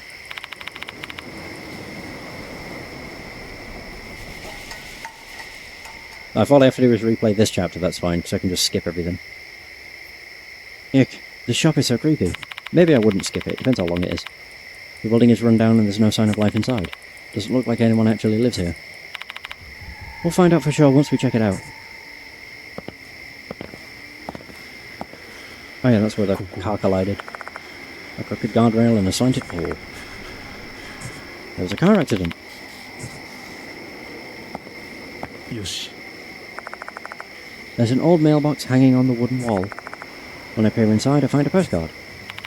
I wonder what it's a postcard of. Let's check it out. It's for our investigation. Why are you being so casual about everything? Without responding and before I can tell her to stop, Michio has already got her hand on the mailbox lid. Huh, it's not opening. Is it locked? I don't see any keyhole though.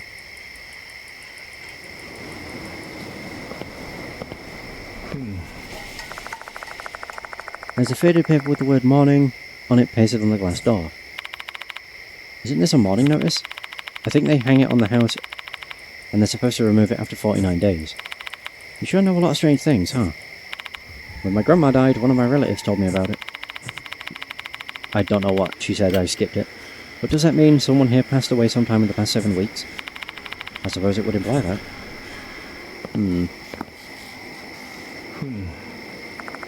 The other side of this dusty door is pitch black, preventing us from seeing the inside of the store from this vantage point. Whoa.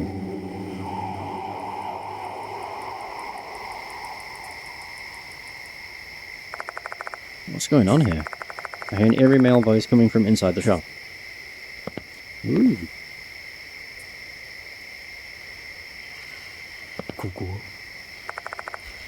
Vending machine with bottled water inside.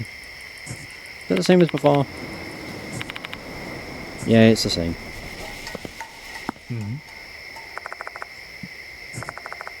Can't stop thinking about the voice I heard just now. I wonder who's inside. Inspect. There's no bell anywhere around the store. I'll just have to knock on the door to see if there's someone inside. Fucking hell, that was loud. There's no response. Maybe they're asleep. Try it again. Yeah, don't worry about it. Still no response. One last try. Third time's the charm, right? Oh god. Well. Whoa!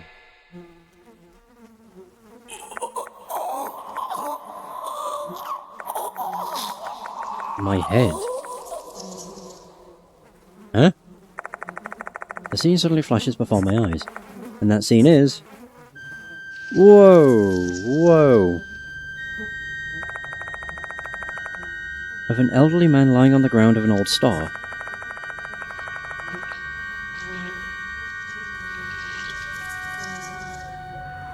His head is deformed and swelling to the point of becoming gelatinous. Ew. Swarms of centipedes continue to issue forth from his eyes. Bugs, bugs, bugs. This is... the Departed's wrath.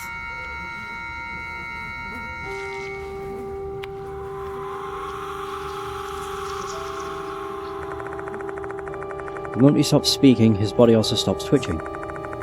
All that moves in the dark now are the bugs.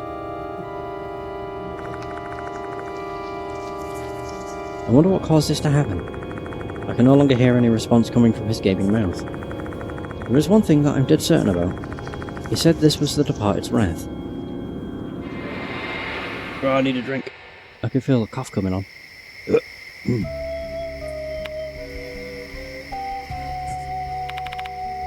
What's wrong? Oh god, I need to clear my throat.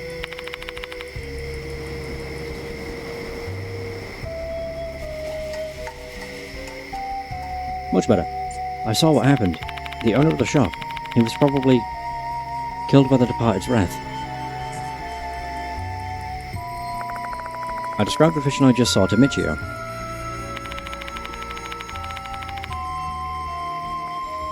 So the person that was being mourned was that old man you saw then? I guess so, yeah. But they had the mourning notice up, which means they had a funeral, so that means his corpse must have been found. That's odd, because the other victim's corpse has disappeared. How could that be? Didn't Kakuto's corpse remain too, though? Maybe there are times when they don't need to get rid of the corpse or something.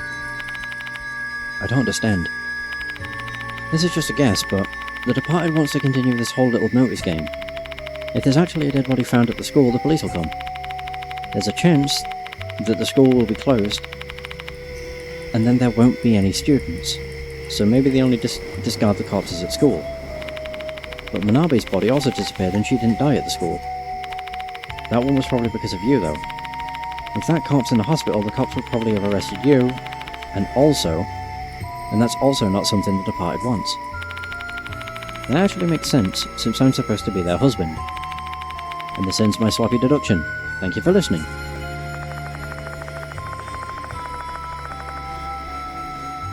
Although she doesn't think too highly of her reasoning, I have to admit that it does make sense. This corpse was found outside of the school and had no ties to me, therefore it remained. Why was he cursed, though? I'm not so sure, but maybe it's because he was a descendant of an M-Town resident. M-Town was destroyed by the Departed's wrath. While we don't know what exactly happened there, the wrath still remains and it killed the old man. What was that sound? It came from the mailbox. Did it open? Oops. Yoshi. It doesn't look like any different. Maybe I was just hearing things. Just to be sure, try and open the lid one more time.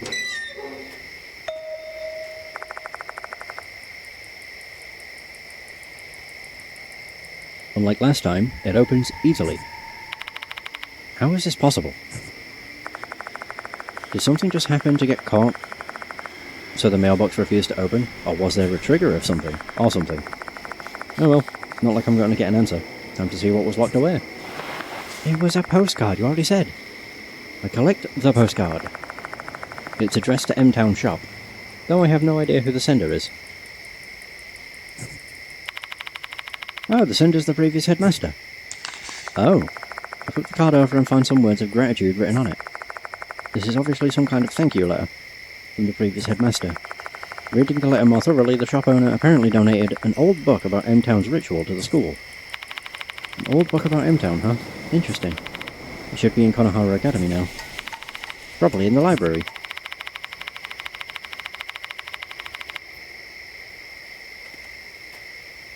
Although, if they considered it to be a valuable item, they might have put it somewhere else for safekeeping.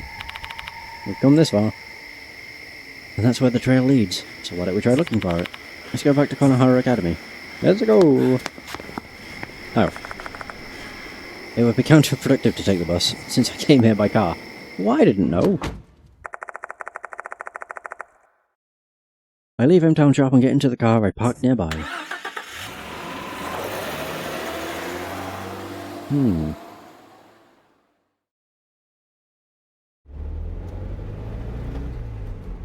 Oh.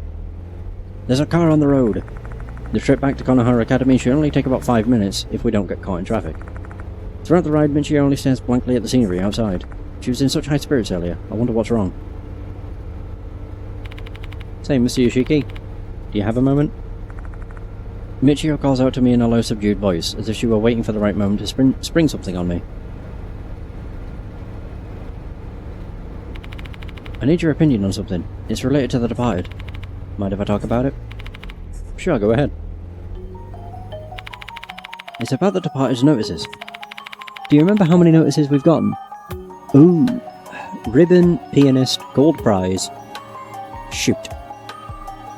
Ribbon, pianist, model, gold prize, hooligan. No, there was one more, wasn't there?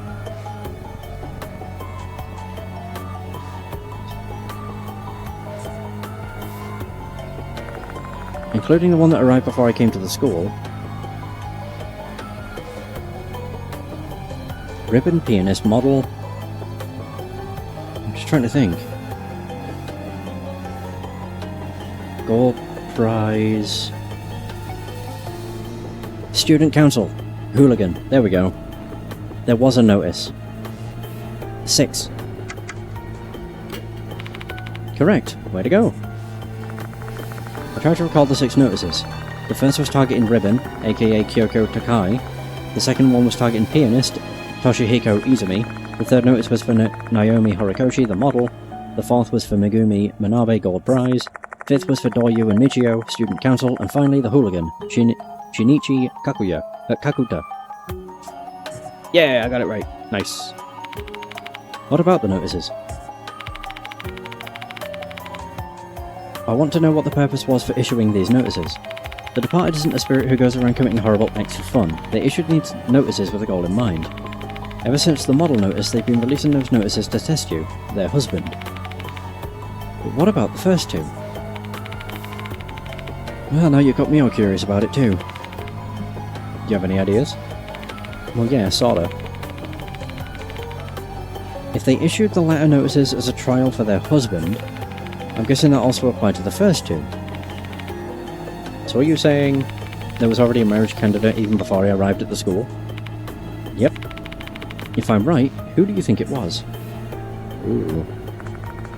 The potential husband before me was... I mean, there's only one of these that's dead. Yeah, Izumi. I think so too.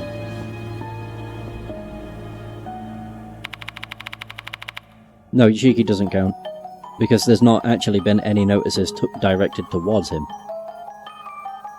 The Departed are just, the Departed are just obsessed with him. Izumi was different from the other victims. Before he was murdered, he said the Departed is calling me. I actually heard his last words. Seems like he knew the Departed's true identity. Seriously? Who is it? Well, he didn't actually say. But if he really did learn the Departed's true identity, he probably wasn't being put on trial.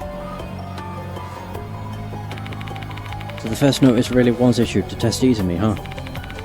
I guess he was deemed unfit since he abandoned Takai and ran away. Maybe that's why he became the second target. I showed up at Konohara Academy at that time. I don't know what they saw in me, but they chose me as their next potential husband. And you didn't run away and actually accept the challenge. You tried to save their spirit souls. That cool side of yours must have fit with their image of an ideal husband.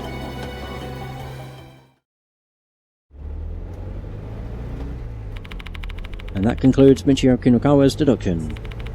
Man, I sure have a good imagination, right? Maybe I can be a novelist or something. To be honest, I'm blown away by the story that Michio concocted for me. It's as if the departed themselves is telling me their plans. Well, now they've said that, that's making me think that's true. I would have never thought that you could piece together their train of thought so well. I'm surprised.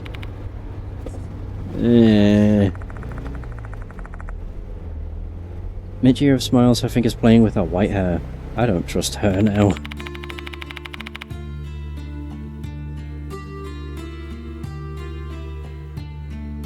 I suppose it's because that doll was cursed by the departed. Previously, she said she thought the departed was that female doll. I guess she stands by that opinion. Somehow I can understand how they feel, like when I was possessed by Kashima. The departed has been longing for an ideal husband for who knows how long. And then they found you.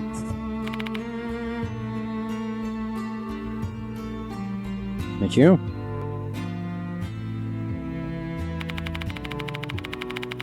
Oh, I thought that was her actually saying that.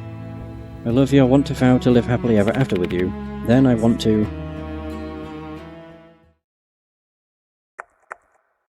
eat you.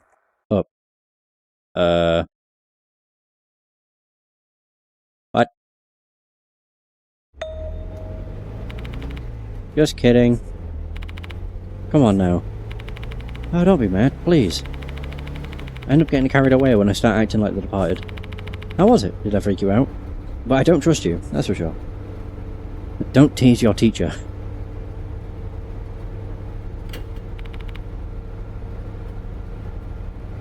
Sorry. When I saw that gloomy face of yours, I just had an urge to tease you.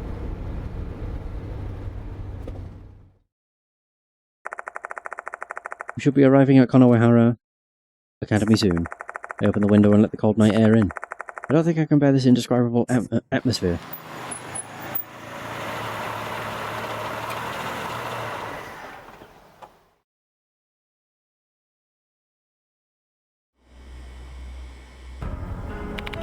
Whoa!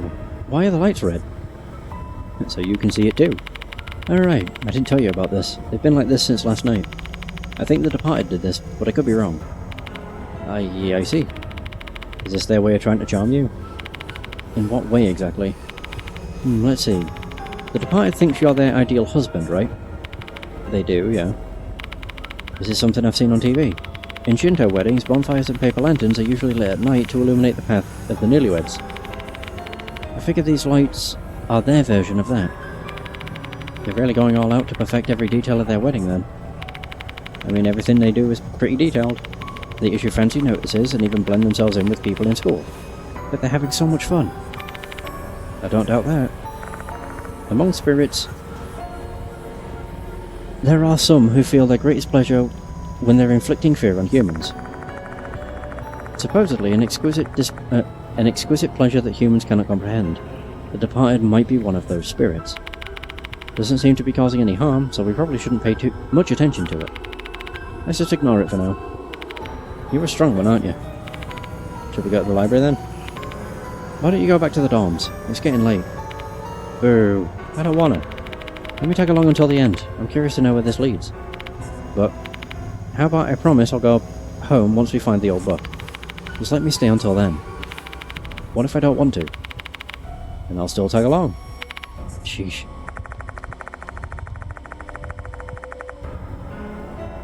I better find that old book as soon as possible so this curfew-breaking student will head home. The best place to find a book should be the library.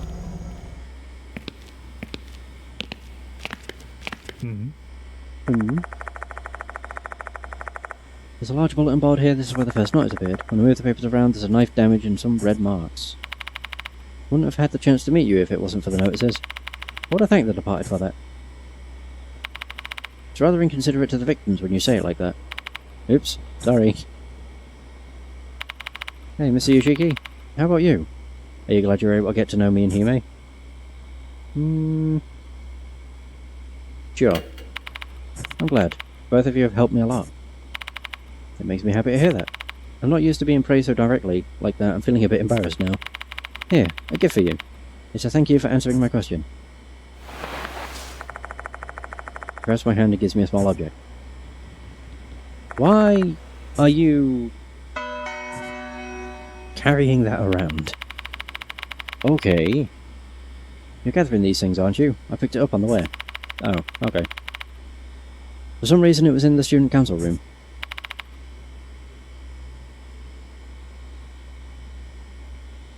Oh, thank you. The night I saved the two of them at the clock tower, I went on about all kinds of things related to the case. I remember talking about lost souls, too. What is that tooth, by the way? No idea. I only know that this thing has some sort of hidden spiritual power. Maybe it's a departed's tooth. Well, they do have a lot of teeth. A lot of mouths. Probably.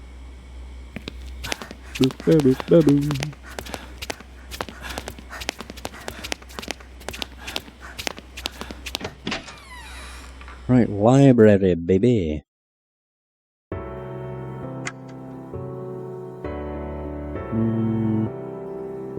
Library, got spaced out for a second then.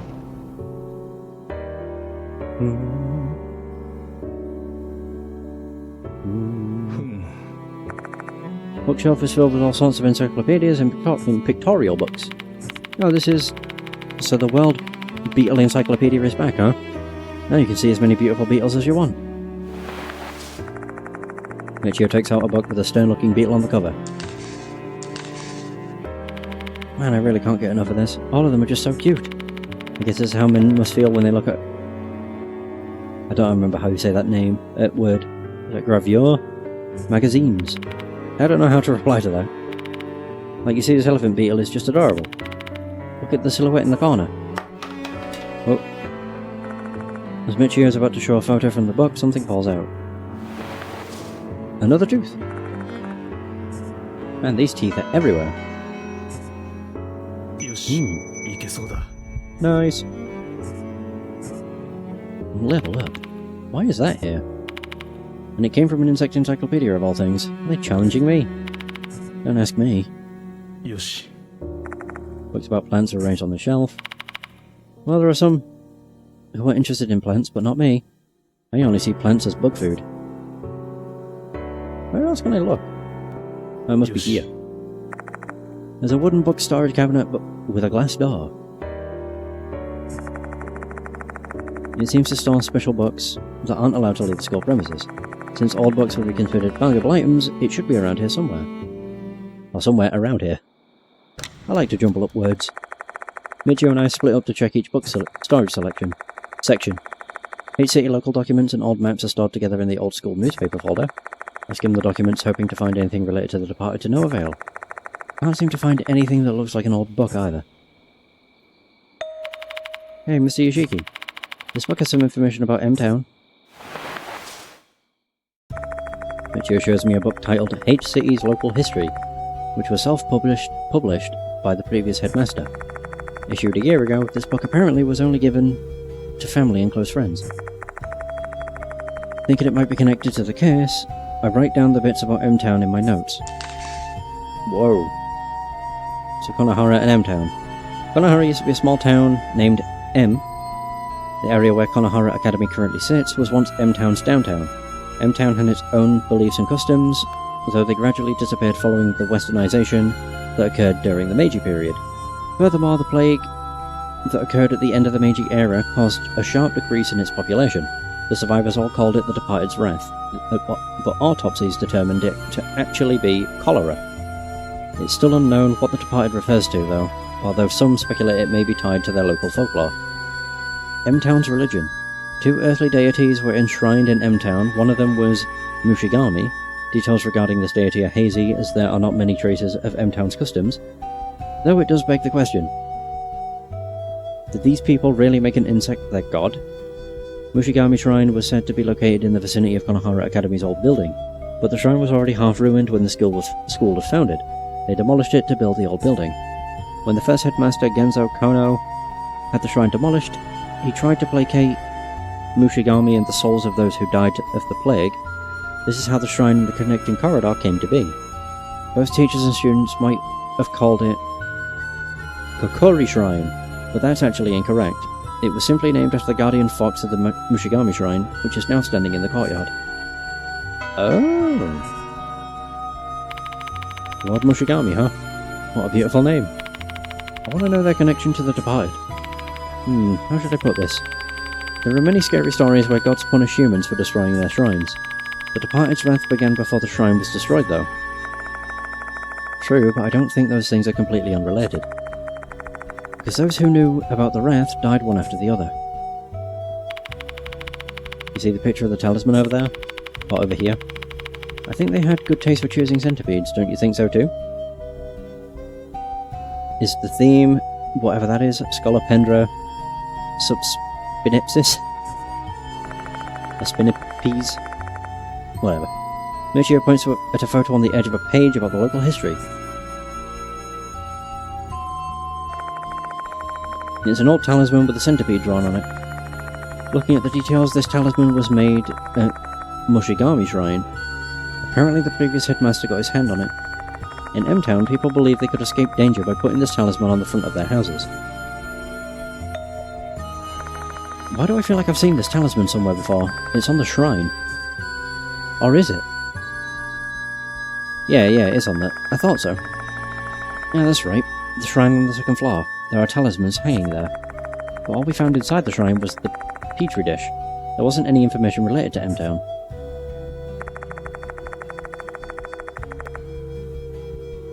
According to the book, that shrine was built to replace M-Town's Mushigami Shrine. So what are disaster prevention talismans doing hanging in a shrine that's been around for so long? Were they that afraid of the Mr. Kokori rumours or something? I just remembered. I saw that talisman before.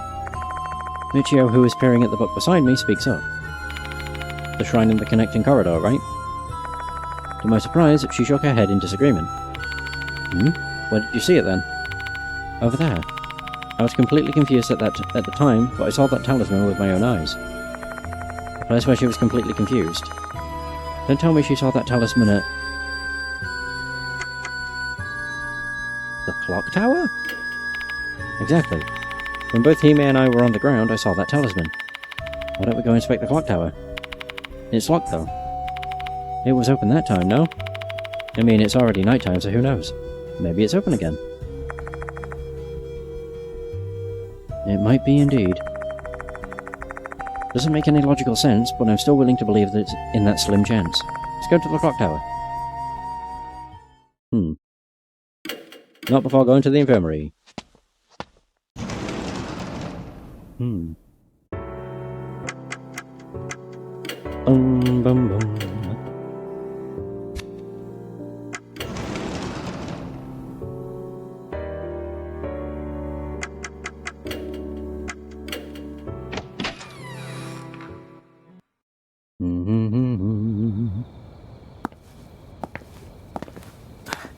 They also...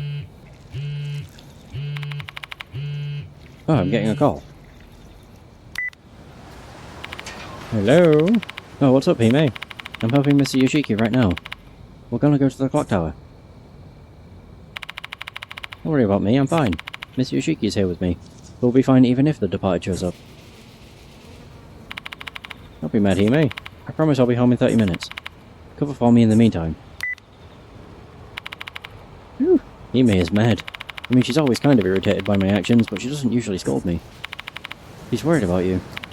I guess so, but I bet she's also worried about you too. She likes you, you know? Enough with that nonsense, please. No, I have proof, alright? Hime's always been well behaved, but she's totally ignored all Miss Sakamoto's warnings. You know why? Because she's really giving her all for you. You think so?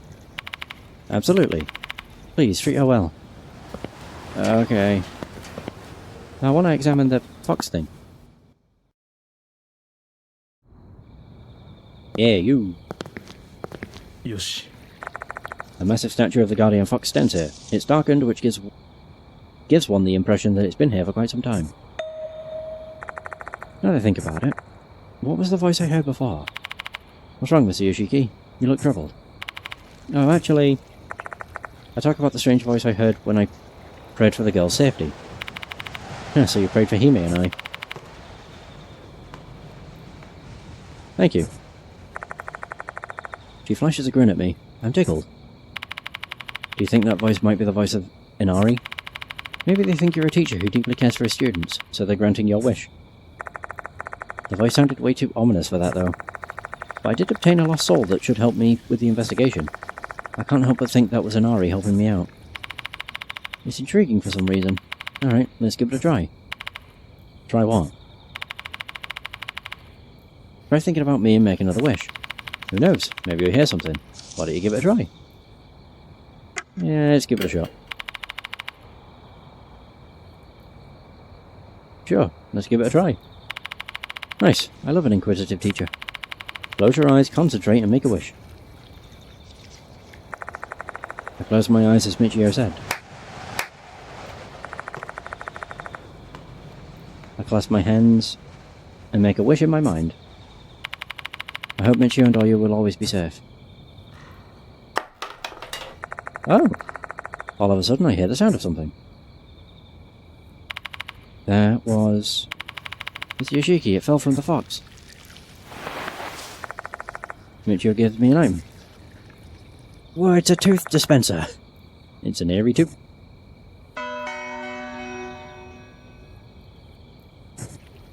Nice. It really worked. Yeah. I didn't hear any voice though. I wonder why. Well, who knows. Let's go!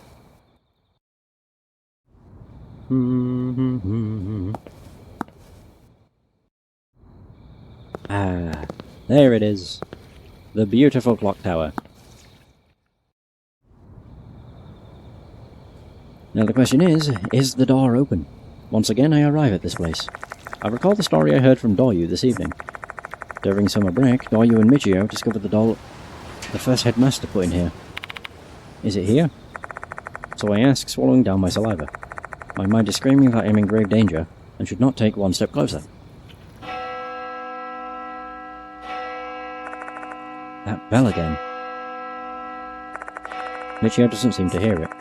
I really am the only one who can hear it. I'm blessed. The bell stops ringing. What's wrong? Nothing. Let's go.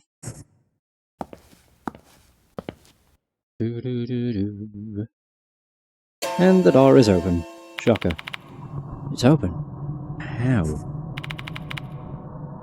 This is our chance. Let's use this chance to solve the mystery of the clock tower. Yeah, sure.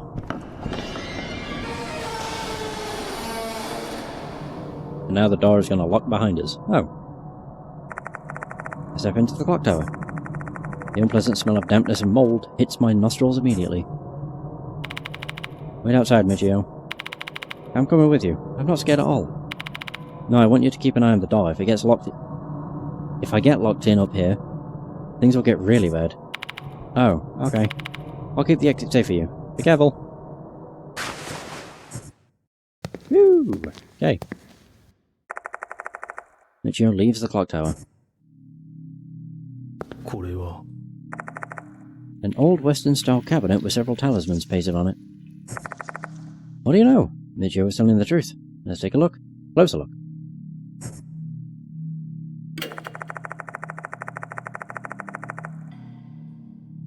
There's a drawing of a centipede on the talisman, just like in the photo from the book. These talismans seem to be sealing something sinister inside. However, a plank is preventing me from opening the door. I need to get rid of it first. Well, yeah.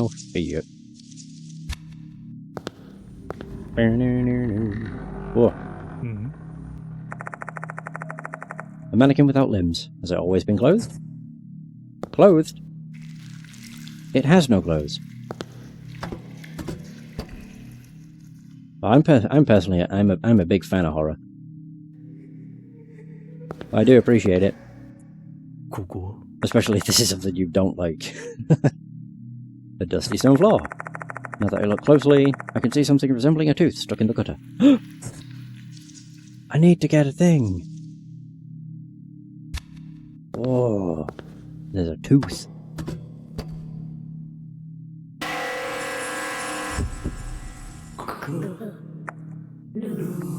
Kill. Yep. Well, who was that? Oh gee, I wonder.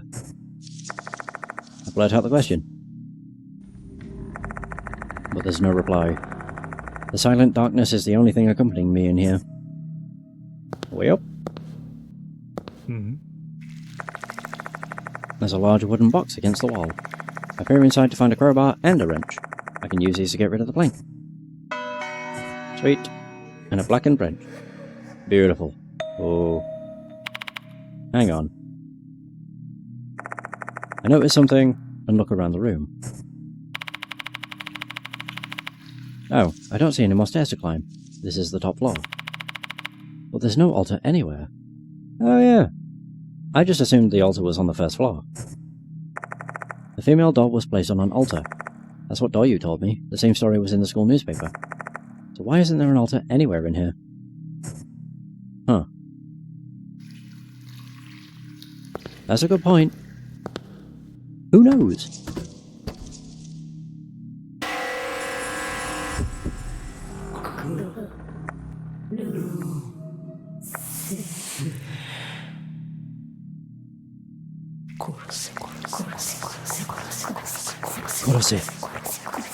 Safe horror movie. I don't have one. I like horror games. I genuinely don't really like many films. It's not that I don't like them, I just don't watch many films. Oh my god, shut up. Despite my pleading yells for the unknown entity to stop their oral torture, the voice continues on. It feels like there are insects crawling inside my head as it drones on and on. Ugh. Kill, you said. What do you want me to kill? Killing nothing. A dusty stone floor. Oh yeah, I can get the tooth.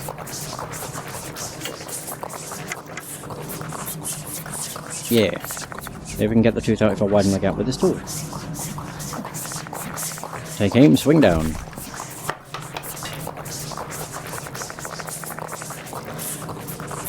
The gap's widening. The tooth is free.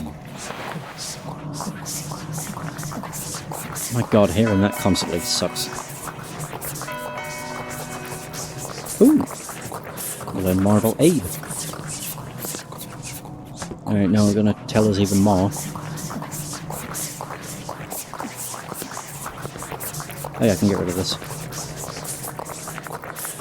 A cabinet of talismans, pasted on it, with a plank nailed over the door. Any horror game series I'd recommend. Fear. Fear's pretty dope. God, I'm trying to think of horror games that have genuinely made me feel very uncomfortable, but none of them come to mind.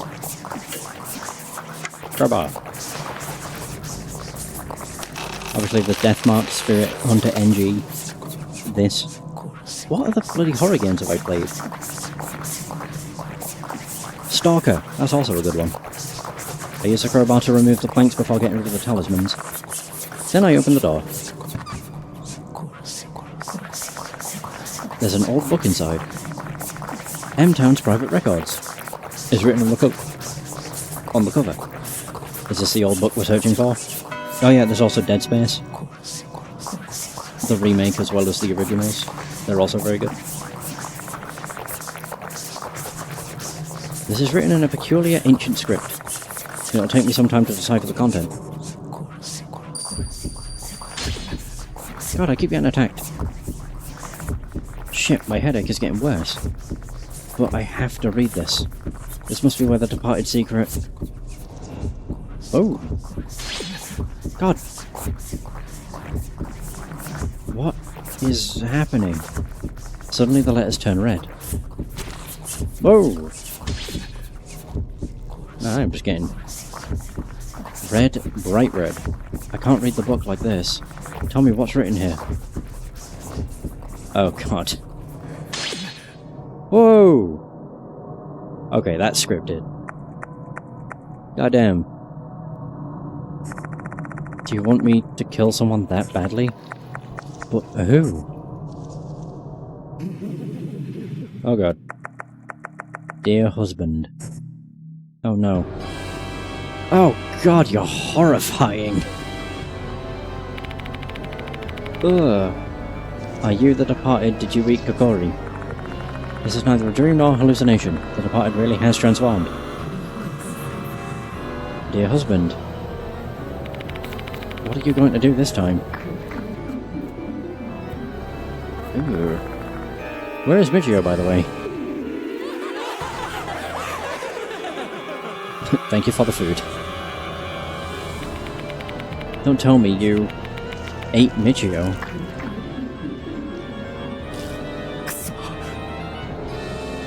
Ooh.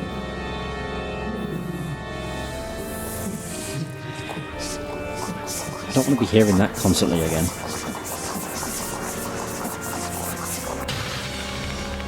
Kill who? You've killed so many people already. What the hell do you want me to kill? I only have 1 health.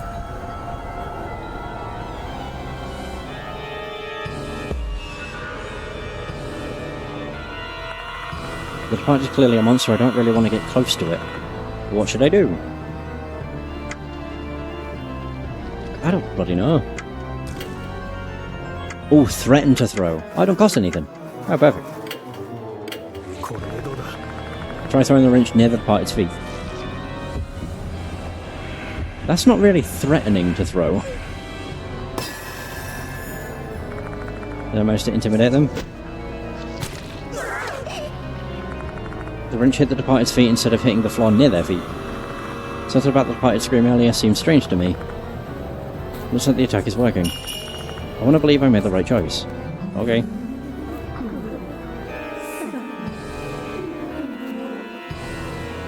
Dear husband. Don't get closer. Oh, it's so gross.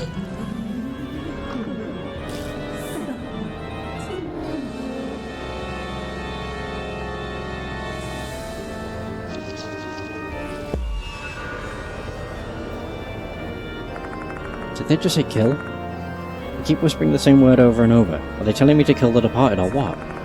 Does the departed want me to kill them? Large crowbar. Take a defensive stance.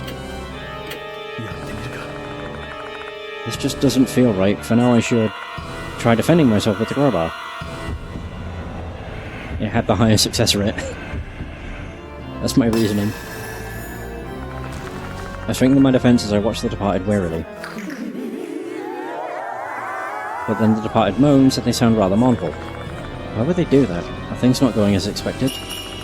Did I make the right choice? I survived! Yay! What are you gonna do to me, you bastard? The airy voice has sent the world careening on its side. I'm so dizzy I can't even tell if I'm still standing. Go away, you weird spider bitch. My head is killing me. Darkness surrounds my vision, all I can hear are the departed's murmurs. If you want me to kill so badly, I feel this indescribable, overwhelming urge to kill. My consciousness is fading, and I pass out.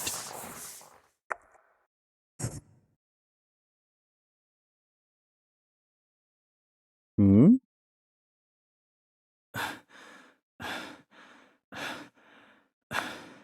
Why?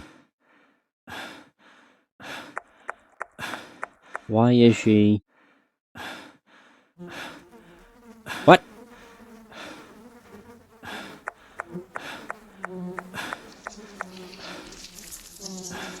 On the floor... Wait, whoa, what? Bugs. There's a large swarm of bugs. Hey, I didn't hit them. I mean, I did. I threw the wrench. The bloody body is covered in bugs. You heard my wish, dear husband. You killed she who was close to you. That's why it was constantly telling me to say kill. Oh, damn. Don't tell me. I was controlled by the departed. Oh no! So I would have... Okay, this isn't something that I chose to actively do. Then I...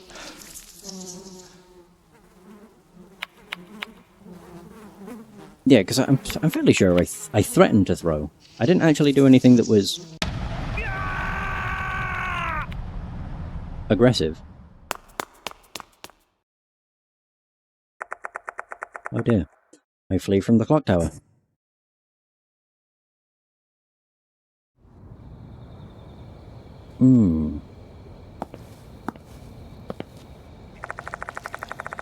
I threatened and defended. Oh. Yeah, so I didn't do anything.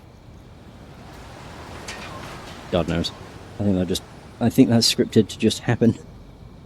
I roam about aimlessly with the crowbar in hand. I was being controlled and attacked the spirit in front of me. But it wasn't a spirit, it was Michio, even though my eyes saw the departed. There. Oh, hi. Mr. Yoshiki, what's going on? What are you doing with that bloody crowbar? Are you? Why are you here? I was worried since Michio hasn't come home yet. Where is she? What happened, Mr. Yoshiki? Tell her the situation. At the clock tower, I was controlled by the departed. I attacked her with this crowbar. Huh? No way. I'm gonna go check. You don't want to see it. Or you do, I guess. Dahlia rushes over at the clock tower. Even though the departed might still be in there, I can't stop her from rushing inside. She returns after a while.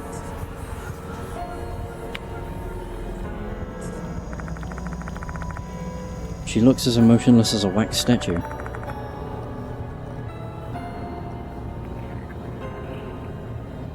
But her eyes are red and swollen. I saw her. She just stares at me, shell-shocked. She doesn't even cry or lash out at me. Her mind can't even process what she should do. Mr. Yoshiki? What are you gonna do now? Call an ambulance? Call the police? I don't bloody know. Ambulance. I mean, she's already dead. No, it's too late. She's not breathing, she has no pulse. Call the police? I don't think they'll believe you if you tell them you were being controlled by the departed.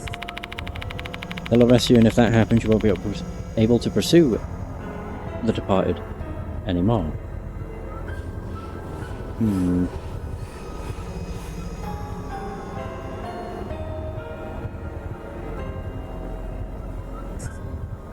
fact, call the headmaster then. Jeez.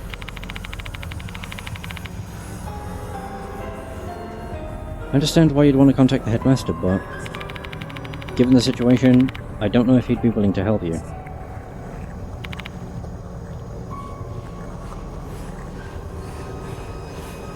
Doryu, what do you want me to do? Huh? Can I ask you to decide for me, please? It's a cowardly move, I know, but I also fear my own judgment now. What if I'm still under the departed's control?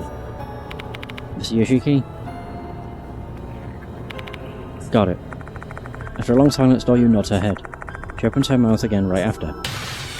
Follow me! Okay.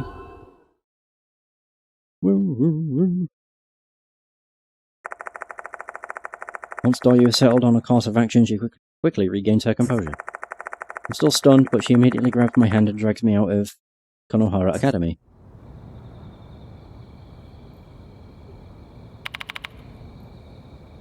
Can you drive? Yeah. We better head to your home first and come up with a plan there. Okay.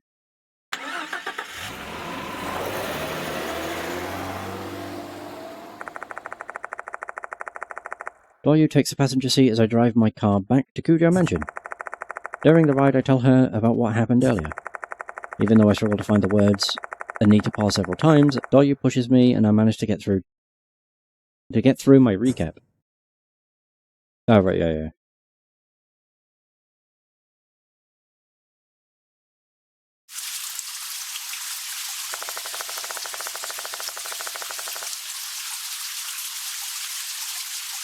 Once we arrive at the mansion, I take off my sweat-soaked shirt and take a hot shower. Or in Doryu's words, I warm my body up and calm my mind down. Her firm attitude and language remind me of my late sister. My sister often tried to whip me into shape and scolded me for being lazy.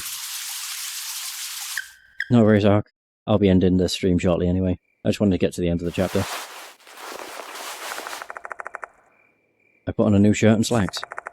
I may have washed off the blood, but there's no way to cleanse the bloody truth. I'm coming in.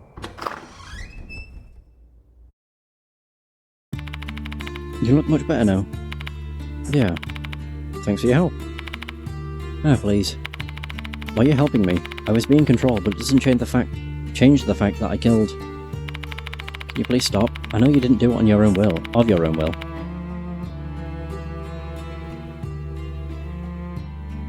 Weren't you fighting the departed? That's what I thought. But it turned out it wasn't the departed. Miss Yoshiki? Yeah, I'm gonna say I feel it'll be enough for a stream, especially if I'm beating the game, doing the true ending. So, yeah, it'll be fine. If you truly care for Michio, then please avenge her. That's what I wish, and I'm sure Michio would feel the same. I want to do that, but there's a corpse in the clock tower. If someone discovers it, then it'll be fine. It's on school grounds. If the departed is involved, her corpse should disappear. She may be right. The departed probably doesn't want me to be arrested and barred from the school grounds. They're as cunning as a human. Everything that's happened so far is probably all part of their master plan.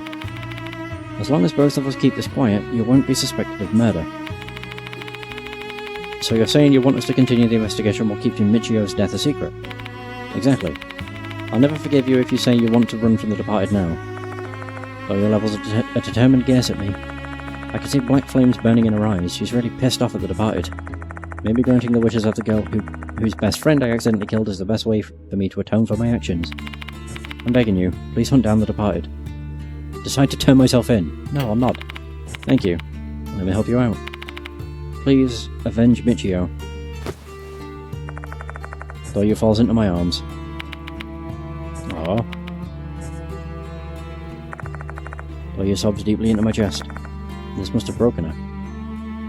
I mean, her best friend has just died. A girl who lost her best friend and now feels like she's been left all alone in this world. This wound will never heal. If there's one reason I'm still on this earth, it must be that I'm intended to bring an end to this cursed chaos and bring her some relief. Hey, there we go. Woo! That's what I was waiting for. Bitchin'.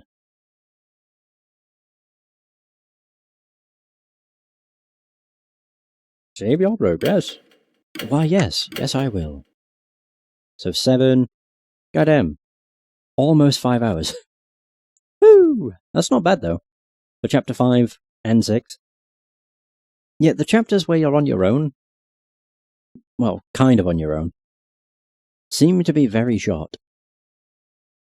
Yeah, it took 3.5 hours, so it's been like an hour and 15 minutes for Chapter 6. Not bad. It should just load up as normal. Ooh. Stop.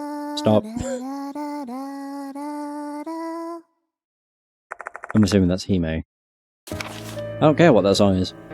Because that is going to be the end of the session. Thank you so much for watching. I hope you've enjoyed. And until next time, take care. And for those who stopped by the stream, thanks for stopping by. It's much appreciated. Have a good day, and I'll see you next stream.